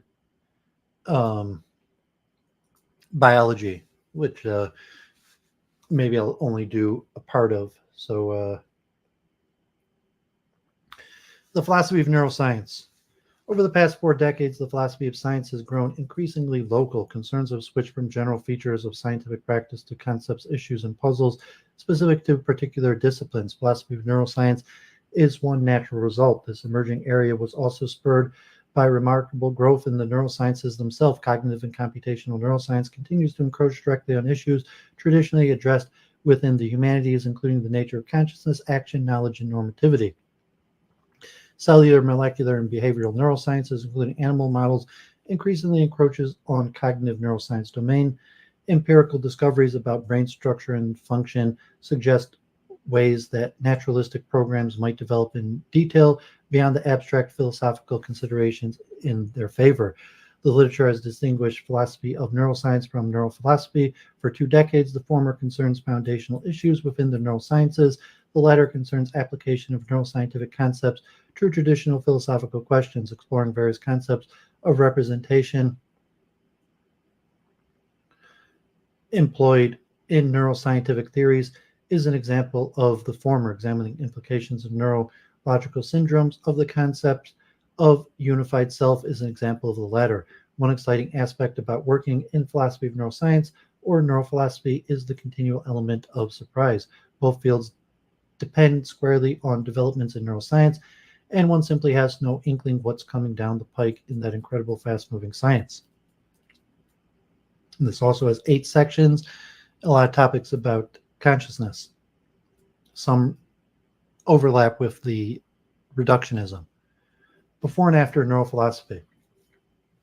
Historically, neuroscience discoveries exerted little influence on the details of materialist philosophies of minds. The neuroscientific milieu of the past half century has made it harder for philosophers to adopt substantive dualism about mind, but even the type or central state identity theories that rose to brief prominence in the late 1950s drew upon few actual details of the emerging neurosciences. Recall the favorite early example of psychoneural identity claim: pain is identical to C fiber firing.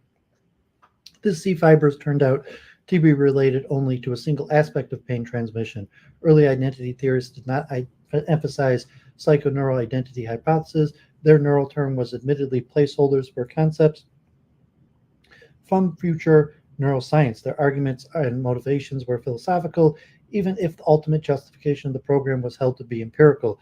The apology offered by early identity theorists for ignoring scientific details was that the neuroscience at the time was too nascent to provide any plausible identities, but potential identities were afoot. David Hubel in Torsten Wiesel's 1962 electrophysiological demonstrations of the receptive field properties of visual neurons had been reported with great fanfare. Using their techniques, neurophysiologists began discovering neurons throughout visual cortex responsive to increasingly abstract features of visual stimuli, from edges to motion detection to colors to properties of faces and hands. More notably, Donald Hebb publicized The Organization of Behavior in 1949. More than a decade earlier, he had offered detailed explanation of psychological phenomena in terms of neural mechanisms and automatical circuits. His psychological explananda included features of perception, learning, memory, and even emotional disorders. He offered these explanations as potential identities. One philosopher who did take note of some available neuroscientific details at the time was Barbara van Eckhart Klein. She discussed identity theory with respect to sensations of touch and pleasure, pressure, and incorporated then current hypotheses around neurocoding of sensation modality, intensity, duration, and location as theorized by Mountcastle, Liebe, and Jasper. Yet she was a glaring exception. By and large, available neuroscience at the time was ignored by both philosophical friends and foes of early identity theories. Philosophical indifference to neuroscientific detail became principled with the rise and prominence of functionalism in the 1970s. The functionalist favorite argument was based on multiple realizability. A given mental state or event can be realized in a wide variety of physical types. Consequently, a detailed understanding of one type of realizing physical system, like brains, will not shed light on the fundamental nature of mind. Psychology is thus autonomous for any science of one of its possible physical realizers. Instead of neuroscience, scientifically minded philosophers influenced by functionalism sought evidence and inspiration from cognitive psychology and artificial intelligence. These disciplines abstract away from underlying physical mechanisms and emphasize information bearing properties and capacities of representation. At the same time, however, neuroscience was delving directly into cognition, especially learning and memory. For example, Eric Kandel, 1976, proposed presynaptic mechanisms governing transmitter release rate as a cell biological explanation of simple forms of associative learning. With Robert Hawkins, he demonstrated how cognitive aspects of associative learning could be explained cell biologically by sequences and combinations of these basic forms implemented in higher neural anatomies. Working on the postsynaptic side, neuroscientists began unraveling the cellular mechanisms of long-term potentiation. Physiological psychologists quickly noted its explanatory potential for various forms of learning and memory, yet few materialist philosophers paid any attention. Why should they? Most were convinced functionalists. They believed that the implementation level detail might be important to the clinician, but were irrelevant to the theorist of mind. A major turning point in philosophers' interest in neuroscience came with the publication of Patricia Churchland's Neurophilosophy, 1986. The Churchlands, Patricia and Paul, were already notorious for advocating eliminativist materialism. In her book, Churchland distilled eliminativist arguments of the past decade, unified the pieces of the philosophy of science underlying them, and sandwiched the philosophy between five-chapter introduction to neuroscience and a 70-page chapter on the three then current theories of brain function. She was unapologetic about her intent. She was introducing philosophy of science to neuroscientists and neurosciences to philosophers. Nothing could be more obvious, she insisted, than the relevance of her empirical facts about how the brain works to concerns in the philosophy of the mind. Her terms for the interdisciplinary method was coevolution. This method seeks resources and ideas away from anywhere on the theory hierarchy above or below the questions at issue. Standing on the shoulder of philosophers like Quine and Sellers, Churchland insisted that specifying some point where neuroscience ends and philosophy of science begins is hopeless because the boundaries are poorly defined. Neurophilosophers would pick and choose resources from both disciplines as they saw fit. Three themes predominated Churchland's philosophical discussion: developing an alternative to the logical empiricist theory of inter-theoretical reduction, responding to property dualistic arguments based on the subjectivity and sensory qualia, and responding to anti-reductionist multiple realizability arguments. These projects remained central to neurophilosophy for more than a decade after Churchland's book appeared.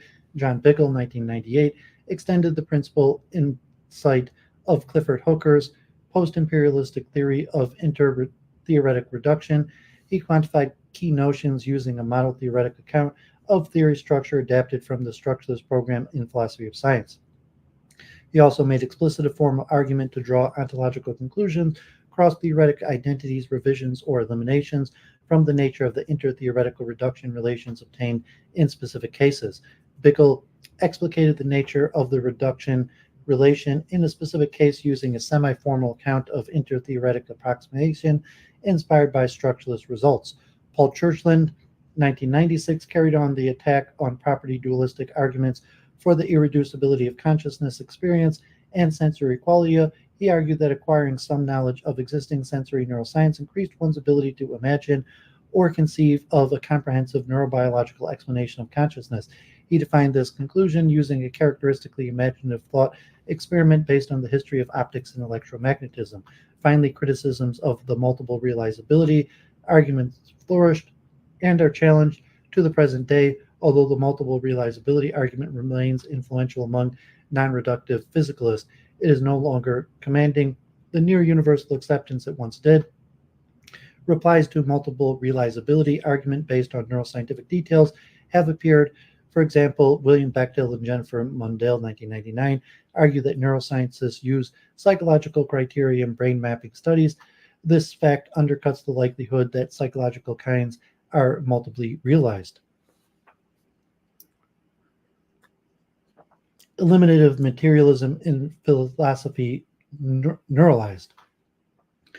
Eliminative materialism in the form advocated most aggressively by Paul and Patricia Churchland, is the conjunction of two claims. First, our common sense belief, desire, conception of mental events and processes, our folk psychology, is a false and misleading account of the causes of human behavior. Second, like other false conceptual frameworks from both folk theory and history of science, it will be replaced by rather than smoothly reduced or incorporated into future neuroscience. The Churchians characterized folk psychology as the collection of common homilies invoked most implicitly to explain human behavior causally.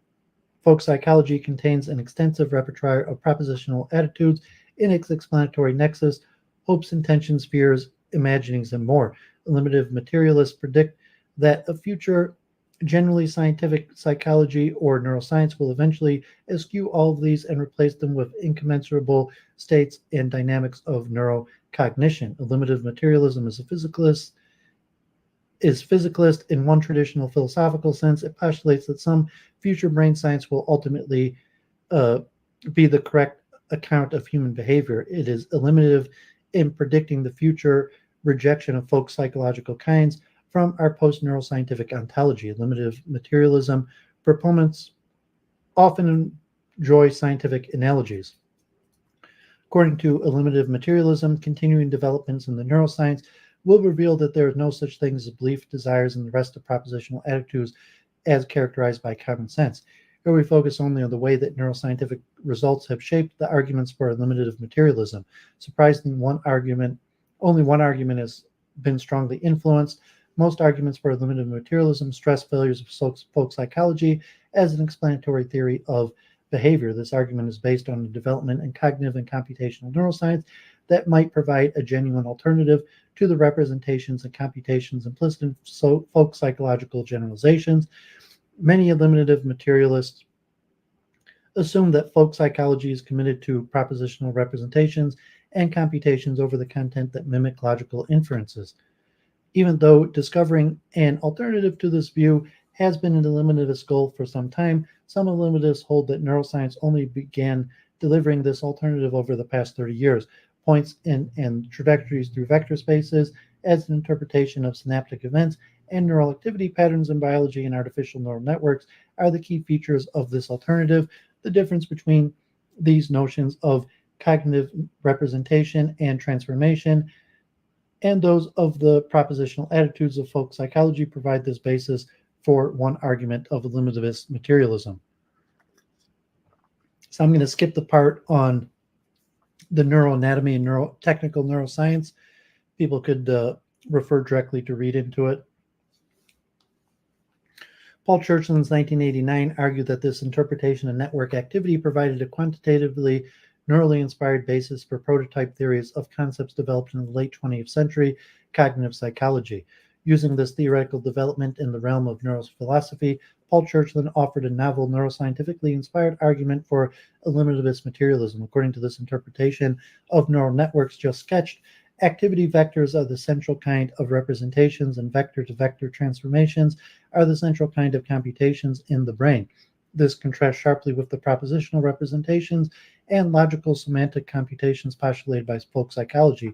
Vectorial content and ordered sequence of real numbers is unfamiliar and alien to common sense. The structural dynamic difference between folk psychological and then emerging cognitive neuroscientific kinds suggested that the theories affiliated with the latter will likewise replace the theory affiliated with the former. But this claim was the key premise to the eliminativist argument based on the predicated inter-theoretical relations, and with the rise of neural networks and parallel distributed processing, inter-theoretic contrast with folk psychological explanatory kinds were no longer just an eliminativist future hope. Computational cognitive neuroscience was delivering an alternative kinematics for cognition, one that provided no structural analog for folk psychology's propositional attitudes or logic-like computations over propositional contents. Certainly, the vector space alternatives of this interpretation of neural networks are alien to folk psychology, but do they justify eliminativist materialism? Even if the propositional content of folk psychological posits find no analogs in the theoretical development of cognitive and computational neuroscience, there might be other aspects of cognition that folk psychology get right within the scientific realism that informed early neurophilosophy Concluding that a cross-theoretical identity claim is true or that a limitless claim is true depended on the nature of the inner theoretical reduction obtaining between theories affiliated with the posits in question. But the underlying account of inner theoretical reduction is also recognized a spectrum of possible reductions. Might the reduction of folk psychology to a vectorial computational neuroscience occupy some middle ground between smooth and bumpy inner theoretical reduction endpoints, and hence suggest a revisionary conclusion? The reduction of classical equilibrium thermodynamics to statistical mechanics provided a potential analog here. John Bickel argued on empirical grounds that such an outcome is likely. He specified conditions on revisionary reductions from historical examples and suggested that these conditions are obtaining between folk psychology and cognitive neuroscience as the latter develops. In particular, folk psychology appears to have gotten right the grossly specified functional profile of many cognitive states, especially those closely related to sensory inputs and behavioral outputs. It also appears to get right the intentionality of many cognitive states, the objects that the state is of or about, even though cognitive neuroscience eschews its implicit linguistics explanation of this feature. Revisionary physicalism predicts significant conceptual change to folk psychological concepts, but denies total elimination of the caloric fluid phlogiston variety. The philosophy of science is another area where the vector space interpretations of neural network activity patterns has impacted philosophy. In the introduction to his 1989 book, A Neurocomputational Perspective, Paul Churchland asserted distinctively neurophilosophically that it will soon be possible to do serious work in the philosophy of science without drawing on empirical work in the brain and behavioral sciences. To justify this claim, in part 2 of the book, he suggested neurocomputation and reformulations of key concepts from the philosophy of science. At the heart of his reformulations is a neurocomputational account of the structure of scientific theories. Problems with the orthodox set of sentences view of scientific theories has been well known since the 1960s. Churchland's advocated for replacing the orthodox view with one inspired by the vectorial interpretation of neural network activity.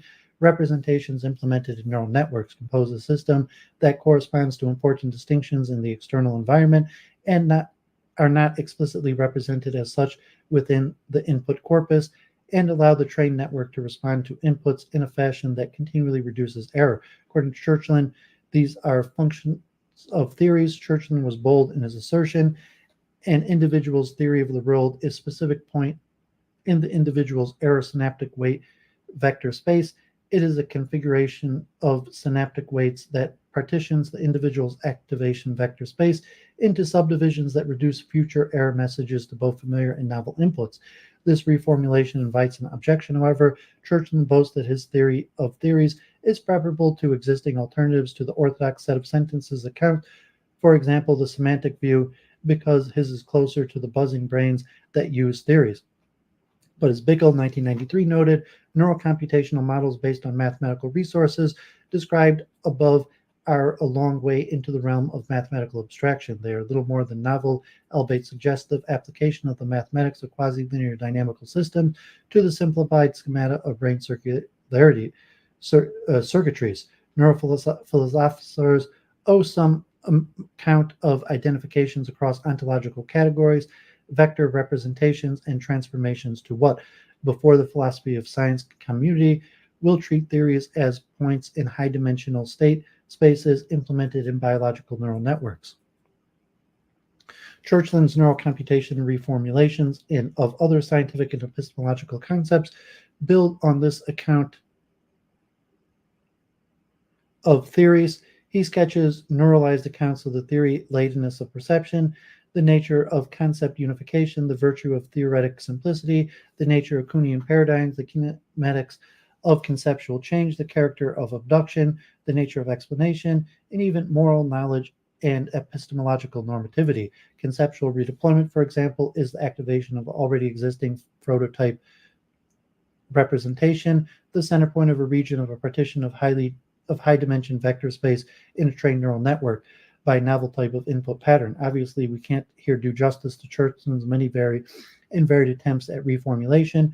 We urge the intrigued reader to examine his suggestions in the original form. But a word about philosophical methodology is in order. Churchland is not attempting conceptual analysis in anything resembling its traditional philosophical sense, neither typically are neurophilosophers in any of their reformulation projects. They are philosophers who take the discipline's ideal analysis to be a relatively simple set of necessary and sufficient conditions expressed in a non-technical natural language governing the application of important concepts. These analyses should square to the extent possible with the pre-theoretical usage. Ideally, they should preserve synonymy. Synonymy. Other philosophers view this ideal as sterile, misguided, and perhaps deeply mistaken about the underlying structure of human knowledge. Neurophilosophers tend to reside in the latter group, those who dislike philosophical speculation about the promise and potential of developing science to reformulate traditional philosophical concepts have probably already discovered that neurophilosophy is not for them, but the familiar charge that neurocomputational reformulations of the sort that Churchland tempts are philosophically uninteresting or irrelevant because they fail to provide analysis of theory explanation, and the like will fall on deaf ears among many contemporary naturalistic philosophers who have by and large given up on traditional philosophical analysis. Philosophy of science and scientific epistemology were not the only areas where neurophilosophers urged the relevance of neuroscientific discoveries for traditionally philosophical topics. A decade after neurophilosophy's publication, Kathleen Atkins, 1996, argued that traditional view of the senses underlies a variety of sophisticated naturalistic programs about intentionality. But then recent neuroscientific work on the mechanisms of coding strategies implemented by sensory receptors shows that this traditional view is mistaken. The traditional view holds that sensory systems are veridical in at least three ways. Each signal in the system correlates with a small range of properties in the external to the body environment. The structure of the relevant external relations to the receptors are sensitive to is preserved in the structure of the internal relations among the resulting sensory states, and the sensory systems reconstructs faithfully without fictive additions or embellishments to the external events. Using then recent neurobiological discoveries about response properties of thermal receptors in the skin as an illustration, Atkins showed that sensory systems are narcissistic rather than veridical. All three traditional assumptions are violated. The neurobiological details and their philosophical implications open novel questions for the philosophy of perception and for the appropriate foundations for naturalistic projects about intentionality. Armed with the known neurophysiological or sensory receptors, our philosophy of perceptions or counter-perceptual intentionality will no longer focus on the search for correlations between states of sensory systems and veridically detected external properties. This traditional philosophical and scientific project rests upon a mistaken veridicality view of the senses. Neuroscientific knowledge of sensory receptor activity also shows that sensory experience does not serve the naturalistic well as a simple paradigm case of an intentional relation between representation and the world. Once again, available scientific details showed the naivety of some traditional philosophical projects. Focusing on the anatomy and physiology of the pain transmission system, Valerie Hardcastle, 1997, urged a similar negative implication for the popular methodological assumption. Pain experience have long been philosophers' favorite case for analysis and theorizing about conscious experience generally. Nevertheless, every position about pain experience has been defended. Eliminativism, a variety of objectivist views, relational views, and subjectivist views. Why so little agreement, despite agreement that pain experiences are the place to start an analysis or theory of consciousness? Hardcastle urged two answers. First, philosophers tend to be uninformed about the neuronal complexity of our pain transmission system and build their analysis or theories on the outcome of a single component of a multi-component system. Second, even though those who understand some of the underlying neurobiology of pain tend to advocate gate-controlled theories, but the best existing gate-controlled theories are vague about the neural mechanisms of the gates. Hardcastle instead proposed a dissociable dual system of pain transmission consisting of pain sensory system closely analogous to the neurobiological implementation to other sensory systems and a descending pain inhibitory system.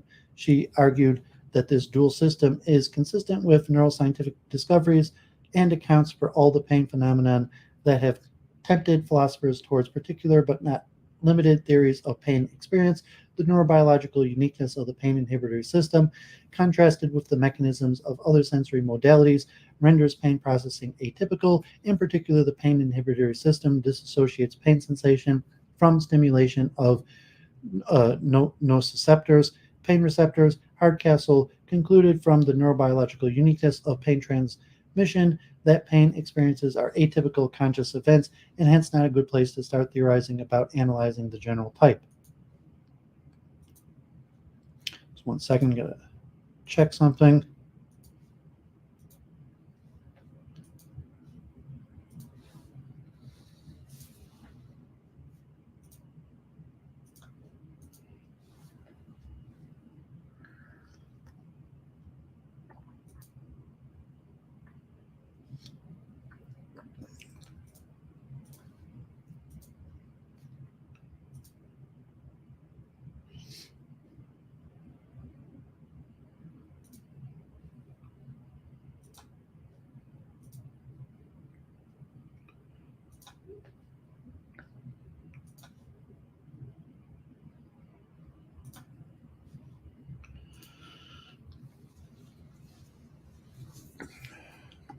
Neuroscience and psychosemantics. Developing and defending theories of content is central topic in contemporary philosophy of mind. A common desideratum in the debate is a theory of cognitive representation consistent with a physical and naturalistic ontology. A psychosemantic seeks to explain what it is for a representational state to be about something, to provide an account of how states and events can have specific representational content. A physicalist psychosemantic seeks to do this using resources of the physical sciences exclusively. Neurophilosophers have contributed to two types of physicalist psychosemantics: the functional role and approach and the informational approach. The core claim of the functionalist role semantics is that a representation has a specific content and a virtue of relations it bears to other representation. Its paradigm application is the concepts of true functional logic, like the conjunction and or disjunction or a physical event instantiates the and function, just in case it maps two true inputs onto a single true output. Thus, it is the relations an expression bears to others that gives the semantic context of and. Proponents of functional role semantics propose similar analysis for all the content of representations. By contrast, informational semantics ascribes content to a state depending upon the causal relations obtaining between the state and the object it represents. At the heart of information semantics is a causal account of information. A common criticism of informational semantics holds that mere causal covariation is insufficient for representation, since information in the causal sense is by definition always veridical, while representations can misrepresent. A popular solution to this challenge invokes a teleological analysis of function. A brain state represents X by virtue of having the function of carrying information about being caused by X. These two approaches do not exhaust the popular options for psychosemantics, but are the ones to which neurophilosophers have most contributed. Paul Churchland's allegiance to functional role semantics goes back to his earliest views about the semantics of terms in a language. In his 1979 book, he insisted that semantic identity content of a term derives from its place in the network of sentences of the entire language. The function economies envisioned by early functional role semanticists were networks with nodes corresponding to the objects and properties denoted by expressions in a language. Activation of one of these would tend to spread activation to others. As connectionist neural network modeling developed, as discussed in the previous section above, alternatives arose to this one representation per node localist approach. By the time Churchland's 1989 provided a neuroscientific elaboration of functional role semantics for cognitive representations, generally, he too had abandoned the localist interpretation. Instead, he offered a state space semantics. We saw in the previous section how vector state spaces provided an interpretation for activity patterns in neural networks, both biological and artificial. A state space semantics for cognitive representations is a species for a functional role semantics because the individuation of a particular state depends upon the relation obtaining between it and other states. A representation is a point in an appropriate state space, and points or subvolumes in a space are individuated by their relations to other points, locations, geometric proximity. Paul Churchland illustrates the state-space semantics for neural states by appealing to sensory systems. One particular theory is sensory neuroscience, and how the brain codes for sensory qualities is the opponent process account. Jerry Fodor and Ernst Lepore, 1992, raised an important challenge to Churchland's psychosemantics. Location in a state space alone seemed insufficient to fix a state's representational content. Churchland never explains why a point in a three-dimensional state space represents a color, as opposed to any other quality, object, or event that varies along 3 dimensions. So Churchland's account achieves its explanatory power by the interpretation imposed on the dimensions. Fodor and Lepore allege that Churchland never specifies how a dimension comes to represent. The neurobiological paradigm for informational semantics is the feature detector, one or more neurons that are maximally responsive to a particular type of stimulus and have the function of indicating the presence of that stimulus type. Examples of such stimulus types for visual features detectors include high contrast edges, motion, direction, and colors. Using experimental techniques ranging from single-cell recordings to sophisticated functional imaging, neuroscientists discovered a host of neurons that are maximally responsive to a variety of complex stimuli. However, establishing conditions on a feature detector is much more difficult. Even some paradigm examples have been called into question. David Hubel and Thorsten Wiesel's 1962 Nobel Prize-winning work establishing the receptive field of neurons in striate visual cortex is often interpreted as revealing cells whose function is edge detection. However, Leckie and Sejanowski in 1988 challenged this interpretation. They trained an artificial neural network to distinguish the three-dimensional shape and orientation of an object from its two-dimensional shading patterns. Their network incorporates many features of visual neurophysiology.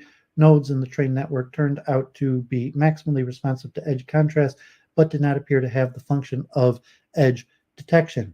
Catherine Atkins, 1986, ordered a different neurophilosophical challenge to informational semantics and its affiliated feature detection view of sensory representation. We saw in the previous section that Atkins argued that the physiology of thermal reception violates 3 necessary conditions of veridical representation. From this fact, she raised doubts about looking for feature detecting neurons to ground a psychosemantics generally, including for thought contents.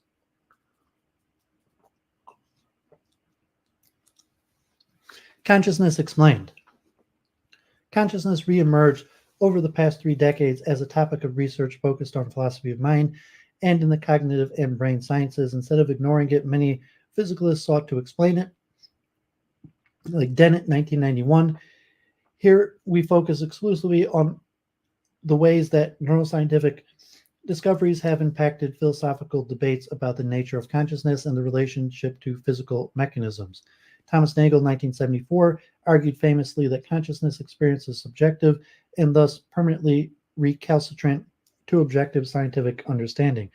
He invited us to ponder what it's like to be a bat and urged the intuitive judgment that no amount of physical scientific knowledge, including neuroscientific, supplies a complete answer. Nagel's intuition pump has generated extensive philosophical discussion. At least 2 well-known replies made direct appeal to neural philosophy. John Biro, 1991, suggested that part of the intuition pump by Nagel, that bad experience is substantially different from human experiences, presupposes systematic relations between physiology and phenomenology. Catherine Atkins delved deeper into the existing knowledge of bat physiology and reports much that is pertinent to Nagel's question. She argued that many of the questions about bat subjective experience that we still consider open hinge on questions that remain unanswered about neuroscientific details. One example of the latter is the function of various cortical activity profiles in the active bat.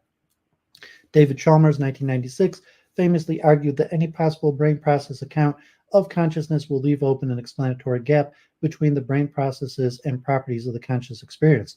This is because no brain process theory can answer the hard question, why should the particular brain processes give rise to that particular conscious experience? We can always conceive of a universe populated by creatures having those brain processes but completely lacking conscious experience. A theory of consciousness requires an explanation of how and why some brain processes causes a conscious experience. replete with all the features we experience. The fact that the hard question remains unanswered showed that we will probably never get a complete explanation of the consciousness at the level of the neural mechanisms. Paul and Patricia Church then offered the following diagnosis in reply. Chalmers offered a conceptual argument based on our ability to imagine creatures possessing active brains like ours, but wholly lacking in conscious experience. But the more one learns about how the brain produces conscious experience, the harder it becomes to imagine a universe consisting of creatures with brain processes like ours but lacking consciousness. This is not just bare assertion. The Churchians appealed to some neurobiological detail. Second focus of skeptical arguments about a complete neuroscientific explanation of consciousness is on sensory qualia, the introspectable qualitative aspects of sensory experience, the features by which subjects discern similarities and differences among their experience. The colors of visual sensation are a philosopher's favorite example. One famous puzzle about color qualia is the alleged conceivability of spectral inversion. Many philosophers claim that it is conceptually possible, if perhaps physically impossible, for two humans not to differ neurophysiologically. A large amount of neuroscientifically informed philosophy has addressed this question. A related area where neurophilosophical considerations have emerged concerns the metaphysics of color themselves rather than color experiences. A long-standing philosophical dispute is whether colors are objective properties existing external to perceivers or rather identifiable as or dependent upon minds or nervous systems. Some neuroscientific work on this problem begins with characteristics of color experiences. With this resource, one can seek mappings of phenomenology onto environments or physiological regularities. Identifying colors with particular frequencies of electromagnetic radiation does not preserve the structure of the hue circle, whereas identifying colors with activity in opponent processing neurons does. Such a tidbit is not decisive for the color subjectivist debate, but it does convey the type of neurophilosophical work being done on traditional metaphysical issues beyond the philosophy of mind. We saw in the discussion of Hardcastle 1999, two sections above, that neurophilosophers have entered disputes about the nature and methodological import of pain experiences. 2 decades earlier, Dan Dennett, 1978, took up the questions of whether it is possible to build a computer that feels pain. He compared and notes tension between neurophysiological discoveries and common sense intuition about pain experiences. He suspects that the incommensurability between scientific and common sense views is due to incoherence in the latter. His attitude is wait and see, but foreshadowing Churchian's reply to Chalmers, Dennett favors scientific investigation over conceivability-based philosophical arguments. Neurological deficits have attracted philosophers' interest in consciousness. For nearly 50 years, philosophers have debated implications for the unity of the self. In Chapter 5 of her 1986 book, Patricia Church then extended both the range and philosophical implications of neurological deficits. One deficit she discussed in detail is blind sight. Some patients with lesions to primary visual cortex report being unable to see items in regions of the visual fields, yet perform far better than chance in forced guess trials about stimuli in those regions. A variety of scientific and philosophical interpretations have been offered. Ned Block, 1995, worried that many of the interpretations conflate distinct notions of consciousness. He labels these notions phenomenal consciousness, P consciousness, and access consciousness, A consciousness.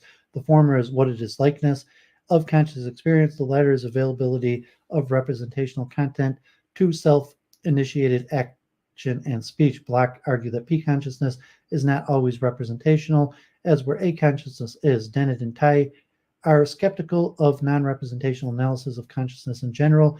They provide accounts of blind sight that do not depend on Block's distinction.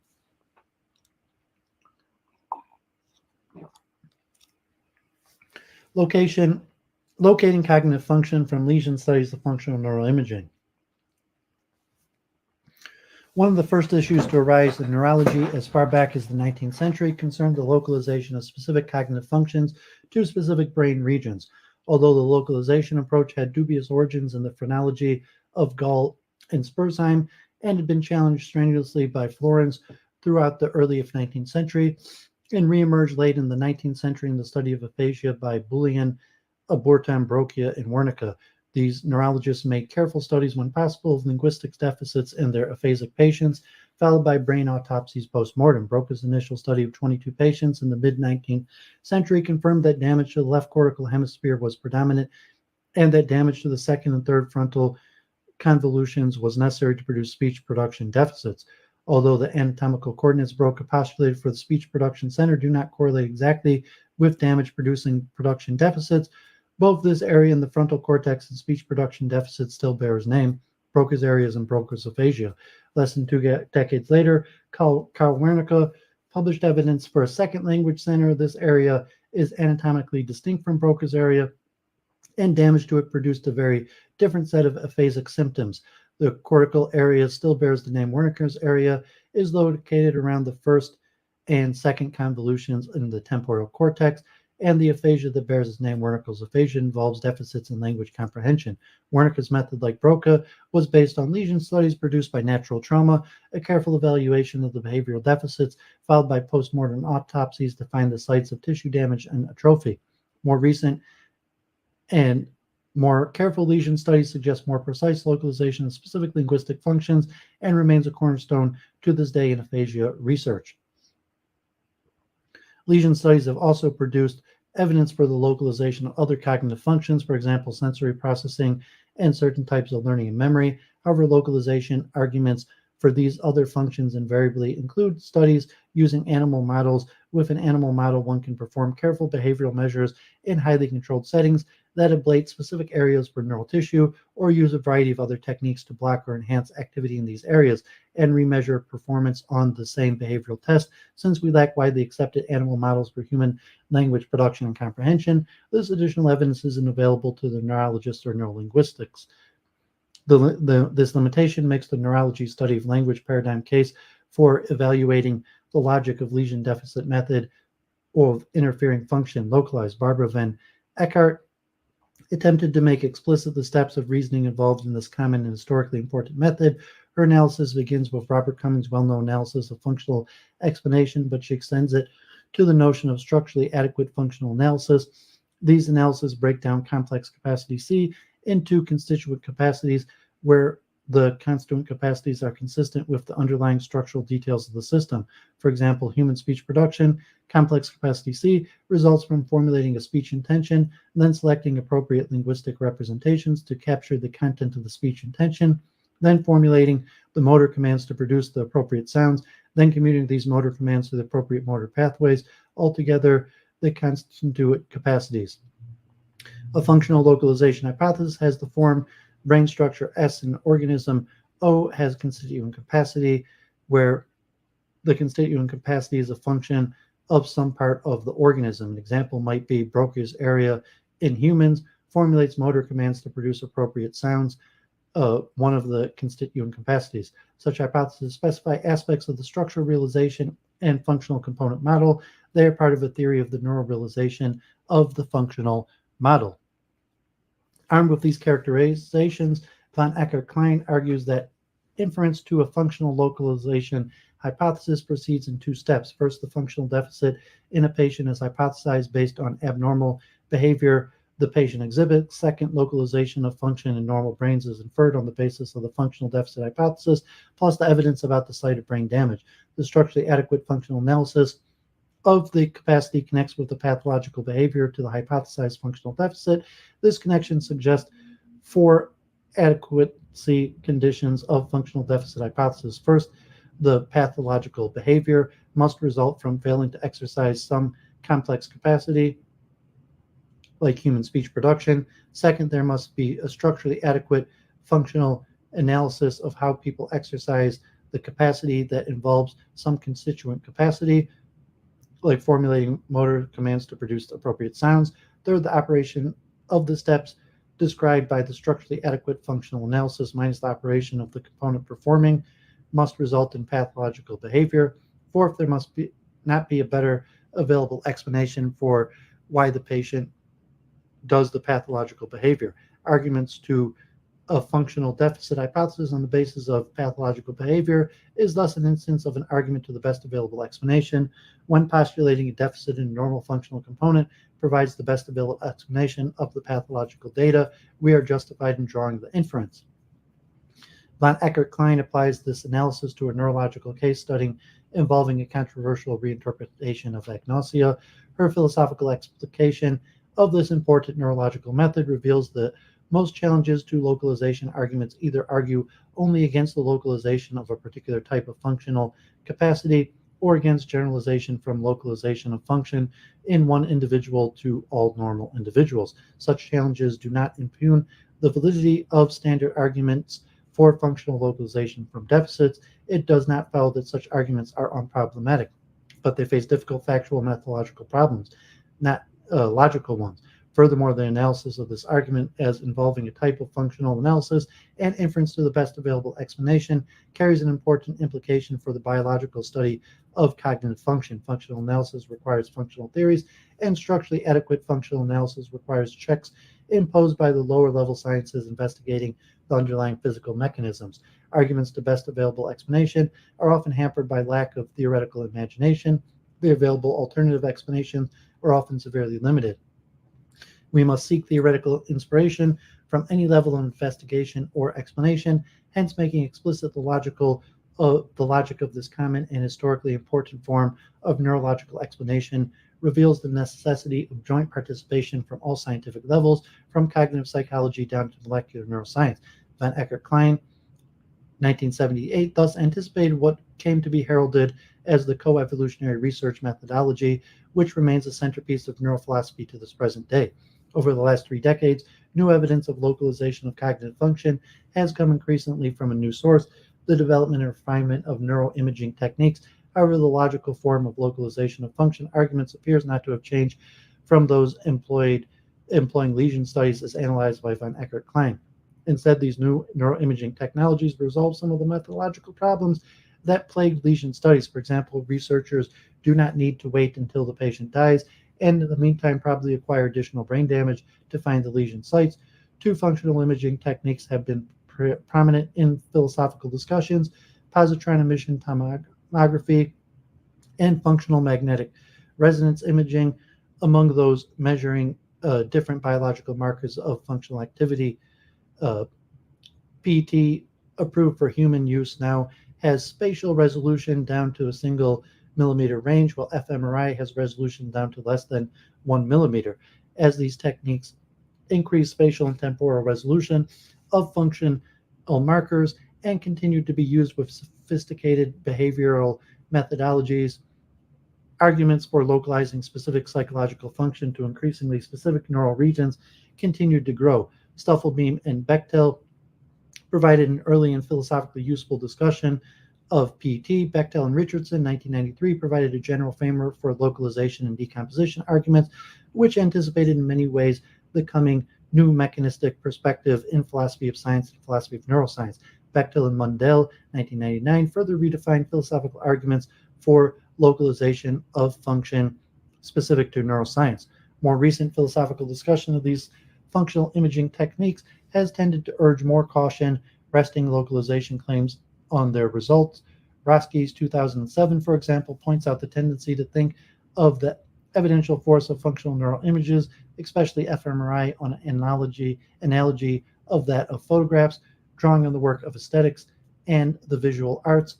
Roski argues that many of the features that gives photographs their evidential force are not present in functional neural images. So while neural images do serve as evidence for claims about neural functions and even for localization hypothesis, details and their improper interpretation are far more complicated than philosophers sometimes assume. More critically, Klein, 2010, argues that images of brain activity resulting from functional neural imaging, especially fMRI, are poor evidence for functional hypothesis. For these images present the results of null hypothesis significance testing on fMRI data, and such testing alone cannot provide evidence about the functional structure of a causally dense system, which the human brain is. Instead, functional neural images are properly interpreted as indicating regions where further data and analysis is warranted, but these data will typically require more than simple significance testing, so skepticism about the evidential force of neural imaging does not warrant skepticism more generally about fMRI.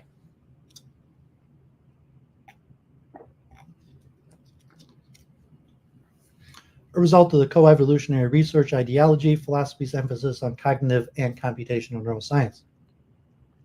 When What neuroscience has now discovered about the cellular and molecular mechanisms of neural conductance and transmission is spectacular. These results constitute one of the crowning achievements of scientific inquiry.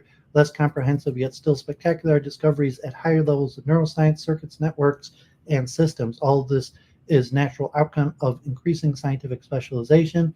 We develop the technology, the experimental techniques, and ultimately the experimental results-driven theory within specific disciplines to push forward our understanding. Still, a crucial aspect of the total picture sometimes gets neglected: the relationship between the levels, the glue that binds knowledge of neuron activity to subcellular molecular mechanism below and to circuit networks and systems activity patterns above.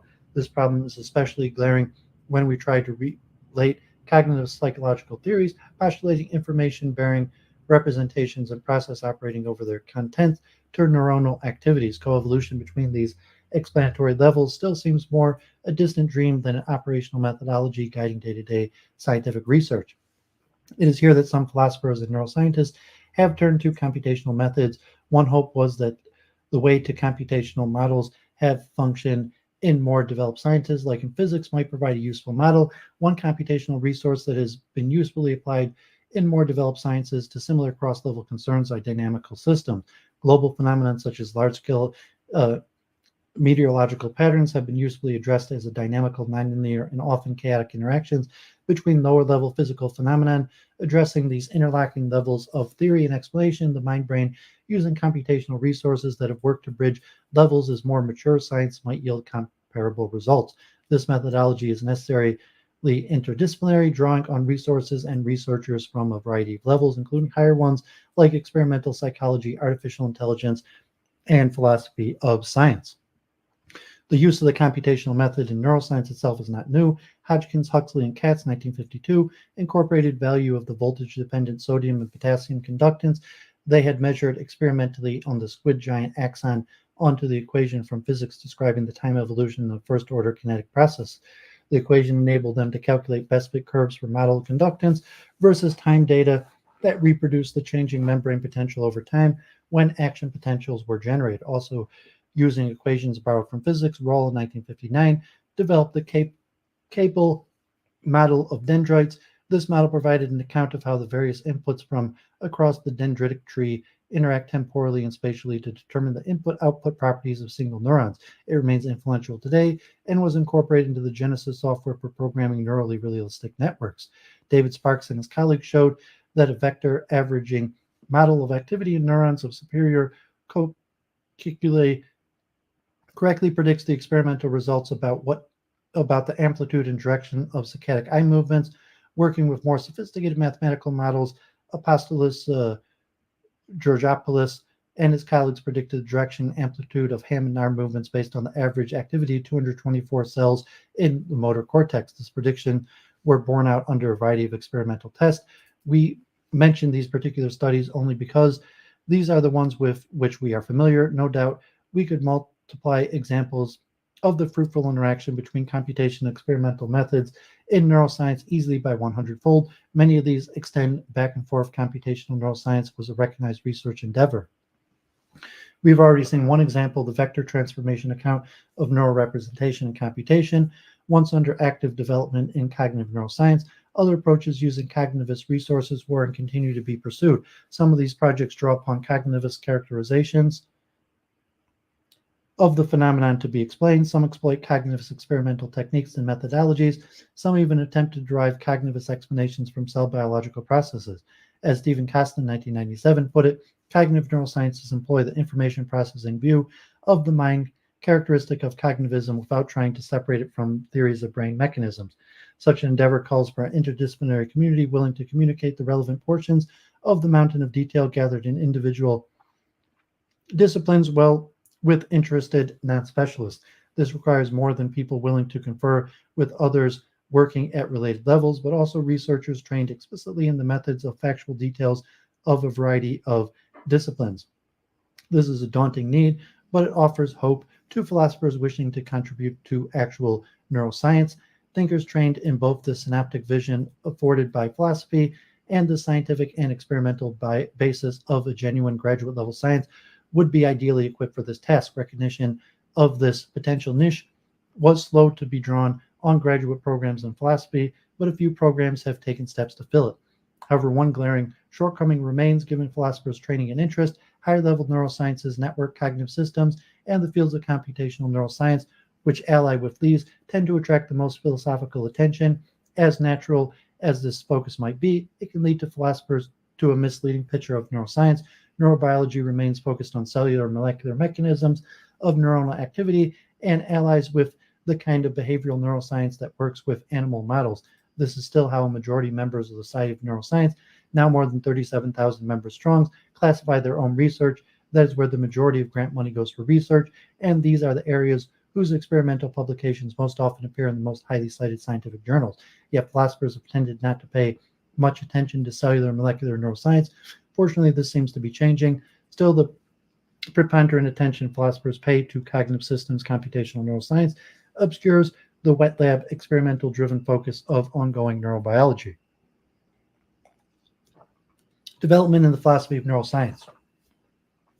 The distinction between the philosophy of neuroscience and neurophilosophy came to be better clarified over the first decade of the 21st century, due primarily to more questions being pursued in both areas.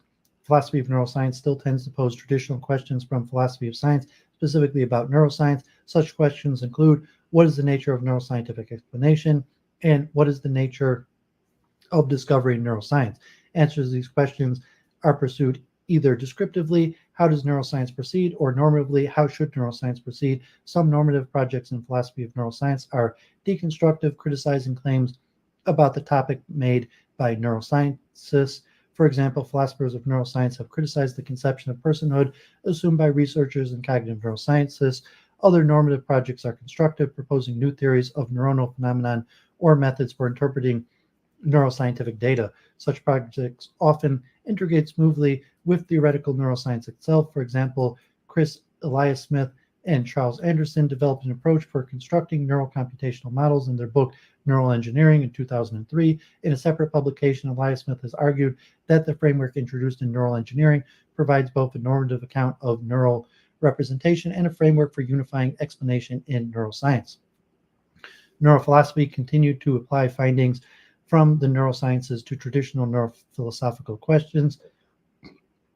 Examples include what is an emotion, Prince 2004, what is the nature of desire, Schroeder, how is social cognition made possible, Goldman 2006, what is the neural basis of moral cognition, Prince 2007, what is the neural basis of happiness, Flanagan 2009. Neurophilosophical answers to these questions are constrained by what neuroscience reveals about nervous systems.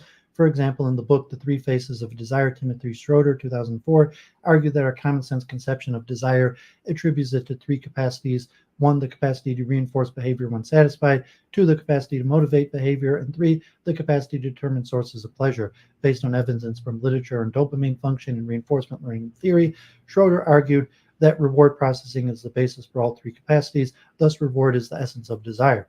During the first decade of the 21st century, a trend arose in neurophilosophy to look towards neuroscience for guidance in moral philosophy.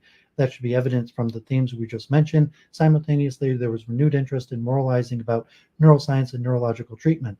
This new field, neuroethics, thus combines both interest in the relevance of neuroscience data for understanding moral cognition and the relevance of moral philosophy for acquiring and regulating the application of knowledge from neuroscience. The regulatory branch of neuroethics initially focused explicitly on the ethics of treatments for people who suffer from neurological impairments, the ethics of attempts to enhance human cognitive performance, the ethics of applying mind-reading technology to problems in forensic science, and the ethics of animal experimentation in neuroscientific science. More recently, both of these fields of neuroethics have seen tremendous growth. Trends during the first decade of the 21st century in philosophy of neuroscience included renewed interest in the nature of mechanistic explanations. This was in keeping with the general trend of philosophy of science. The application of this general approach to neuroscience isn't surprising. Mechanism is a widely used term among neuroscientists. In his book Explaining the Brain 2007, Kyle Craver contended that mechanistic explanations in neuroscience are causal explanations and typically multi-level. According to epistemic norms shared implicitly by neuroscientists, good explanations in neuroscience are good mechanistic explanations, and good mechanistic explanations are those that pick out invariant relationships between mechanisms and the phenomena they control. Craver's account raised questions about the place of reduction in neuroscience. John Bickel, 2003, suggested that the working concept of reduction in the neurosciences consists of the discovery of systematic relationships between interventions at the level of biological organization, and these are pursued in a cellular and molecular neuroscience and higher level behavioral effects as they are described in psychology. Bickel called this perspective reductionism in practice to contrast it with the conception of intertheoretic or metaphysical reduction that have been the focus of many debates in the philosophy of science and philosophy of mind. Despite Bickel's reformulation of reduction, however, mechanisms generally resist or at least revitalize the reductionist label. Craver, 2007, calls it view the mosaic unity of neuroscience. Bechtel, 2009, calls this mechanistic reductionism. Both Craver and Bechtel advocate multi-level mechanism within mechanisms with no level of mechanism epistemically privileged. This is in contrast to reductionism, ruthless or otherwise, which privileges lower levels. Still, we can ask, is mechanism a kind of reductionism in practice? Or does mechanism as a position on neuroscientific explanation assume some type of autonomy for psychology? If it assumes autonomy, reductionists might challenge mechanist on this assumption. On the other hand, Bickel's reductionism in practice clearly departs from the inner theoretical reduction as the latter is understood in philosophy of science. As Bickel himself acknowledges, his latest reductionism was inspired heavily by mechanistic criticism of his earlier New Wave account. Mechanists can challenge Bickel that his departure from the traditional accounts has also led to a departure from the interest that motivated those accounts. These issues surrounding mechanistic philosophy of neuroscience has grown more urgent as mechanism has grown to dominate the field. The role of temporal representation in conscious experience and the kinds of neural architecture sufficient to represent objects in time-generated interest in the tradition of Husserl's phenomenology, Dan Lloyd and Rick Grush have separately drawn attention to the tripartite temporal structure of phenomenal consciousness as an explendum for neuroscience. The structure consists of subjective present and immediate past and expectation of the immediate future. For example, one conscious awareness of a tune is not just of a time slice of tune impression, but of a note that a moment ago was present, another that is now present, and an expectation of subsequent notes in the immediate future. As this experience continues, what was a moment ago temporally immediate is now retained as a moment of the immediate past. What was expected either occurred or didn't in what has now become the experience present, and a new expectation has formed of what will come. One's experience is not static, even though the experience is of a single object. These earlier works found increasing relevance within the rise of predictive coding, models of whole brain function developed by neuroscientists, including Carl Friston, 2009, less than a decade ago, and brought to a broader philosophical attention by Jacob Howe, 2013, and Andy Clark, 2016. According to Lloyd, the tripartite structure of consciousness raises a unique problem for analyzing fMRI data and designing experiments. The problem stems from the tension between the sameness of the object of experience and the temporal fluidity of the experience itself. Grush's interest in temporal representation is part of his broader systematic project of addressing a semantic problem for computational neuroscience, namely, how do we demarcate study of the brain as an informational processor from the study of any other set of complex causal processes. This question leads back into the familiar territory of psychosemantics, but now the starting point is internal to the practices of computational neuroscience. The semantic problem is thereby rendered an issue of philosophy of neuroscience insofar as it asks, what does or should computation mean in the computational neuroscience? Grush's solution drew on the concepts from modern control theory. In addition to a controller, a sensor, and a goal state, certain kinds of control systems employ a process model of the actual process being controlled. A process model can facilitate a variety of engineering functions, including overcoming delays in feedback and filtering noise. The accuracy of a process model can be assessed relative to the plug compatibility with the actual process. Plug compatibility is a measure of the degree to which a controller can causally couple to a process model to produce the same result it would produce by coupling with the actual process. Note the plug compatibility is not an information relation. The proposed unit over which computational operations range is the neuronal realization of a process model and its components, or in Grush's term, an emulator and its articulants. The details of Grush's framework are too sophisticated to present in short compass. But in a nutshell, he contends that understanding temporal representation begins with understanding the emulation of the timing of the sensor motor contingencies. Successful sequential behavior depends not just on keeping track of where one is in space, but where one is in temporal order of the movements and the temporal distances between the current, prior, and subsequent movements. Executing a subsequent movement can depend on keeping track of whether a prior movement was successful and whether the current movement is matching previous expectation. Grush posits emulators, process models in the central nervous system that anticipate, retain, and update mock sensomotor feedback by timing their output proportionately to feedback from an actual process. Lloyd and Grush's approaches to studying temporal representations are varied in their emphasis, but they are unified in their implicit commitment to localize cognitive functions and decomposing them into subfunctions using both top-down and bottom-up constraints. As we mentioned a few paragraphs above, both anticipated in important and interesting ways more recent neuroscientific and philosophical work on predictive coding and the brain. Both developed mechanistic explanations that paid little regard to disciplinary boundaries. One of the principal lessons of Bickle and Craver's work is that neuroscientific practice in general is structured in this fashion. The ontological consequences of adopting this approach continue to be debated. Drink.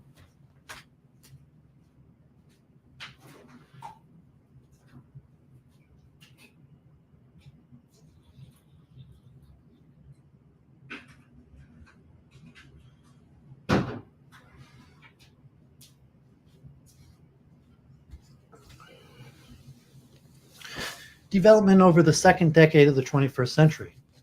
Mechanism came to dominate the philosophy of neuroscience through the second decade of the 21st century. One much discussed example is Gualtiero Piccinini and Carl Craver, 2011. The authors employed two popular mechanistic notions. The first is the multi-level nested hierarchies of mechanisms within mechanisms perspective, discussed above. That traces back to Craver and Darden, 2001. Their second is that of mechanistic sketch, suggested initially by McNamara, Darden, and Craver in 2000, and developed in detail by Craver in 2007. Piccinini and Craver's goal is to seamlessly situate psychology as part of an integrated framework alongside neuroscience. They interpret psychology's familiar functional analysis of cognitive capacities as relatively incomplete mechanistic sketches, which leave out many components of the mechanisms that ultimately will fully explain the system's behavior. Neuroscience, in turn, fills in these missing components, dynamics, and organizations.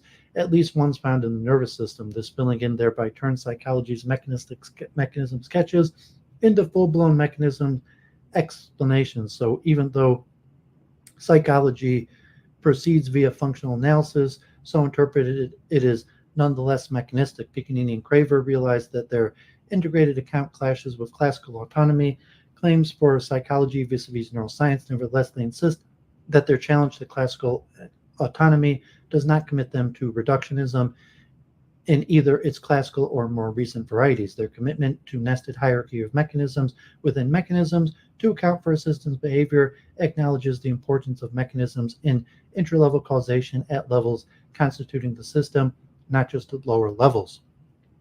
David Kaplan and Craver, 2011, focus on the mechanistic perspective critically on dynamical systems, mathematical models popular in recent systems and computational neuroscience. They argue that such models are explanatory only if there exists a plausible mapping between elements in the model and elements in the modeled system. A model in their model to mechanism mapping constraint on explanation. The variables in a generally explanatory model correspond to components, activities, or organizational features of the system being explained, and the dependencies posited among the variables in the model, typically expressed mathematically in systems and computational neuroscience, corresponds to causal relations among the system's components. Kaplan and Craver justify the model to mechanism mapping constraint on grounds of explanatory norms common to both science and common sense.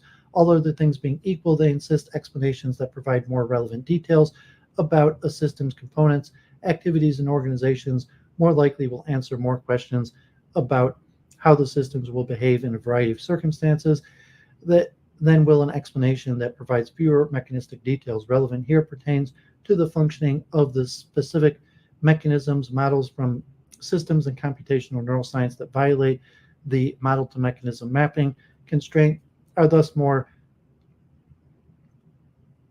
reasonably thought of as mathematical descriptions of phenomenon, not explanations of some non-mechanistic variety. Kaplan and Craver challenged their own view with one of the more popular dynamic mathematical models of in all the computational neurosciences, the Hagen-Kesdell-Boon's 1985 model of human bimanual finger movement coordination. They point to passages in these models' publication that suggest that the modelers only intended for their dynamical systems models to be mathematically compact descriptions of the temporal evolution of a purely behavioral dependent variable. These modelers interpret none of the model's variables or parameters as mappings onto components or operations of any hypothetical mechanism generated the behavioral data, nor do they intend for any of the model's mathematical relations or dependencies among variables to map onto hypothesized causal interactions among components or activities of any mechanism. As Kaplan and Craver further pointed out, after publishing their dynamicist models, these modelers themselves then began to investigate how the behavioral regularities of their model described might be produced by neuromotor system components, activities, and organizations. Their own follow-up research suggests that these modelers saw the dynamicist model as a heuristic to help neuroscientists move towards how possibly and ultimately to how actually mechanistic explanation. At the bottom, Kaplan and Craver's model to mechanism mapping constraints on explanation presents a dilemma for dynamicists to extent that the dynamic system modelers intend to model hypothesized neural mechanisms for the phenomenon under investigation. These explanations will need to cohere with the model to mechanism model constraint and other canons of mechanistic explanation. To the extent that it is not the goal of dynamicist modelers, their models do not seem generally explanatory, at least not in one sense of explanation. Prominent in the history of science, furthermore, when dynamicist models are judged to be successful, they often prompt subsequent searches for underlying mechanisms, just as the model to mechanism mapping constraint in the general mechanistic account of the move from how possibly to how actually mechanisms recommend. Either Horn-Gore's dynamicists who claim that their models constitute a necessary additional kind of explanation in neuroscience to mechanistic explanations beyond any heuristic value such models might offer towards discovering mechanism. Kaplan Craver's radical conclusion, the dynamicist explanations are genuine explanations only to the degree that they respect the mechanist model to mechanism mapping constraint needs more defense. The burden of proof always lies in those whose conclusions strike at popular assumptions more than the discussion of a couple of landmark dynamicist models in neuroscience is needed. Especially dynamicists have taken up this challenge. Michael Zilberstein, Anthony Camaro, 2013, for example, argued that the localization and decomposition strategies characterized mechanistic explanation and that some explanations in systems neuroscience violate one of these assumptions or both. Such violations in turn create a dilemma for mechanists. Either they must stretch their account of explanation beyond decomposition and localization to capture these recalcitrant cases, or they must accept counterexamples to the generality of mechanistic explanation in both systems neuroscience and systems biology more generally. Lauren Ross and Mesveta Chirmuta, 2015, independently appealed to Robert Batterman's account of minimal model explanation as an important kind of non-mechanistic explanation in neuroscience. Minimal models were developed initially to characterize kind of explanation in physical science. Batterman's account distinguishes between two different kinds of scientific why questions: why a phenomenon manifests in a particular circumstance, and why a phenomenon manifests generally or in a number of different circumstances. Mechanistic explanations answer the first type of why question. Here, a more details the better assumption, akin to Kaplan Craver's all things being equal assumption about better explanation holds force. Minimal models, however, which minimize over the presented implication details and hence violate more details the better, are better able to answer the second type of scientific why question. Ross, 2015, quoting from the computational neuroscientists Rinzel and Ehrmantraut, insists that models containing more details than necessary can obscure identification of critical elements by leaving too many open possibilities, especially when one is trying to answer Batterman's second kind of why questions about systems behavior. Chiramuta and Ross each appeal to related resources from computational neuroscience to illustrate the applicability of Batterman's minimal model explanation strategy. Ross appeals to canonical models which represent shared qualitative features of a number of distinct neural models. Her central example is the derivation of the Ehrmantraut-Capell model of class 1 neuron excitability, which uses mathematical abstraction techniques to reduce models of molecularity distinct neural systems to a single canonical model. Such a model explains why molecularly diverse neural systems all exhibit the same qualitative behavior. Clearly, a Batterman second type why question. Chiramuta's resource is canonically neural computational modules that apply the same fundamental operations in a variety of contexts. The toolbox of computational operations in the brain applies in a number of different sense modalities and anatomical regions, and which can be described at higher levels of abstraction from their biophysical implementation. Examples include shunting inhibition, linear filtering, recurrent amplification, and thresholding, rather than being mechanistic sketches, awaiting further mechanistic detail to be turned into full-blown how actually mechanism. Canonical neural computations are invoked in a different explanatory context, namely ones posing Batterman's second type why question. Ross concurs concerning canonical models. Understanding the approach dynamic system neuroscience has taken explaining systems behavior requires attending to their explanandum of interest and the unique modeling tools, canonical models common to their field. In short, both Chiramuta and Ross replies to Captain Craver challenges a common one in philosophy, save a particular form of explanation from collapsing into another by splitting the explanandum. Finally, to wrap up this discussion of mechanistic ascendant, an analog of Craver's 2007 problem of accounting for constitutive mechanistic relevance, that is, for determining which active components of a system are actually part of the mechanism for a given system phenomenon, he also reemerged in recent discussions. Robert Rupert, 2009, suggests that integration is a key criterion for determining which set of causally contributing mechanisms constitute the system for a task, based on the relative frequency with which sets of mechanisms co-contribute to causing task occurrences. He caches frequently of co-contribution and the probability of a set for causing the cognitive task, conditioning to every other co-occurring causal set. Felipe de Brigard, 2017, challenges Rupert's criterion, arguing that cannot account for cognitive systems displaying two features, diachronic dynamicity along with functional stability. The frequency with which a given mechanism causally contributes to the same cognitive task, functional stability, can change over time, diachronic dynamicity. Although de Brigard emphasizes the critical importance of these features for Rupert's integration criterion via a fanciful thought experiment, he also argues that they are a widespread phenomenon in the human brain. Both features are found, for example, in evidence pertaining to the hemispheric asymmetry reduction in older adults, in which tasks that recruit hemispherically localized regions of the prefrontal cortex in younger adults show a reduction in hemispheric asymmetry in older adults, and both are found in posterior-anterior shift with aging, where task increases activity in anterior brain regions, while decreases activity in posterior regions in older adults relative to activity invoked by the same task in younger adults.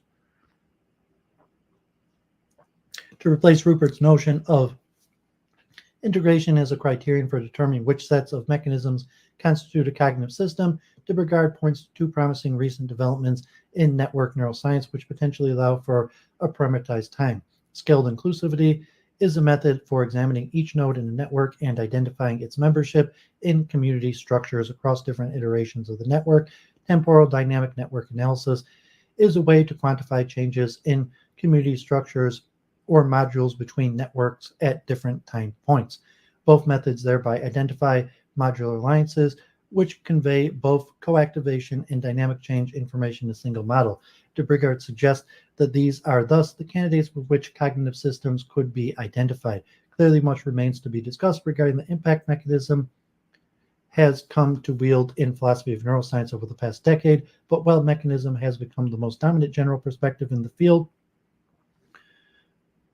Work in the other areas continues. Michael Anderson defends the relevance of cognitive neuroscience for determining psychology's taxonomy, independent of any commitment to mechanism.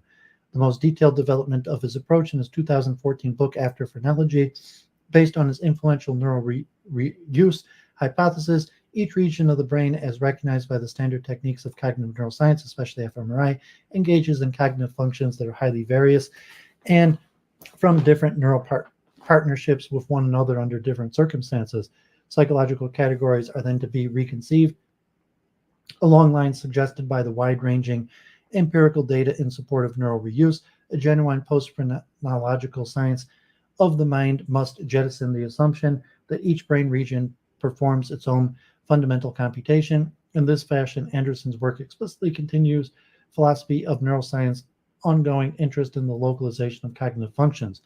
In shorter compass, Anderson investigates the relevance of cognitive neuroscience for reconceiving psychology's basic categories, starting from a consequence of his neural reuse hypothesis, attempts to map cognitive processes onto specific neural processes in the brain. Regions reveal many-to-many relations. Not only do these relations show that the combined anatomical function labels for brain regions are deceptive, they also call into question the possibility of deciding between alternative psychological taxonomies by appealing to cognitive neuroscientific data. For all but the strongest proponents of psychology's autonomy from neuroscience, these many-to-many mappings will suggest the psychological taxonomy will bring to this mapping project needs revision. One need not be committed to any strong sense of psychoneural reduction or the epistemological superiority of cognitive neuroscience to psychology to draw this conclusion. The mere relevance of cognitive neuroscience for psychology's categories is enough. This debate is thus about the requirements for a unified science of mind and the proper role of neurobiological evidence in the construction of such an ontology, not about the legitimacy of either.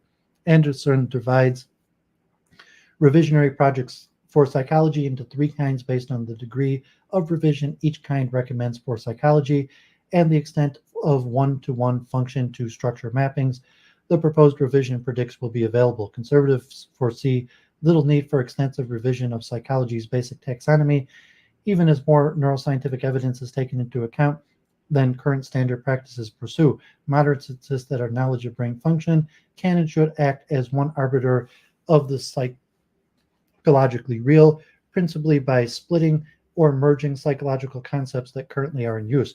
Radicals project even more drastic revisions even to the most primitive concepts of psychology, and even after such revisions, they still do not expect the many one-to-one mappings between brain regions and the new psychological primitives will be found, although Anderson does not stress this connection and limited materialism has not been a prominent concern in philosophy of mind of neuroscience for 2 decades. Only now is scientific, not folk psychology, the target of the radical revisionist.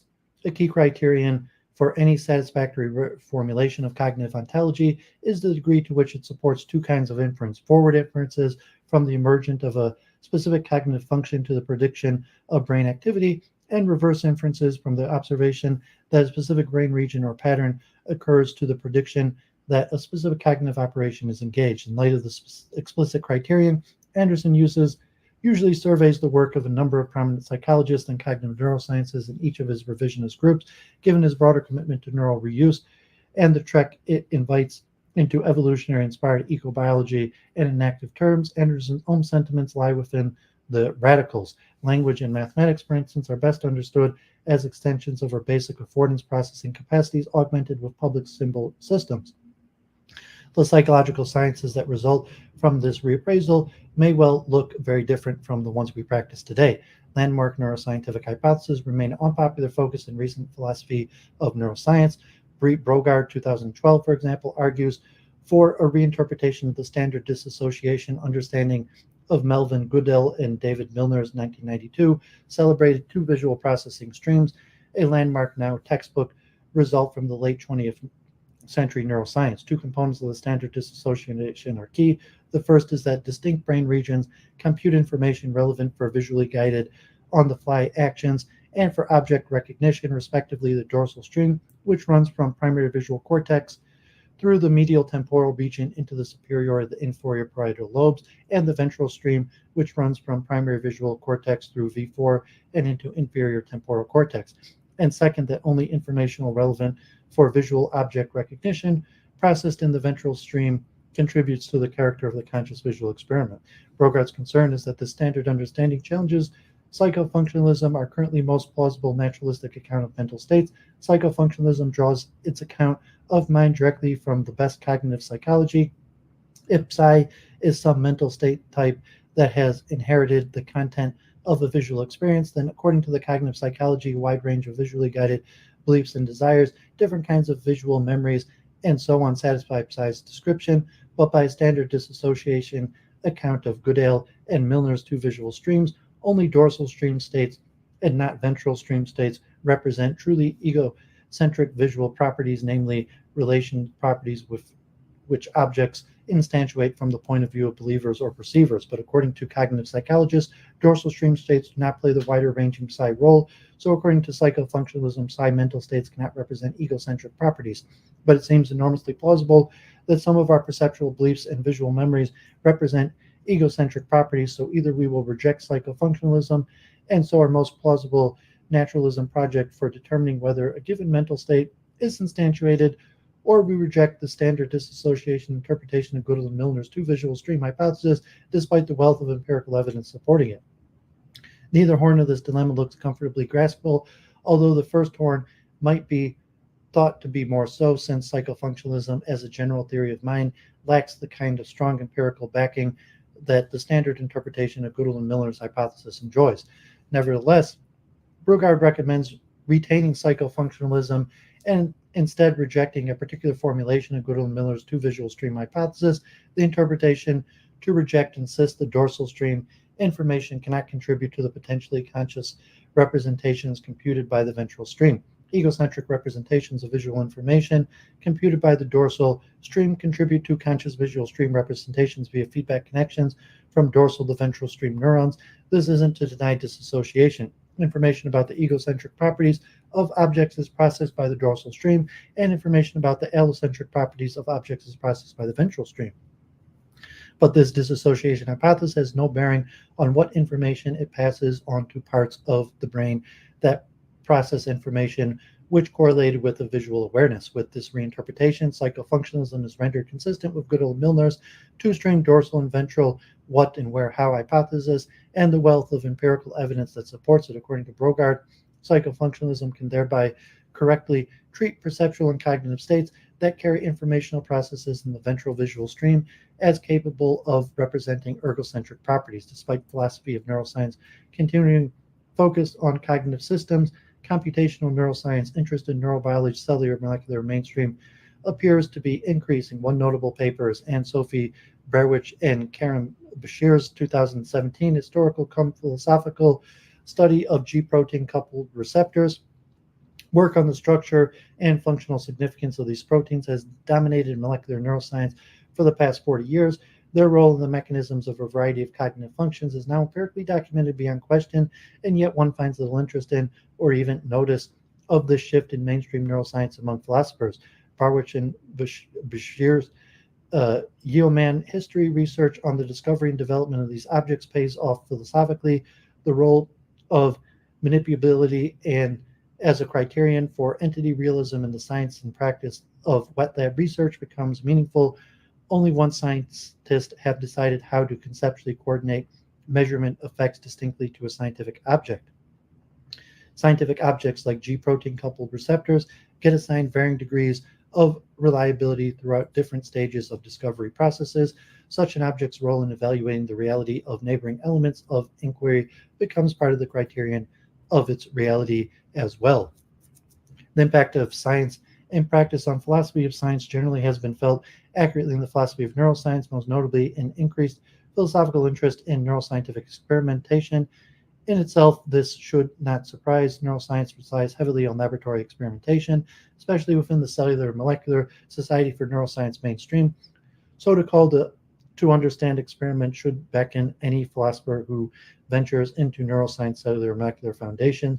Two papers by Jacqueline Sullivan have been important in this new emphasis. In her 2009, Sullivan acknowledges both Bickel and Craver's focus on cellular and molecular mechanisms of long-term potentiation and experience driven from a synaptic plasticity, but she insists that broader philosophical commitments, which led Bickel to ruthless reductionism and Craver to mosaic unity global accounts, obscure important aspects of real laboratory neuroscience practice. She emphasized the role of subprotocols, which specify how data are to be gathered, intermodal of the experimental process, and illustrates these notions with a number of examples. Her analysis reveals an important on underappreciated tension among a pair of widely accepted experimental norms. Pursuing reliability drives experimenters more deeply into extensive laboratory controls. Pursuing external validity drives them towards enriched experimental environments that more closely represent the messy natural environment beyond the laboratory. These two norms commonly conflict. In order to get more out of one, scientists introduce conditions that give them less of the other. In her 2010, Sullivan offers a detailed history of the Morris water maze task, tracing her account back to Morris's original publication. Philosophers of neuroscience have uncritically assumed that the water maze is a widely accepted neuroscience protocol for rodent spatial learning and memory, but the detailed scientific history is not so clear on this interpretation. Scientific commentary over time on what this task measures, including some from Morris himself, reveals no clear consensus. Sullivan traces the source of this scientific inconsistency back to an impact of the 1980 era cellular molecular reductionism driving experimental behavioral neurobiology protocols like the Morris water maze. A different motivation drives neurobiologists Alcino Silva, a neuroinformationist, Anthony Landreth, the philosopher of neuroscientist John Bickel's 2014 focus on experimentation. All contemporary science are growing at a vertiginous pace, but perhaps none so more than neuroscience. It is no longer possible for any single scientist to keep up with all the relevant published literature in even his own narrow research field or to fully comprehend its implications. An overall lack of clarity and consensus about what is known, what remains doubtful, and what has been disproven creates special problems for experiment planning. This has recognized an urgent need to develop strategies and tools to address these problems. Towards this explicit end, Silva, Landreth, and Bickel's book describes a framework and a set of principles for organizing the published record. They derive their framework and principles directly from a landmark case, studies from the influential neuroscientific field of molecular and cellular cognition, and describe how their framework can be used to generate maps of experimental findings. Scientists armed with these research maps can then determine more efficiently what has been accomplished in their fields and where the knowledge gaps still reside. This technology needed to automate the generation of these field maps already exists. Sylvia Landreth and Bickel stretch the transformative and revolutionary impact these maps can have on current science. Three goals motivate Silva, Landreth, and Bickel's approach. First, they derive their framework from the cellular and molecular neurobiology of learning and memory. This choice was due strictly to familiarity with the science. Silva was instrumental in bringing gene targeting techniques applied to mammals into behavioral neuroscience, and Bickel's focus was on ruthlessly reductive neuroscience was built on these and other experimental results. And while each of their frameworks, different kind of experiments and evidence has been recognized by others, there purports to be the first to systematize this information explicitly towards the goal of facilitating experimental planning by practicing scientists. Silva, Landreth, and Bickel insist that important new experiments can be identified and planned methodologically, filling in the different forms of evidence recognized by their framework and applying these different forms of experiments to the gaps in the experimental record revealed by the process.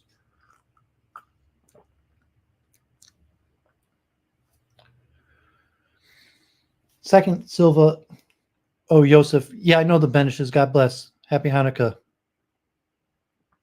Second, Silva, Landreth, and Bickel take head-on the problem of growing amount complexity of integration of the published literature for experimental planning. They show how graphic-weighted representations of research findings can be used to guide research decisions and how to construct these. The principles for constructing these maps are the principles for integrating experimental results derived directly from landmark published research. Using a case study from recent molecular neuroscience, they show how to generate small maps that reflect a series of experiments and how to combine these small maps to fully illustrate an entire field of neuroscience research. Finally, Silva and Landreth and Bickel began to develop a science of experimental planning. They envisioned the causal graphs that compose their research maps to play a role similar to that played by statistics in the already developed science of data analysis. Such a resource could have profound implications for further development, citation indices, and other impact measures for evaluating contributions to a field, from those of individual scientists to those of entire institutions. More recently, Bickel and Casco have extended Silva, Landreth, and Bickel's framework beyond the neurobiology, learning, and memory. In their case study comes from developmental and social neuroscience. Michael Meanley and Misha Ziff's work on the epigenetics of rodent maternal nursing behaviors and offspring stress responses. Using the details of this case study, they elaborated on the notion that Silva, Landreth, and Bickel leave underdeveloped, that of experiments designed explicitly for the results, if successful, to be integrated directly into an already existing background of established results, and they argue that such experiments integratably by design with others are aimed not at establishing evidence for individual causal relations among neuroscientific kinds, but rather at formulating entire causal pathways connecting multiple phenomena. Their emphasis on causal paths relates to that of Lauren Ross.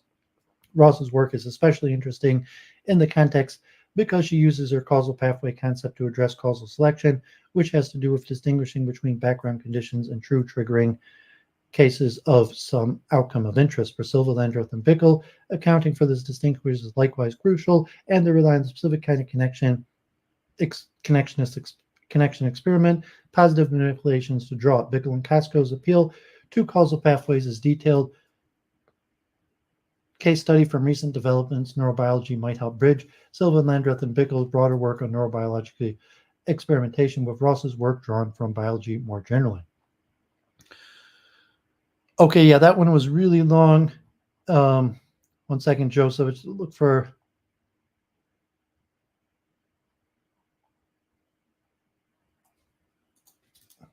Just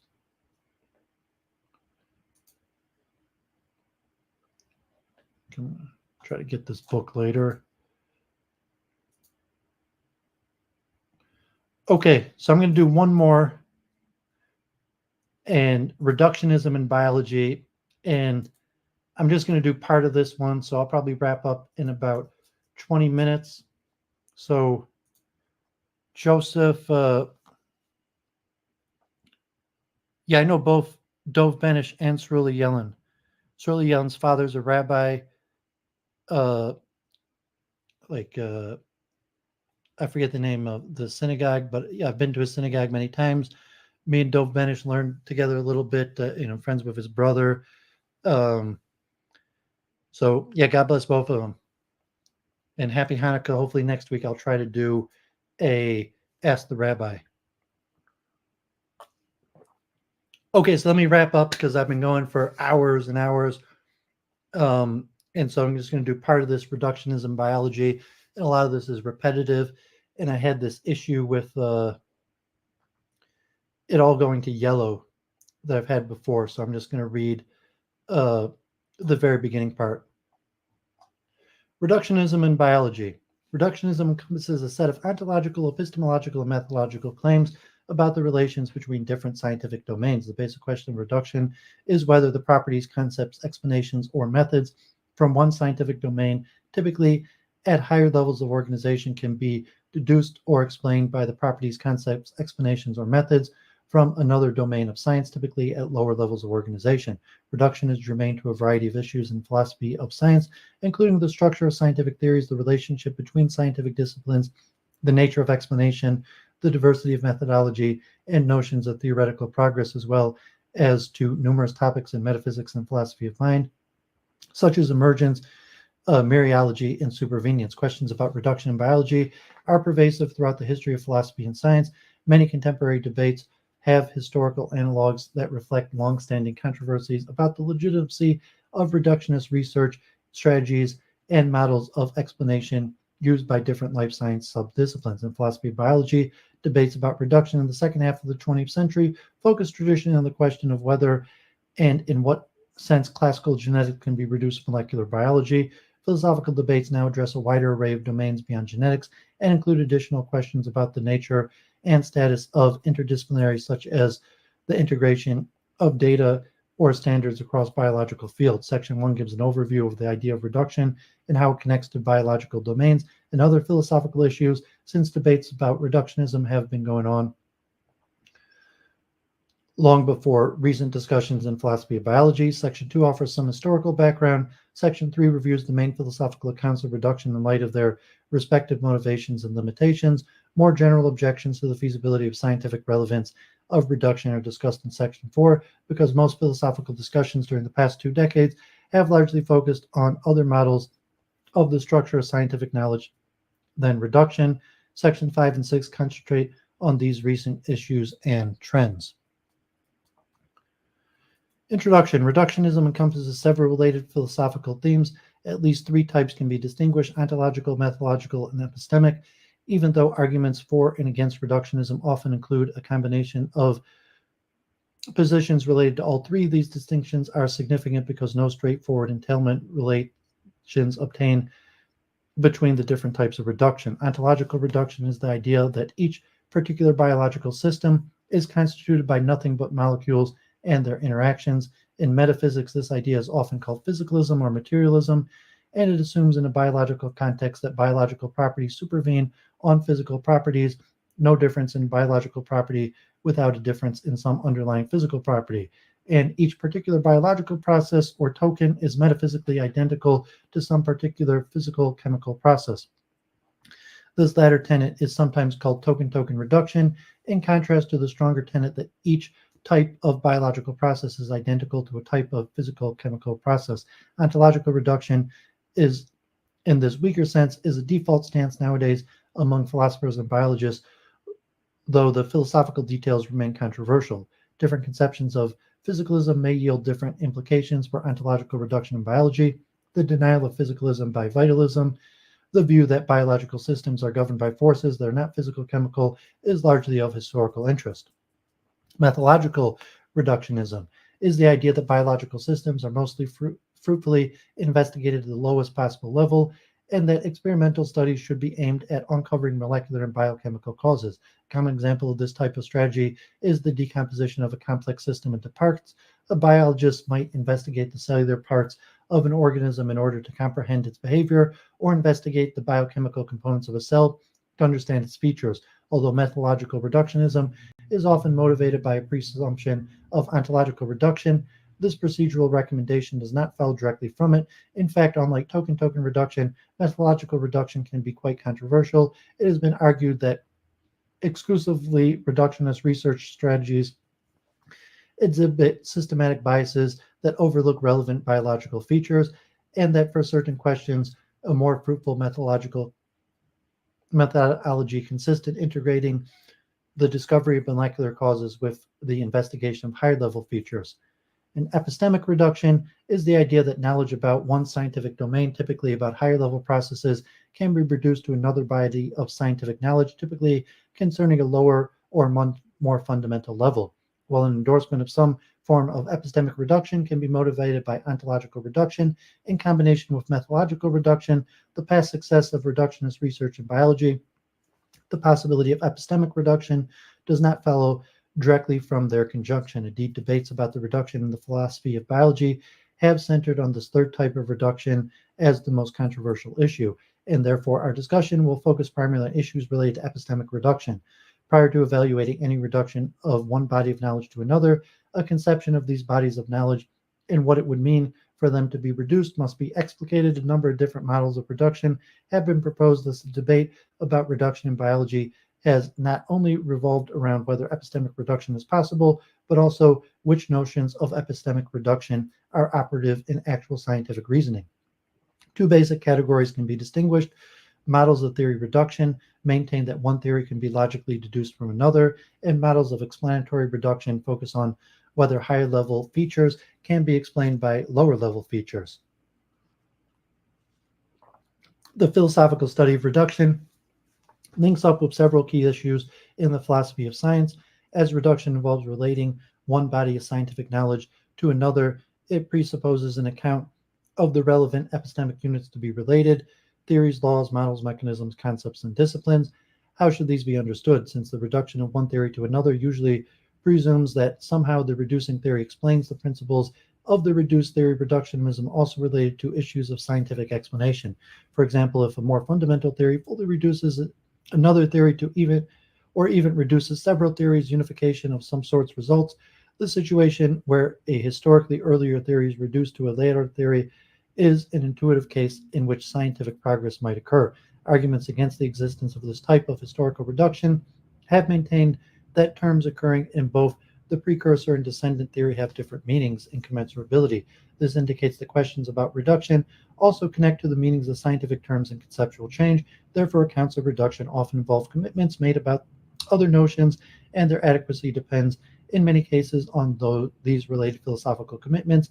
This has led some philosophers to pursue an account of reduction in biology that is uncommitted as possible regarding the precise control of general notions such as law and explanation, or to specifically highlight how a particular package of general notions travels through and skews out perspectives on the shape of epistemic reduction in scientific practice. In philosophy of biology, reduction involves questions about how different biological disciplines and theories are related and how biology is connected to physics and chemistry. Over the past 4 decades, discussions have concentrated primarily on the question of whether classical genetics can be reduced to molecular genetics and biochemistry. This discussion was motivated by an increasing significance of molecular biology within the life sciences and revolved around specific accounts of reduction in science, such as Nagel's 1961 model. A less central concern has been whether evolutionary biology and ecology are autonomous disciplines or reducible to molecular biology. For example, a notable issue in evolutionary context is the relationship between functional explanation, teleology, and causal mechanistic explanations. This level of selections debate includes questions about whether all evolutionary explanations can be cast in terms of genes and whether selection operates primarily or exclusively on the genetic level. The main debate about reduction in genetics has lost some intensity as many philosophers developed a skeptical consensus regarding the possibility of substantive theory reduction. This decline has been accompanied by increasing attention to models of explanatory reduction across a wider variety of domains in biology. Less attention has been given to the question of whether biology can be reduced to physics. This has been an issue of concern to many biologists, both with respect to methodology and whether models of explanation from physical science are inherently inappropriate for biological science. Debates about reductionism in biology have often been framed in terms of reductionism versus anti-reductionism, or more archaically, mechanism versus organicism or vitalism. However, since different models of reduction have been put forward, whether one takes a reductionist or anti-reductionist stance about particular biological subdiscipline depends on the notion of reduction being utilized. Furthermore, this framing has tended to create a false dichotomy between two extreme positions, reductionism and the idea that molecular biology can in principle fully explain all biological facts, making higher level biological theories dispensable, and anti-reductionism as the idea that higher level biological fields possess explanatory principles of their own and fully autonomous in the sense of not benefiting from molecular biology. A variety of middle and orthogonal ground exists between these extremes and has motivated efforts seen in alternative research programs in philosophy of science that address questions about the nature and status of interdisciplinary, such as how data, standards, and explanations are integrated across biological fields. Historical background, philosophical and scientific. Undoubtedly, the growth and development of molecular biology over the past half century has made reductionism in biology a central issue. However, it would be wrong to assume that different aspects of reductionism only gain traction in the wake of molecularization of biology, juxtaposed with discussions of reduction from a logical empiricist perspective. Besides a perennial concern with what makes life distinctive, we can distinguish at least two reductionist themes throughout history relevant to life science and its philosophy: the relation among different branches or domains of knowledge, and the relationship between parts and wholes. These two themes link up in a complex fashion with both epistemic and ontological reduction. Additionally, these themes arise in the context of specific domains of enduring interest: the complex relation among different animals and plants in natural environments, ecology; the integrated relation among the parts and whole of an organism, physiology, functional anatomy; and the dynamic relations among the homogeneous components in the early stages of an embryo that eventually beget a unified whole organism, contained heterogeneous parts in appropriate arrangement and condition, development and reproduction. Aristotle is the foundation for both philosophical themes pertaining to reductionism. He addresses the relationship between domains of scientific knowledge in his concept of superordinate and subordinate scientists and posterior analytics. Each science has a distinctive subject, genus, first principles, and a set of predicates that are commensurable with the subject genus. Though the relations among scientists are systematic, they are not necessarily reductive because there is no fundamental science. These connections are relevant to relations between parts and wholes because Aristotle utilizes the science of elements and their potentials to inform his descriptions and analysis of organisms, components in the history of animals, and parts of animals. He treated three compositional levels: elements and their potentials, uniform parts such as blood and bone, and non-uniform parts that include multiple uniform parts such as the face and hands. The primary domain here is the physiological functional anatomy, but development, reproduction is always in view and addressed directly in the generation of animals. Claims about potentials are buttressed by an account of their contributions to material properties composing uniform parts. Complex dispositions are postulated from these material substances that have relevance to but do not determine the nature of the organismal parts because functional strictures ultimately govern them. The teleological orientation of Aristotle's biology means that he is often characterized as an ontologically anti-reductionist. The elemental potentials of lower levels of organization are for the sake of but do not determine the uniform parts at a higher level organization. This blends with the epistemic issues related to in particular domains, such as his rejection of the pre-Socratic materialist, purely mechanistic explanations for the origins of animal morphology during development. Yet Aristotle was attentive to issues of material composition and constraints arising from the nature of properties exhibited by animal parts, which often mark commitments to types of ontological and epistemic reduction. His concept of hypothetical necessity permitted the use of one kind of material in many different organismal parts. Galen, among many others subsequent to Aristotle, also explored these issues, whether from a perspective of how material complexes generate higher level properties, mixtures, or relations among parts and wholes in the context of the development, the construction of the embryo. In the early modern period, William Harvey adopted an Aristotelian stance in the context of both physiology and development. The relationship between parts and wholes and ontogeny, including relevant material properties, is constantly in view. Although Harvey used mechanistic analogies, referring to the motion of the heart in terms of interlocking gears or to the heart itself as a pump, René Descartes famously disputed Harvey's claim from the perspective of the mechanical philosophy. Descartes sought to explain the movement of the heart not in terms of function, but rather to appeal only to the matter in motion composing the circulating blood that is heated and thus expands akin to fermentation, descriptions of the human body. He also attempted to explain embryology in terms of matter and motion alone. Tissue and origination is accounted for via matter slowing down and aggregating in different regions of the embryo. Robert Boyle defended teleological explanations in anatomy and physiology, specifically the integrated relations among the parts and whole of an organism, by laying out how they were compatible with and supported by mechanistic explanation. Thus, he offered a version of epistemic reduction in line with the conception of mechanical philosophy, which included a heterogeneous methodology, reductionist and non-reductionist, and a concomitant reservations about ontological reduction. Baruch Spinoza famously used the image of a worm in a bloodstream to engage the theme of part-whole relations and their complexity in a 1665 letter to Henry Oldenburg. More broadly, the emergence of distinctive scientific approaches to living phenomena in the 18th century involved constant debate over whether organisms were composed of active matter or energized by an animating element distinct from non-living entities, such that their resistance to decay could be accounted for by vital materialism. Immanuel Kant explicitly articulated a dialectic between a teleological outlook and an organismal functioning, including ecological relationships, physiology, and development specifically, and a mechanistic understanding of causation, model, and Newtonian mechanics. Kant's maintenance of this tension between the reciprocal causal relations of parts of an organism, teleology, and the linear mechanical causality justified within his critical philosophy was a way of splitting apart epistemological and metaphysical issues. It has elements of epistemic anti-reductionism. Organismal processes must be understood in terms of the reciprocal contribution to a systematic goal, an epistemic subordination of mechanism to teleology, and ontological reductionism, all causation is ultimately linear mechanical, but Kant also understood linear mechanical causation as a category by which the mind frames experience in the world. Thus, his understanding of metaphysics differs from the realist one underlying most contemporary accounts of ontological reduction. In addition to the theme of reductive relations between parts and whole, Kant also addressed relations among different scientific domains in his discussion of the sciences having their own distinct concepts and subject matter. Kant's work is influential among those studying biological phenomena, even if misinterpreted in various ways, and helped frame the question of theology versus mechanism in the early 19th century.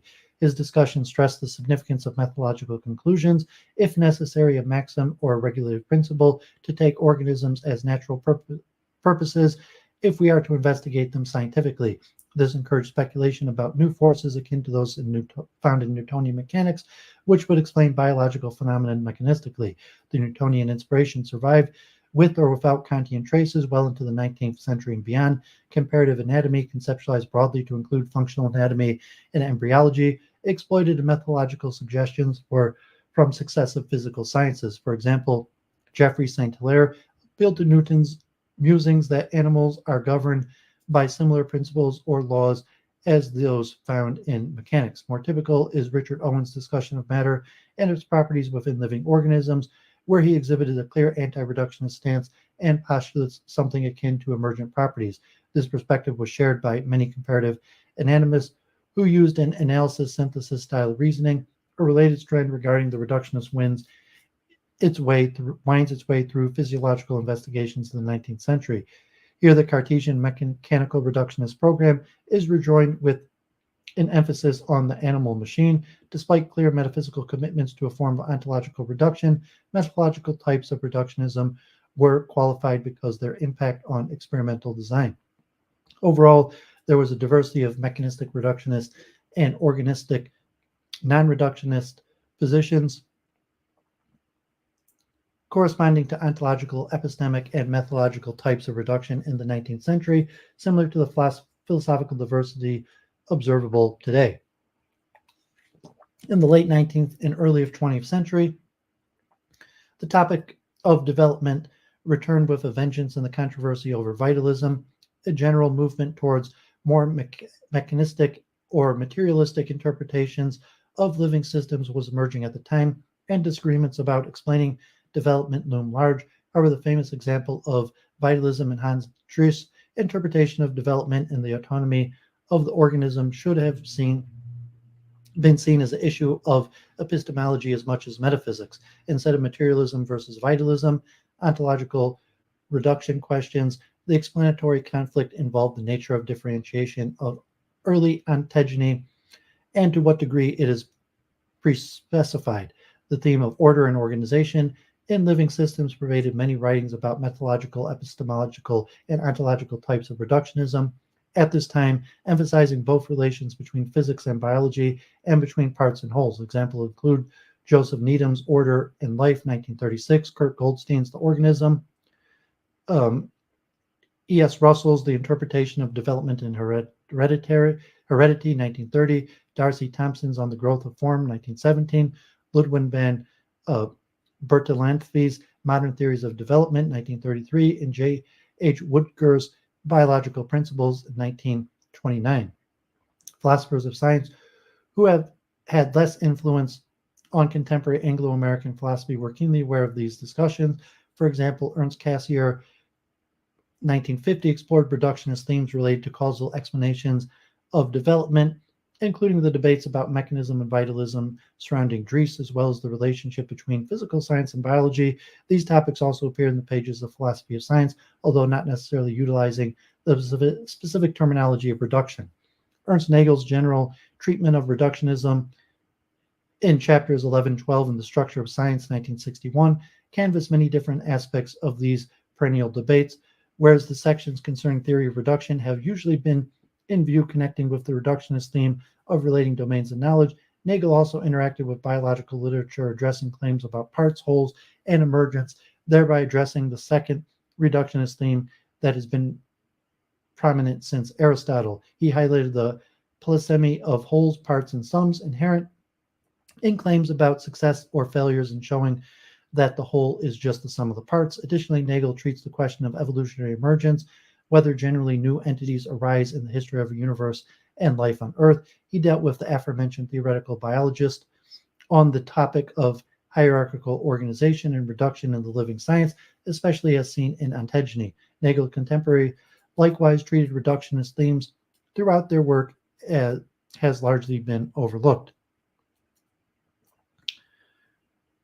No, Yellen's not a Chabad rabbi. He's Karlin Stolen, like Litvish Karlin Stolen. He's got a synagogue. They daven Nislik Sfard. His wife is like a descendant of the Breezels of Karlin Stolen.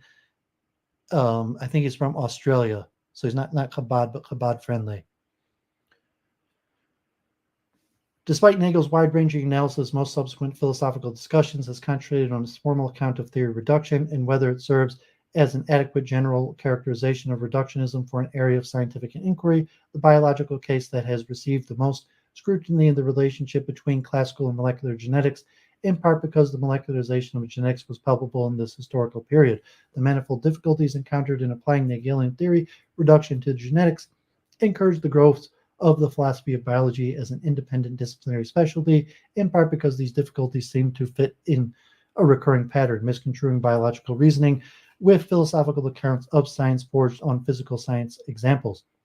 Philosophical issues in biology seem to require distinct analysis that are more sensitive to empirical research in biology. Additionally, the rise of social biology and gene-centered evolutionary explanations provoked anti-reductionist stances among biologists on the basis of social and political commitments. More recently, attention to reductionism in situ with different life sciences contexts has led to many philosophers to revisit the perennial aspects of reductionism, many of which were simply tangential to controversies over theory reduction. A number of current debates are unconscious return to neglected issues, albeit in different ways and in different contexts. That developmental biology has returned to the center of discussions is not surprising because its enduring status as a biological topic inviting reflection on reductionist themes. The same can be said for ecology and functional anatomy, although they remain more peripheral for many philosophers. Socially and politically tinged aspects of reductionist research in biology, such as racial characterizations based on genetic profiles, also continue to promote philosophical analysis. Models of epistemic reduction. Most discussions in contemporary philosophy of science have centered on the issue of epistemic reduction.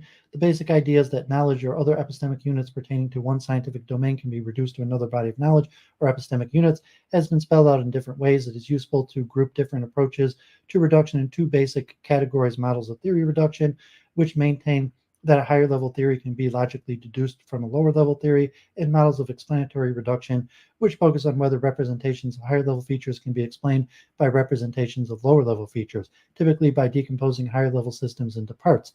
Models of theory reduction were of primary interest in the post-positivistic philosophy of science that emerged in the 1960s and received the most sustained attention. More recently, accounts of explanatory reduction have been developed to remedy the inadequacies of theory-focused accounts so that theory reduction has been displaced as the central issue by competing accounts of explanatory reduction. Theory reduction.